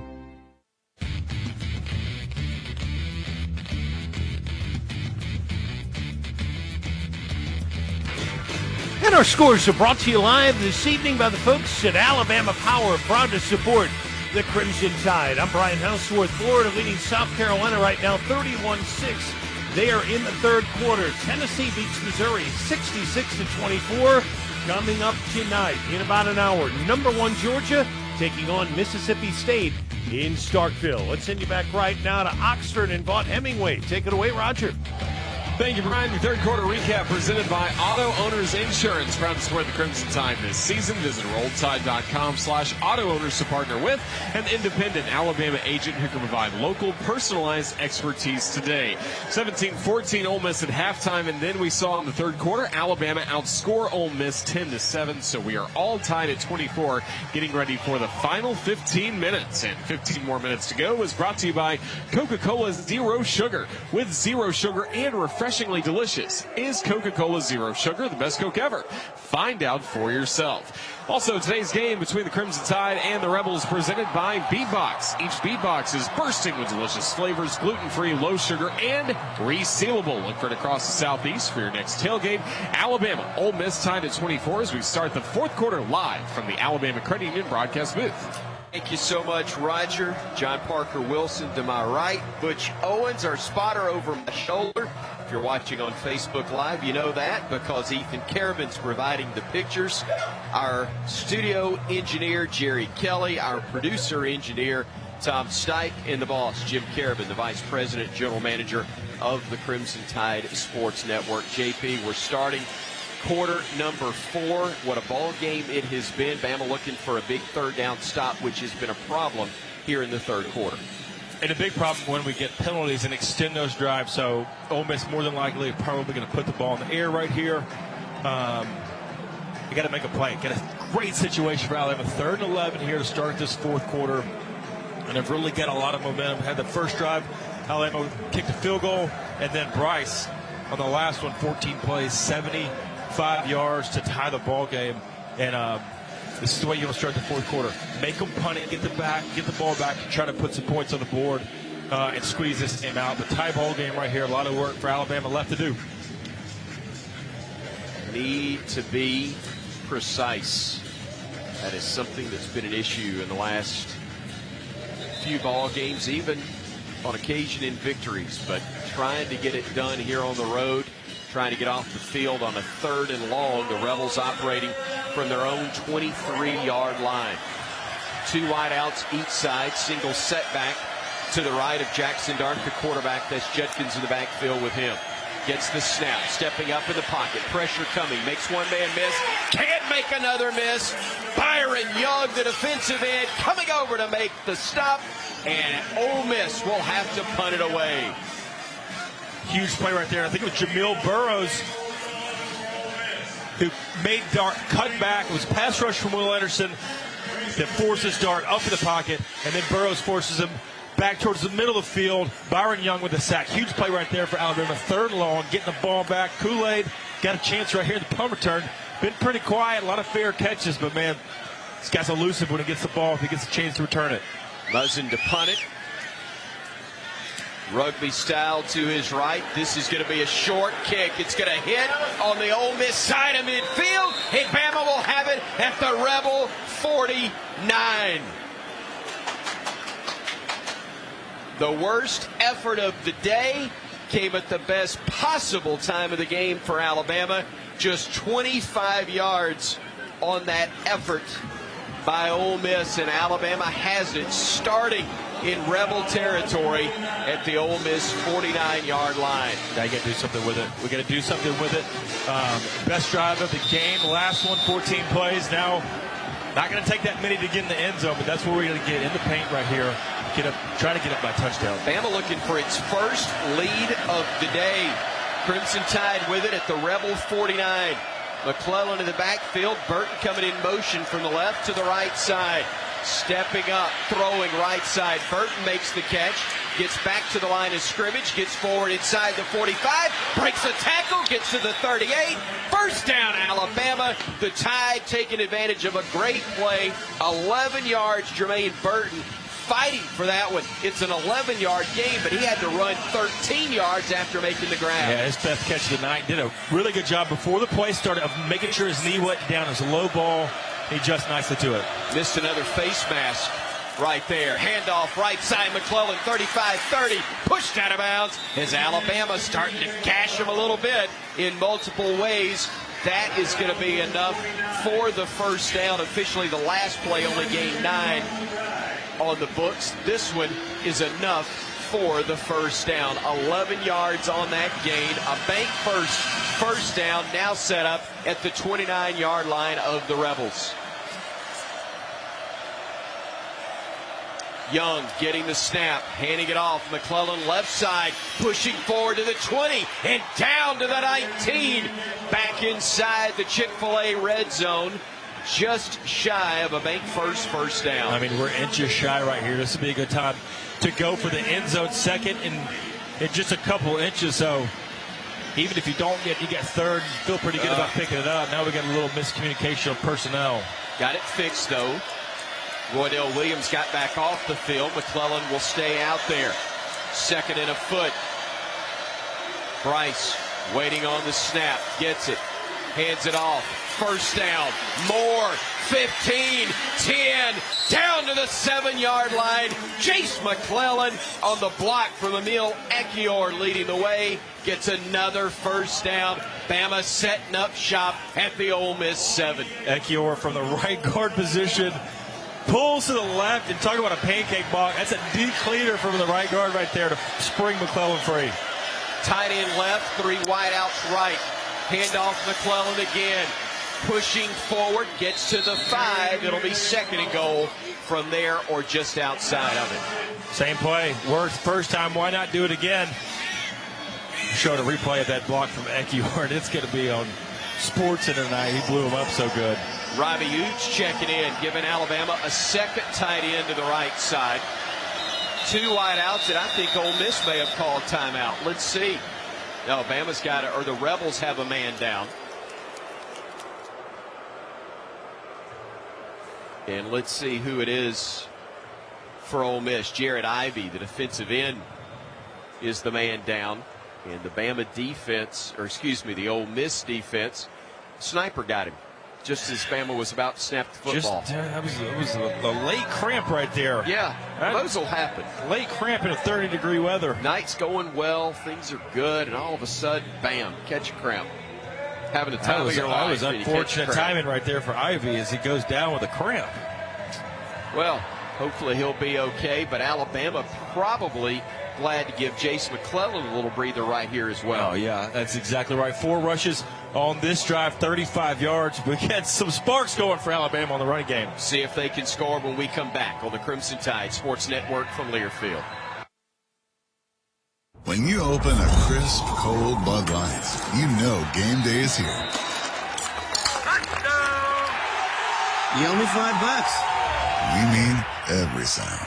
Enjoy responsibly. 2022 Anheuser-Busch Bud Light Beer, St. Louis, Missouri. Introducing new Bud Light Seltzer Hard Soda Variety Pack.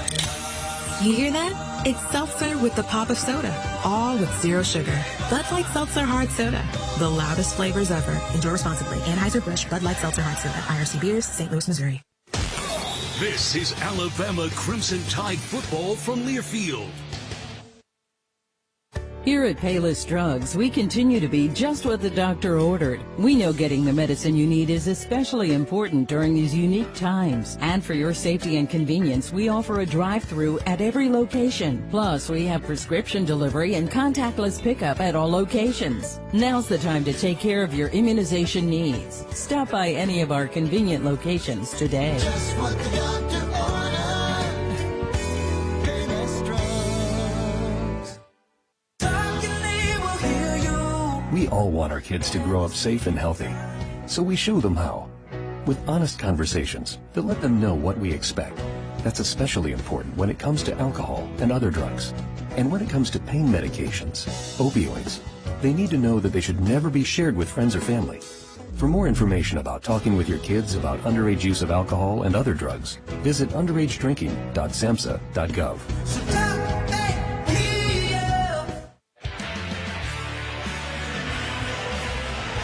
Crimson Tide Best Move of the Game presented by Old Dominion Freight Line. They work hard to be the best in the game and proud to support theirs. Jace McClellan, some hard running on this drive for Alabama. Hopefully more of it coming up here. 2nd and goal, Bama from the Ole Miss 5-yard line. McClellan to the left side of Young. He will lean over, Bryce will, and say something to his running back. Now he calls for the snap and gets it. He wants to throw right side, has a man, incomplete. He threw it behind Burton. The intended receiver, Bryce, got hit pretty hard, but he's able to hop up around the 15-yard line. I could tell from your reaction you're not wild about what you saw right there. Well, did he run the wrong route? No, he didn't run the wrong. Burton's starting the slot, and there's a slant in front of him, and he's going like you run a go route to the back pylon. Bryce tries to hit him with the back shoulder, but that's a tough play to execute right there on the goal line. Here's Roydale Williams in the game now on 3rd and 5. 3 wideouts right, 1 left for Alabama. Bryce taking his time, and a timeout is going to be used by Alabama. Play clock was getting low. Yeah, it was. 11:27 is the time left here in this 4th quarter. 25 will be the time on the play clock once everything resumes. What do you say, Tom? We need a timeout, or are we going to stay here? We'll take the timeout with them. Bama trying to score when we come back on the Crimson Tide Sports Network from Learfield. Is bone and joint pain making simple tasks difficult? Don't just live with it. Talk to an orthopedic specialist at Ascension St. Vincent's. Options are available from physical therapy to minimally invasive surgery, which may mean faster recovery and less pain. By listening to understand you, your doctor takes a personalized approach to your care. Appointments are available, and we're here for second opinions too. So don't delay. Schedule at ascension.org/stvincents-AL-ortho. The Crimson Tide plays here. This is Alabama Crimson Tide football from Learfield. We all make choices about alcohol. Kids make choices whether to drink or not. Bye, Dad. Remember, I'm going to Alex's party tonight and sleeping over. Hey, remind me about that party again? And adults make choices whether to talk about it. That's true of parents and every other trusted adult in a kid's life. Kids want to know our expectations, and they want honest answers in everyday conversations. So talk with your kids and help lead them on a positive path, because when you talk, they hear you. Learn more at underagedrinking.samhsa.gov. Meet Ed, movie buff, animal lover, safe driver. 5 years of driving an ambulance teaches you a thing or two. If people knew what I know, lives could be saved. When I see a car trying to rush past a turning bus, I get concerned. You see, when big vehicles turn right, they have to swing wide to make the turn. And that's a lesson you don't want to learn the hard way. When trucks and buses turn, let's you and I wait. It's our roads. It's our safety. Visit www.sharetheroadsafely.gov.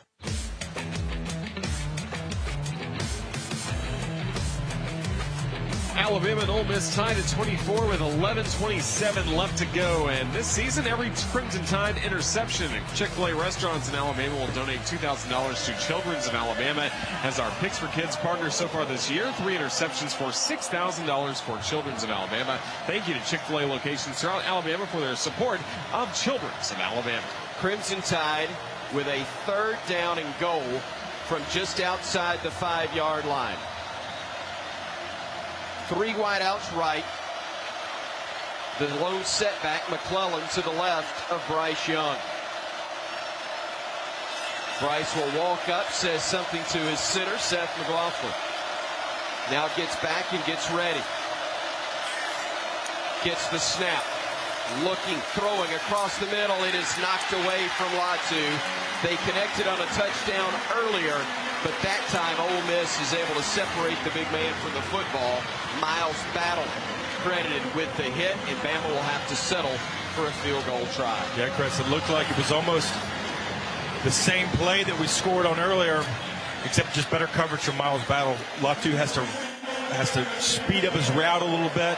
And doesn't get that separation at the top of the break, which leads to the pass breakup, and now field goal attempt here from Will Reichard. 23 yards from the left hash. Snap, spot, kick. Good. And Alabama has its first lead of the day.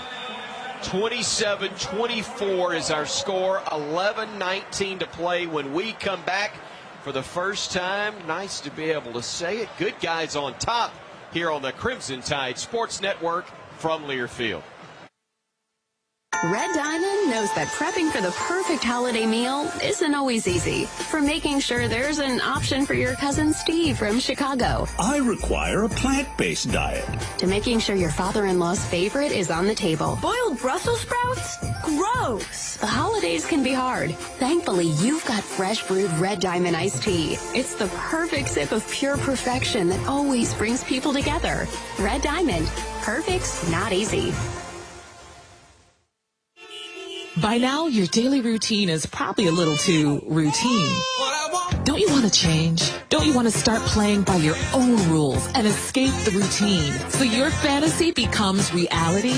Where every night is an adventure, where new flavors are ready to be tasted, where it feels like you're a winner. Take a chance. Reward yourself.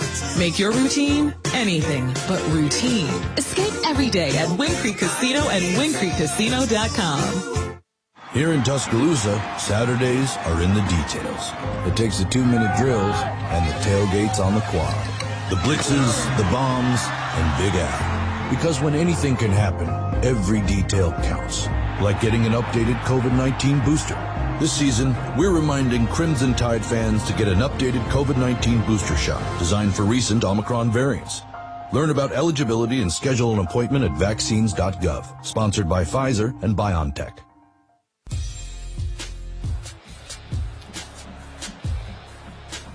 Crimson Tide now in front 27-24 over Ole Miss with 11 minutes and 19 seconds still to go. Taking a look at the attendance figures for today, courtesy of A-Tix. Still haven't heard the official attendance, but a great crowd on hand. The capacity is 64,038, so likely right at capacity, likely a sellout crowd today for Alabama against Ole Miss.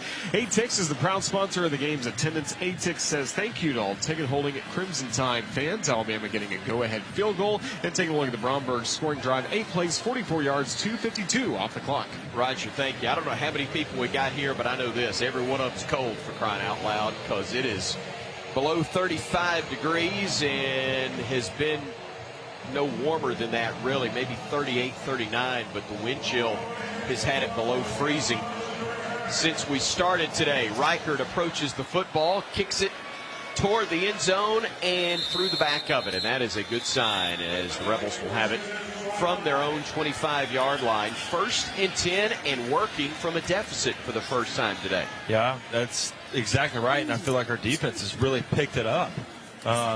playing well, forced a punt on that last drive. But Jackson Dart, they've been pretty successful today, too. He's got 170 yards through the air, 146 yards rushing on the ground from Ole Miss. That's been their biggest factor. We knew that coming in. This is a team that wants to run the ball, that wants to control the clock. But Alabama's defensive line has really picked it up and slowed down this running attack here in the second half. See if they can keep the momentum. Talking about that Alabama defense. They'll go quick pitch. Look out. Big hit delivered. Alabama's Brian Branch. He's listed as the star. He made Judkins see stars as he leveled him for a loss of 5 on the play. Came back untouched, and he's seen that quick pitch now 8 or 10 times come right at him, saw it, diagnosed it, and went back there and delivered a huge hit. That's a 6-yard loss right there. Back to the 20. They will hand it off. They'll push forward and get about 4 yards, but it's 3rd and 11. Upcoming for the Rebels, DJ Dale making the stop, and now he'll check back out of the ball game as we see Byron Young come back in for Alabama.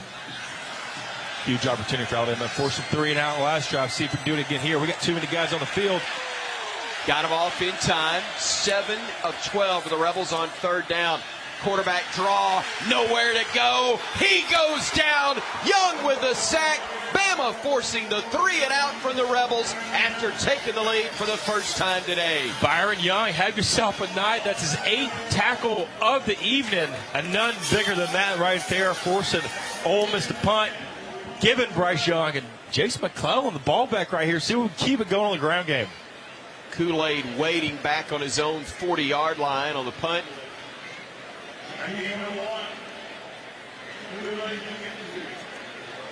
Musson ready to kick it away. Gets the snap. He's averaged just 33 yards per punt. This one's in under end. Fair catch called for at the Alabama 41. 1st and 10. Crimson Tide from there with 9:38 to go. 38 yards on the punt. And we'll keep it right here. John Parker Wilson, as Alabama is in a spot that they've been in, frankly, a couple of times in losses this year. You've got the lead in the 4th quarter. Can't make the plays, though, to keep it that way or extend the lead. Bama trying to do that right here as the defense just came up huge. Huge. Defense has been playing big. And to me, this is, this game is kind of going, it hadn't really gone back and forth. The momentum has gone back and forth, right? Ole Miss had it early, but, man, Alabama in the second half has really turned it on. Seen a lot more emotion from the team. On the last drive, when Alabama's defense was out there, see offensive players coming over in the huddle on 3rd down when there was a timeout or stop a play, saying, let's go, we're going to get this. Everybody's in there on the sideline. So this look and feel looks different right now from Alabama, but you got to make them pay right here. You're up 3 points, still 9:38 left to go. A touchdown does a lot changing the game right here. Tide will have it from their own 41-yard line. Looking at some of the numbers, they are a whole lot better than they were at the half. 300 yards of total offense, 203 through the air, 99 on the ground for Alabama. The Rebels pace slowing considerably. They're at 142 rushing, 170 through the air. They do have an advantage of 10 yards on Alabama in the total yardage numbers, but Bama starting to get some things done on 3rd down. Finally, 5 of 11 is Alabama, 7 of 13 are the Rebels. They have 18 first downs to 16 for Alabama. They've averaged 4.8 yards per play. Bama finally above 5 yards. They're at 5.3 thus far. Yeah, gut check in a game like this. Bama's answered. Can they continue to do so? Yeah, and rush yards in the first half, 26 for Alabama. In the second half, they had 73. Pass yards in the first half, 93. Here in the second half, 9:38 left to play, 110. So Alabama has picked it up dramatically in the offensive category. Defense has done the same thing. Only given up, 3 points so far here? 7 points so far here in the second half. From their own 41-yard line, Brooks and Earl split wide left. Latu, the tight end, split right, along with Kobe Prentice. Single setback again, Jace McClellan. As Bryce Young operates from the pistol formation. Play clock just now under 10. McClellan leaves the backfield. Blitz coming, and Bryce goes down.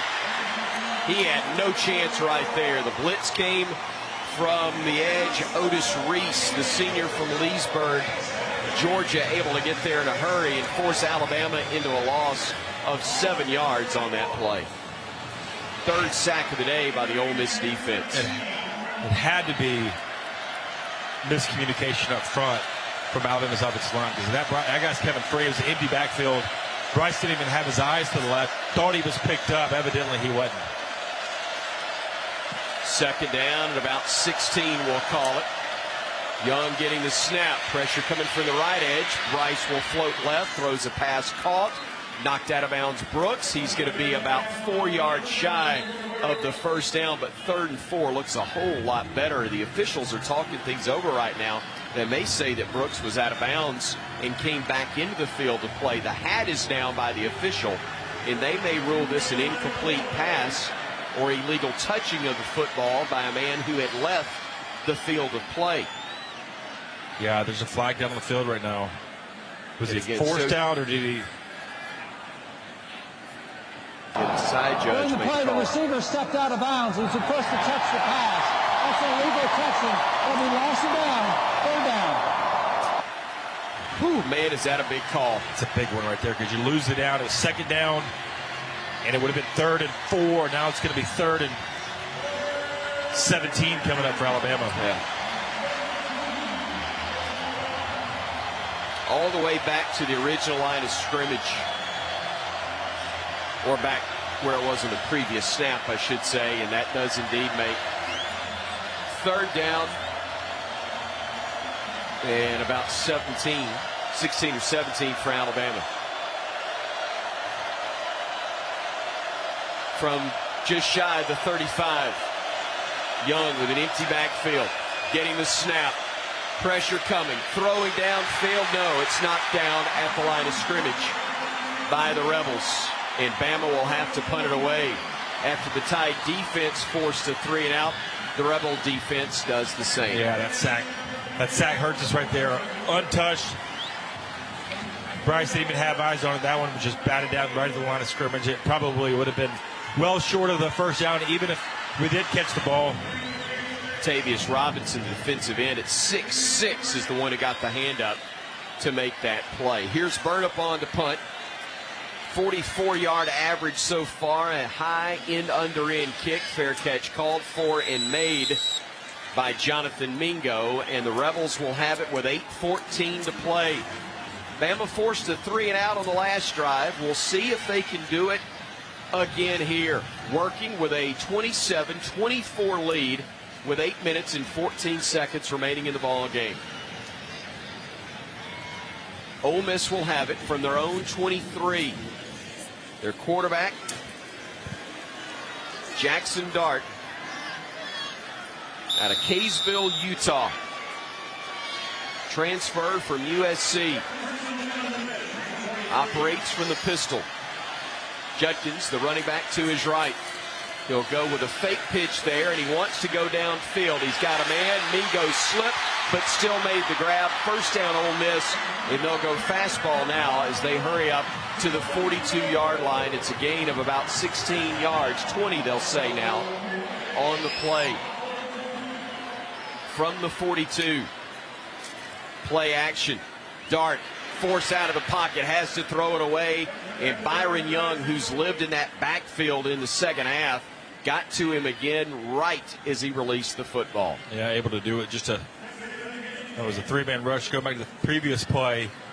It was a play action off of that quick pitch they've run so many times tonight. So right there, Alabama defense not able to adjust to the play action off of it. 2nd and 10. Dart again fakes the pitch. Now we'll throw it to the man he faked to earlier. Catch is made. Judkins gets knocked down by Deontay Lawson as he gets to the midfield stripe. It'll be 3rd down and 2, but this is 4-down territory for the Rebels. 7.5 to go in the 4th. 3-point Bama lead. Rebels will hand it off. Running right up the middle and getting the first down will be Judkins to move the chains into Alabama territory at the 43-yard line. Quickly to the line they go. Judkins still in the backfield.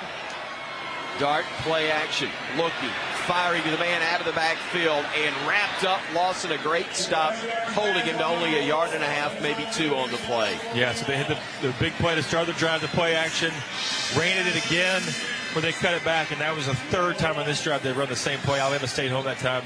Deontay Lawson, good open field tackle right there against Junkins. So 2nd and 8 from the Alabama 41-yard line. Dart getting the snap, looking right, throwing right, short, intended for the wide receiver Malik Heath. Good coverage across the way by Alabama's Terry and Arnold. And Bama pleading that Will Anderson got hit well after the play.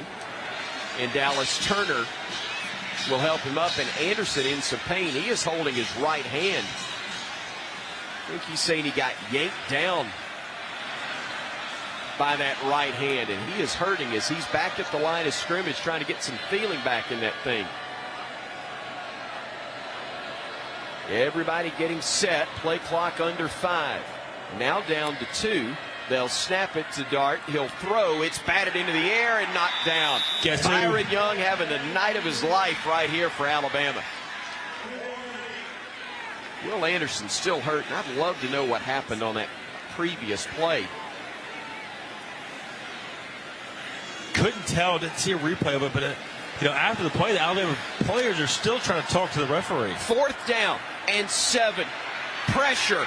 Down he goes. Dallas Turner gets the stop, and Alabama will take over on downs. Dallas has struggled as of late, but comes up huge, recording the sack. That is Alabama's 4th of the game. Goes and totally redeems himself right there. Sack on 4th down. Another turnover and downs for Alabama. That was Byron. Ooh, could have been close to a little extracurricular right there. No, we're all right, but Alabama gets the ball back. 6:27 left to go, up by 3 points. Running out of time right here. Touchdown would be huge for the Tide. 2nd sack officially by Alabama as the Tide now has it with 6:27 to go. McClellan in the backfield, Young with one wide out left, the second joining over there in Burton. Handoff, McClellan makes one man miss, fights forward, and gets to the 43-yard line. 2nd down from right there. Boy, I'd love to see this team go old school and run 6:14 off the clock from here. About 12 plays. Milk it. Yep. Got the ball at the 44-yard line, though. I'd be okay with an explosive touchdown pass. Just any kind of course you would, yeah. QB. 2nd and 8, actually 7 from the 44. Young hands it off. McClellan gets rocked as he gets to the 45-yard line. Big hit delivered by Troy Brown, the linebacker, who came knifing through, and now it'll be 3rd and long for Alabama. Right at the 45-yard line, their own 45. McClellan will leave, and Roydell Williams comes in to replace him. Bama 5 of 12 on 3rd downs in this game, and a big one here with 5.5 to go. Boy, you could run another 2.5 or more minutes off the clock if you could get a 1st down right here. But the Rebels are trying to get the ball back as the play clock is now down to 5 seconds. Bryce gets the snap at 4. Looking with time, steps up in the pocket. He wants to run. He'll get the 1st down. He'll slide down. A flag comes in, and I believe they may get Ole Miss for a penalty in the secondary, trying to hold one of those Alabama receivers. But Bryce Young got the 1st down, and then some, getting inside the 45 of Ole Miss. Looks like from the Ole Miss reaction, the flag is indeed on the Rebels. In a big call with 5:03 to go coming up right here. There is no foul on the play. 1st down. I'm fine with that. It's a good decision from Bryce. His man coverage downfield. And once again, offensive line does a really good job of sealing him off. He steps in the pocket, sees that nobody's on the right side of the field for Ole Miss, picks it up, slides, moves the chains. 5 minutes to go in the ball game. 20 on the play clock. Ole Miss moved and then we moved, but they may say that the Rebels forced the movement from the Crimson Tide. Offside. That's indeed the case. 5-yard penalty. First down. They whistle that on Ole Miss. And it was Kyrie Coleman, the linebacker, who was walking up on the edge. Bryce with a fake snap, clapped his hands. That's what drew him off sides. And then right tackle and Latu at the tight end position jumped and forced the flag. 1st and 5 with the clock moving, and Bama in no rush. Play clock just now under 10. Bryce snaps his hands, gets the handoff to McClellan, and he gets level after he gets a gain of 3. It'll be second and about 2 yards from right there, and Bama in no hurry whatsoever. No, 4:15 left to go here in the fourth. Getting close to field goal territory, but only up 3 points right now, 24-27. Really wanted to try to score a touchdown, but this clock is taking another couple first downs. I'm going to take a knee and run it out. McClellan walking up beside Young. He will hand it off to him, and Jace will push forward. He'll get the first down inside the Rebel 35 to the 34. Fresh set of downs with 3:47 remaining. Jace McClellan has been the spark that is Alabama's offensive need. Offensive line blocking extremely well in front of him. He's got 18 carries so far, 84 yards right there. Move the chains to the first down. 3:31 left in the fourth. Robbie Oots, Cameron Latu, a pair of tight ends in for Alabama. At what point does Ole Miss use their timeouts? Probably not too far away from that. 1st and 10. Alabama at the Ole Miss 34-yard line. Young will throw, has a man Burton, catch made, and he gets out of bounds, stopping the clock with 3:11 to go. I like the yardage. I wish he'd kind of turn it back upfield. They're playing off. We faked the dive underneath, and the clock starts back out. Yeah, he ran out of bounds. Ran out of bounds, so the clock starts back. But a good pickup on first down. They're playing off. Hey, just pick it up, throw it to him. So 2nd and about 4. And Bama will bleed that play clock down. It's just now at 10 seconds. Bryce eyeballing it high above the end zone here at Vaught-Hemingway Stadium in Oxford. Gets the snap, hands it off, and nowhere to go for McClellan.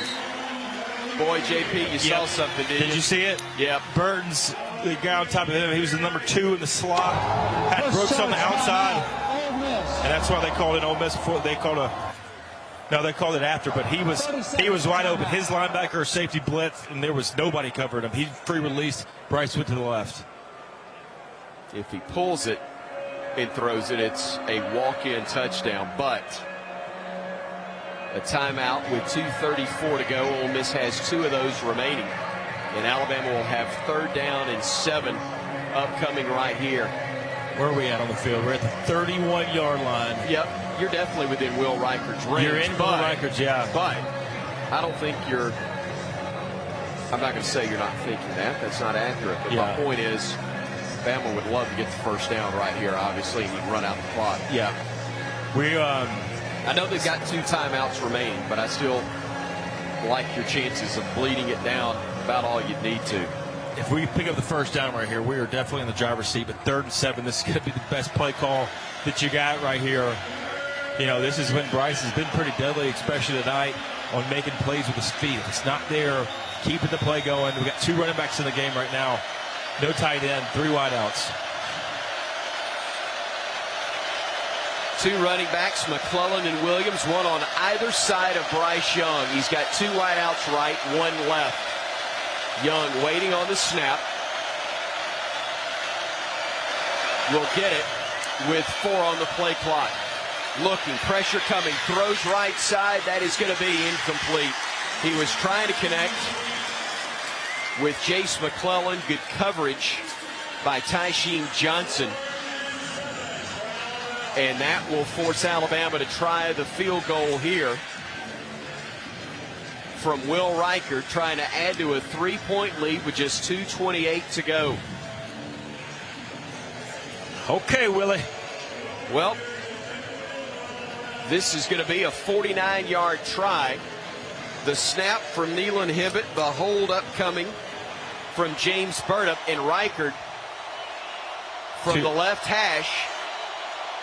Wadey, snap, spot kick, plenty of leg. It's up. It is good. Will Reichard boots it through. Bama leads it 30-24 with 2:23 remaining. It's not 7, but now a field goal can't tie you. Yep, you force Ole Miss now to have to go down and score a touchdown. Up 30-24, 2:23. Ole Miss did have to burn a timeout right there, so only 2 left for them. And defense here in the fourth quarter forced a punt, 3-and-out punt, 3-and-out punt, and then the last one, turnover on downs. Huge sack by Dallas Turner on 4th down. But you got to do it here again.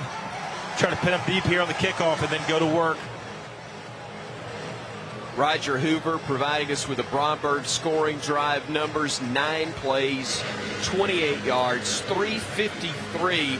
That's huge off the game clock in the fourth quarter. And Alabama, which took its first lead at 27-24, now leads it 30-24. Reichard to kick it off. The deep man again, Jalen Robinson. But the kick once again will sail into and through the back of the end zone, and Reichard booting that one through, and the Rebels will have it 1st and 10 from their own 25-yard line. The defense has been great in the fourth quarter. Hopeful they can do so once again. Yeah, you know, this is the way Ole Miss is built right here. This hurry-up, fast-paced type offense, but our defense has been playing all night. They're used to it, and, man, they've really turned it up in the second half. 1st and 10, Ole Miss from their 25-yard line. They have 4 wideouts to the right side. They'll shift 2 of them to the left. Jackson Dart, the quarterback, operating from an empty set. Looks left, sets up the bubble screen, catch is made. Hit delivered by Kool-Aid, knocking down the receiver.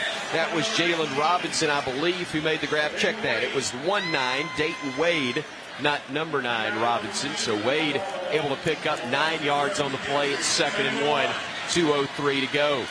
Handoff, goes right side, 1st down, and then some. That's Judkins getting to the edge, getting into Bama territory, and knocked out of bounds at the Alabama 31-yard line. And the Rebels will sprint to the line of scrimmage after a 35-yard gain. Biggest play from scrimmage in a while. No doubt, no doubt. He's been forced to miss tackle right there, and then huge explosive play on the back end. Minute 52 to go. Play action again. They'll swing it back to Judkins out of the backfield. Tripped up by Young and then brought to the turf finally by Deontay Lawson. It'll still be a gain of about 3 on the play. Rebels hurrying to the line of scrimmage. 2 timeouts still left. They got a man lined up off sides. They didn't call it. They'll hand it off to Judkins, cuts up the middle, gets upended, stays on his feet, and goes down at the 14 of Alabama with a minute 25 to go. And after being dormant most of the fourth quarter, the offense for the Rebels wakes up here late. 1st and 10 from the Bama 14-yard line. Dart having Judkins move to his right with a minute 14 to go. Looking, firing the fade right side, incomplete. He threw it over the intended receiver, Malik Keith, and the man in coverage, Terry and Arnold. It will be 2nd down and 10 from the 14 of Alabama. Got to score a touchdown, a minute 8 left right there. And Heath goes inside on the fade route. Dart thought he was going to the outside. Ball falls incomplete. Stops the clock from Ole Miss right here, 2nd 10. Been running the ball this drive. It's been all Judkins so far on the ground game. With 3 wideouts right, 1 in the slot. They'll bring a man right side. Play action to him. Dart keeps it. Gets tripped up and down at the 15. Byron Young, I'm so glad you caught the bus. Man, Without him, this could have been really tough tonight. It has been anyway. Timeout, Alabama, with 53 seconds remaining. Bama will have one timeout left. Ole Miss has 2, but third down and about 10 exactly, I think they're going to say right here. We're going to pause 10 seconds to take the heart medication and pause for station identification here on the Crimson Tide Sports Network.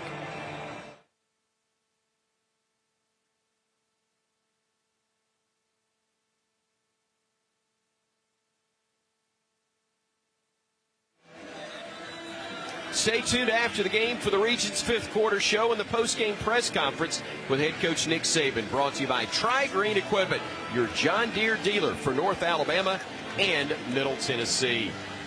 Malachi Moore, the extra DB in the game for Alabama, as Ole Miss operates on 3rd and 10 from the Alabama 14-yard line. Empty backfield for Dart. 2 wideouts right, 3 left. Dart claps his hands, gets the snap. Pressure coming, tries to step up. He's run down again.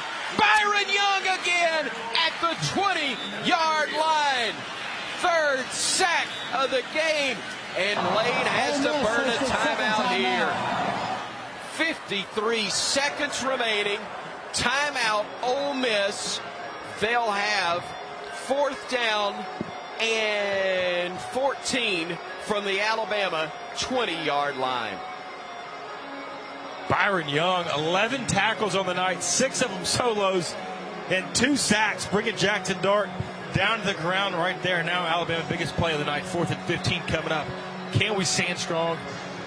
Still got a chance to pick up the 1st down inside the 4-yard line, but 53 seconds left to go, and they got 1 timeout left.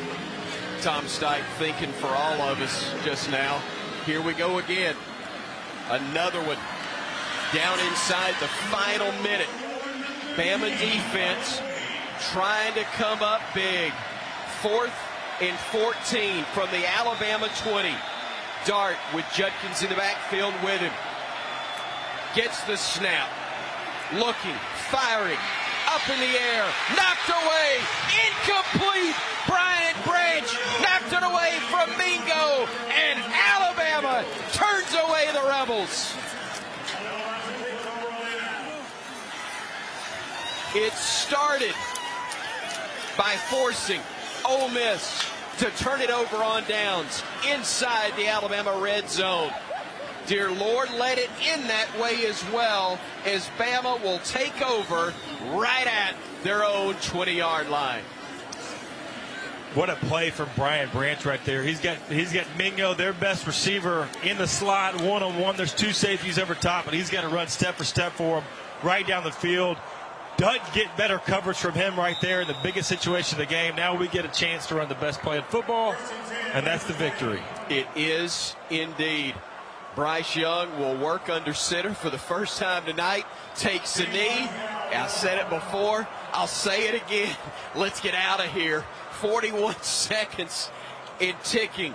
I'm not sure Lane's going to stop the clock. I don't think he will. He understands Alabama will have to snap it one more time. And finally, I can do a TV show with Coach Saban on the field, on the road. First time in a while. Ain't storming this one. The Tide able to come to Oxford, coming from behind, getting it done against a really good Rebel team. Alabama is going to win it. Your final score, 30-24. The Tide comes back and wins it. What guts John Parker Wilson from Nick Saban's squad. It's huge right there. You know, got down to the game, played most of the game from behind. 17-7 at halftime.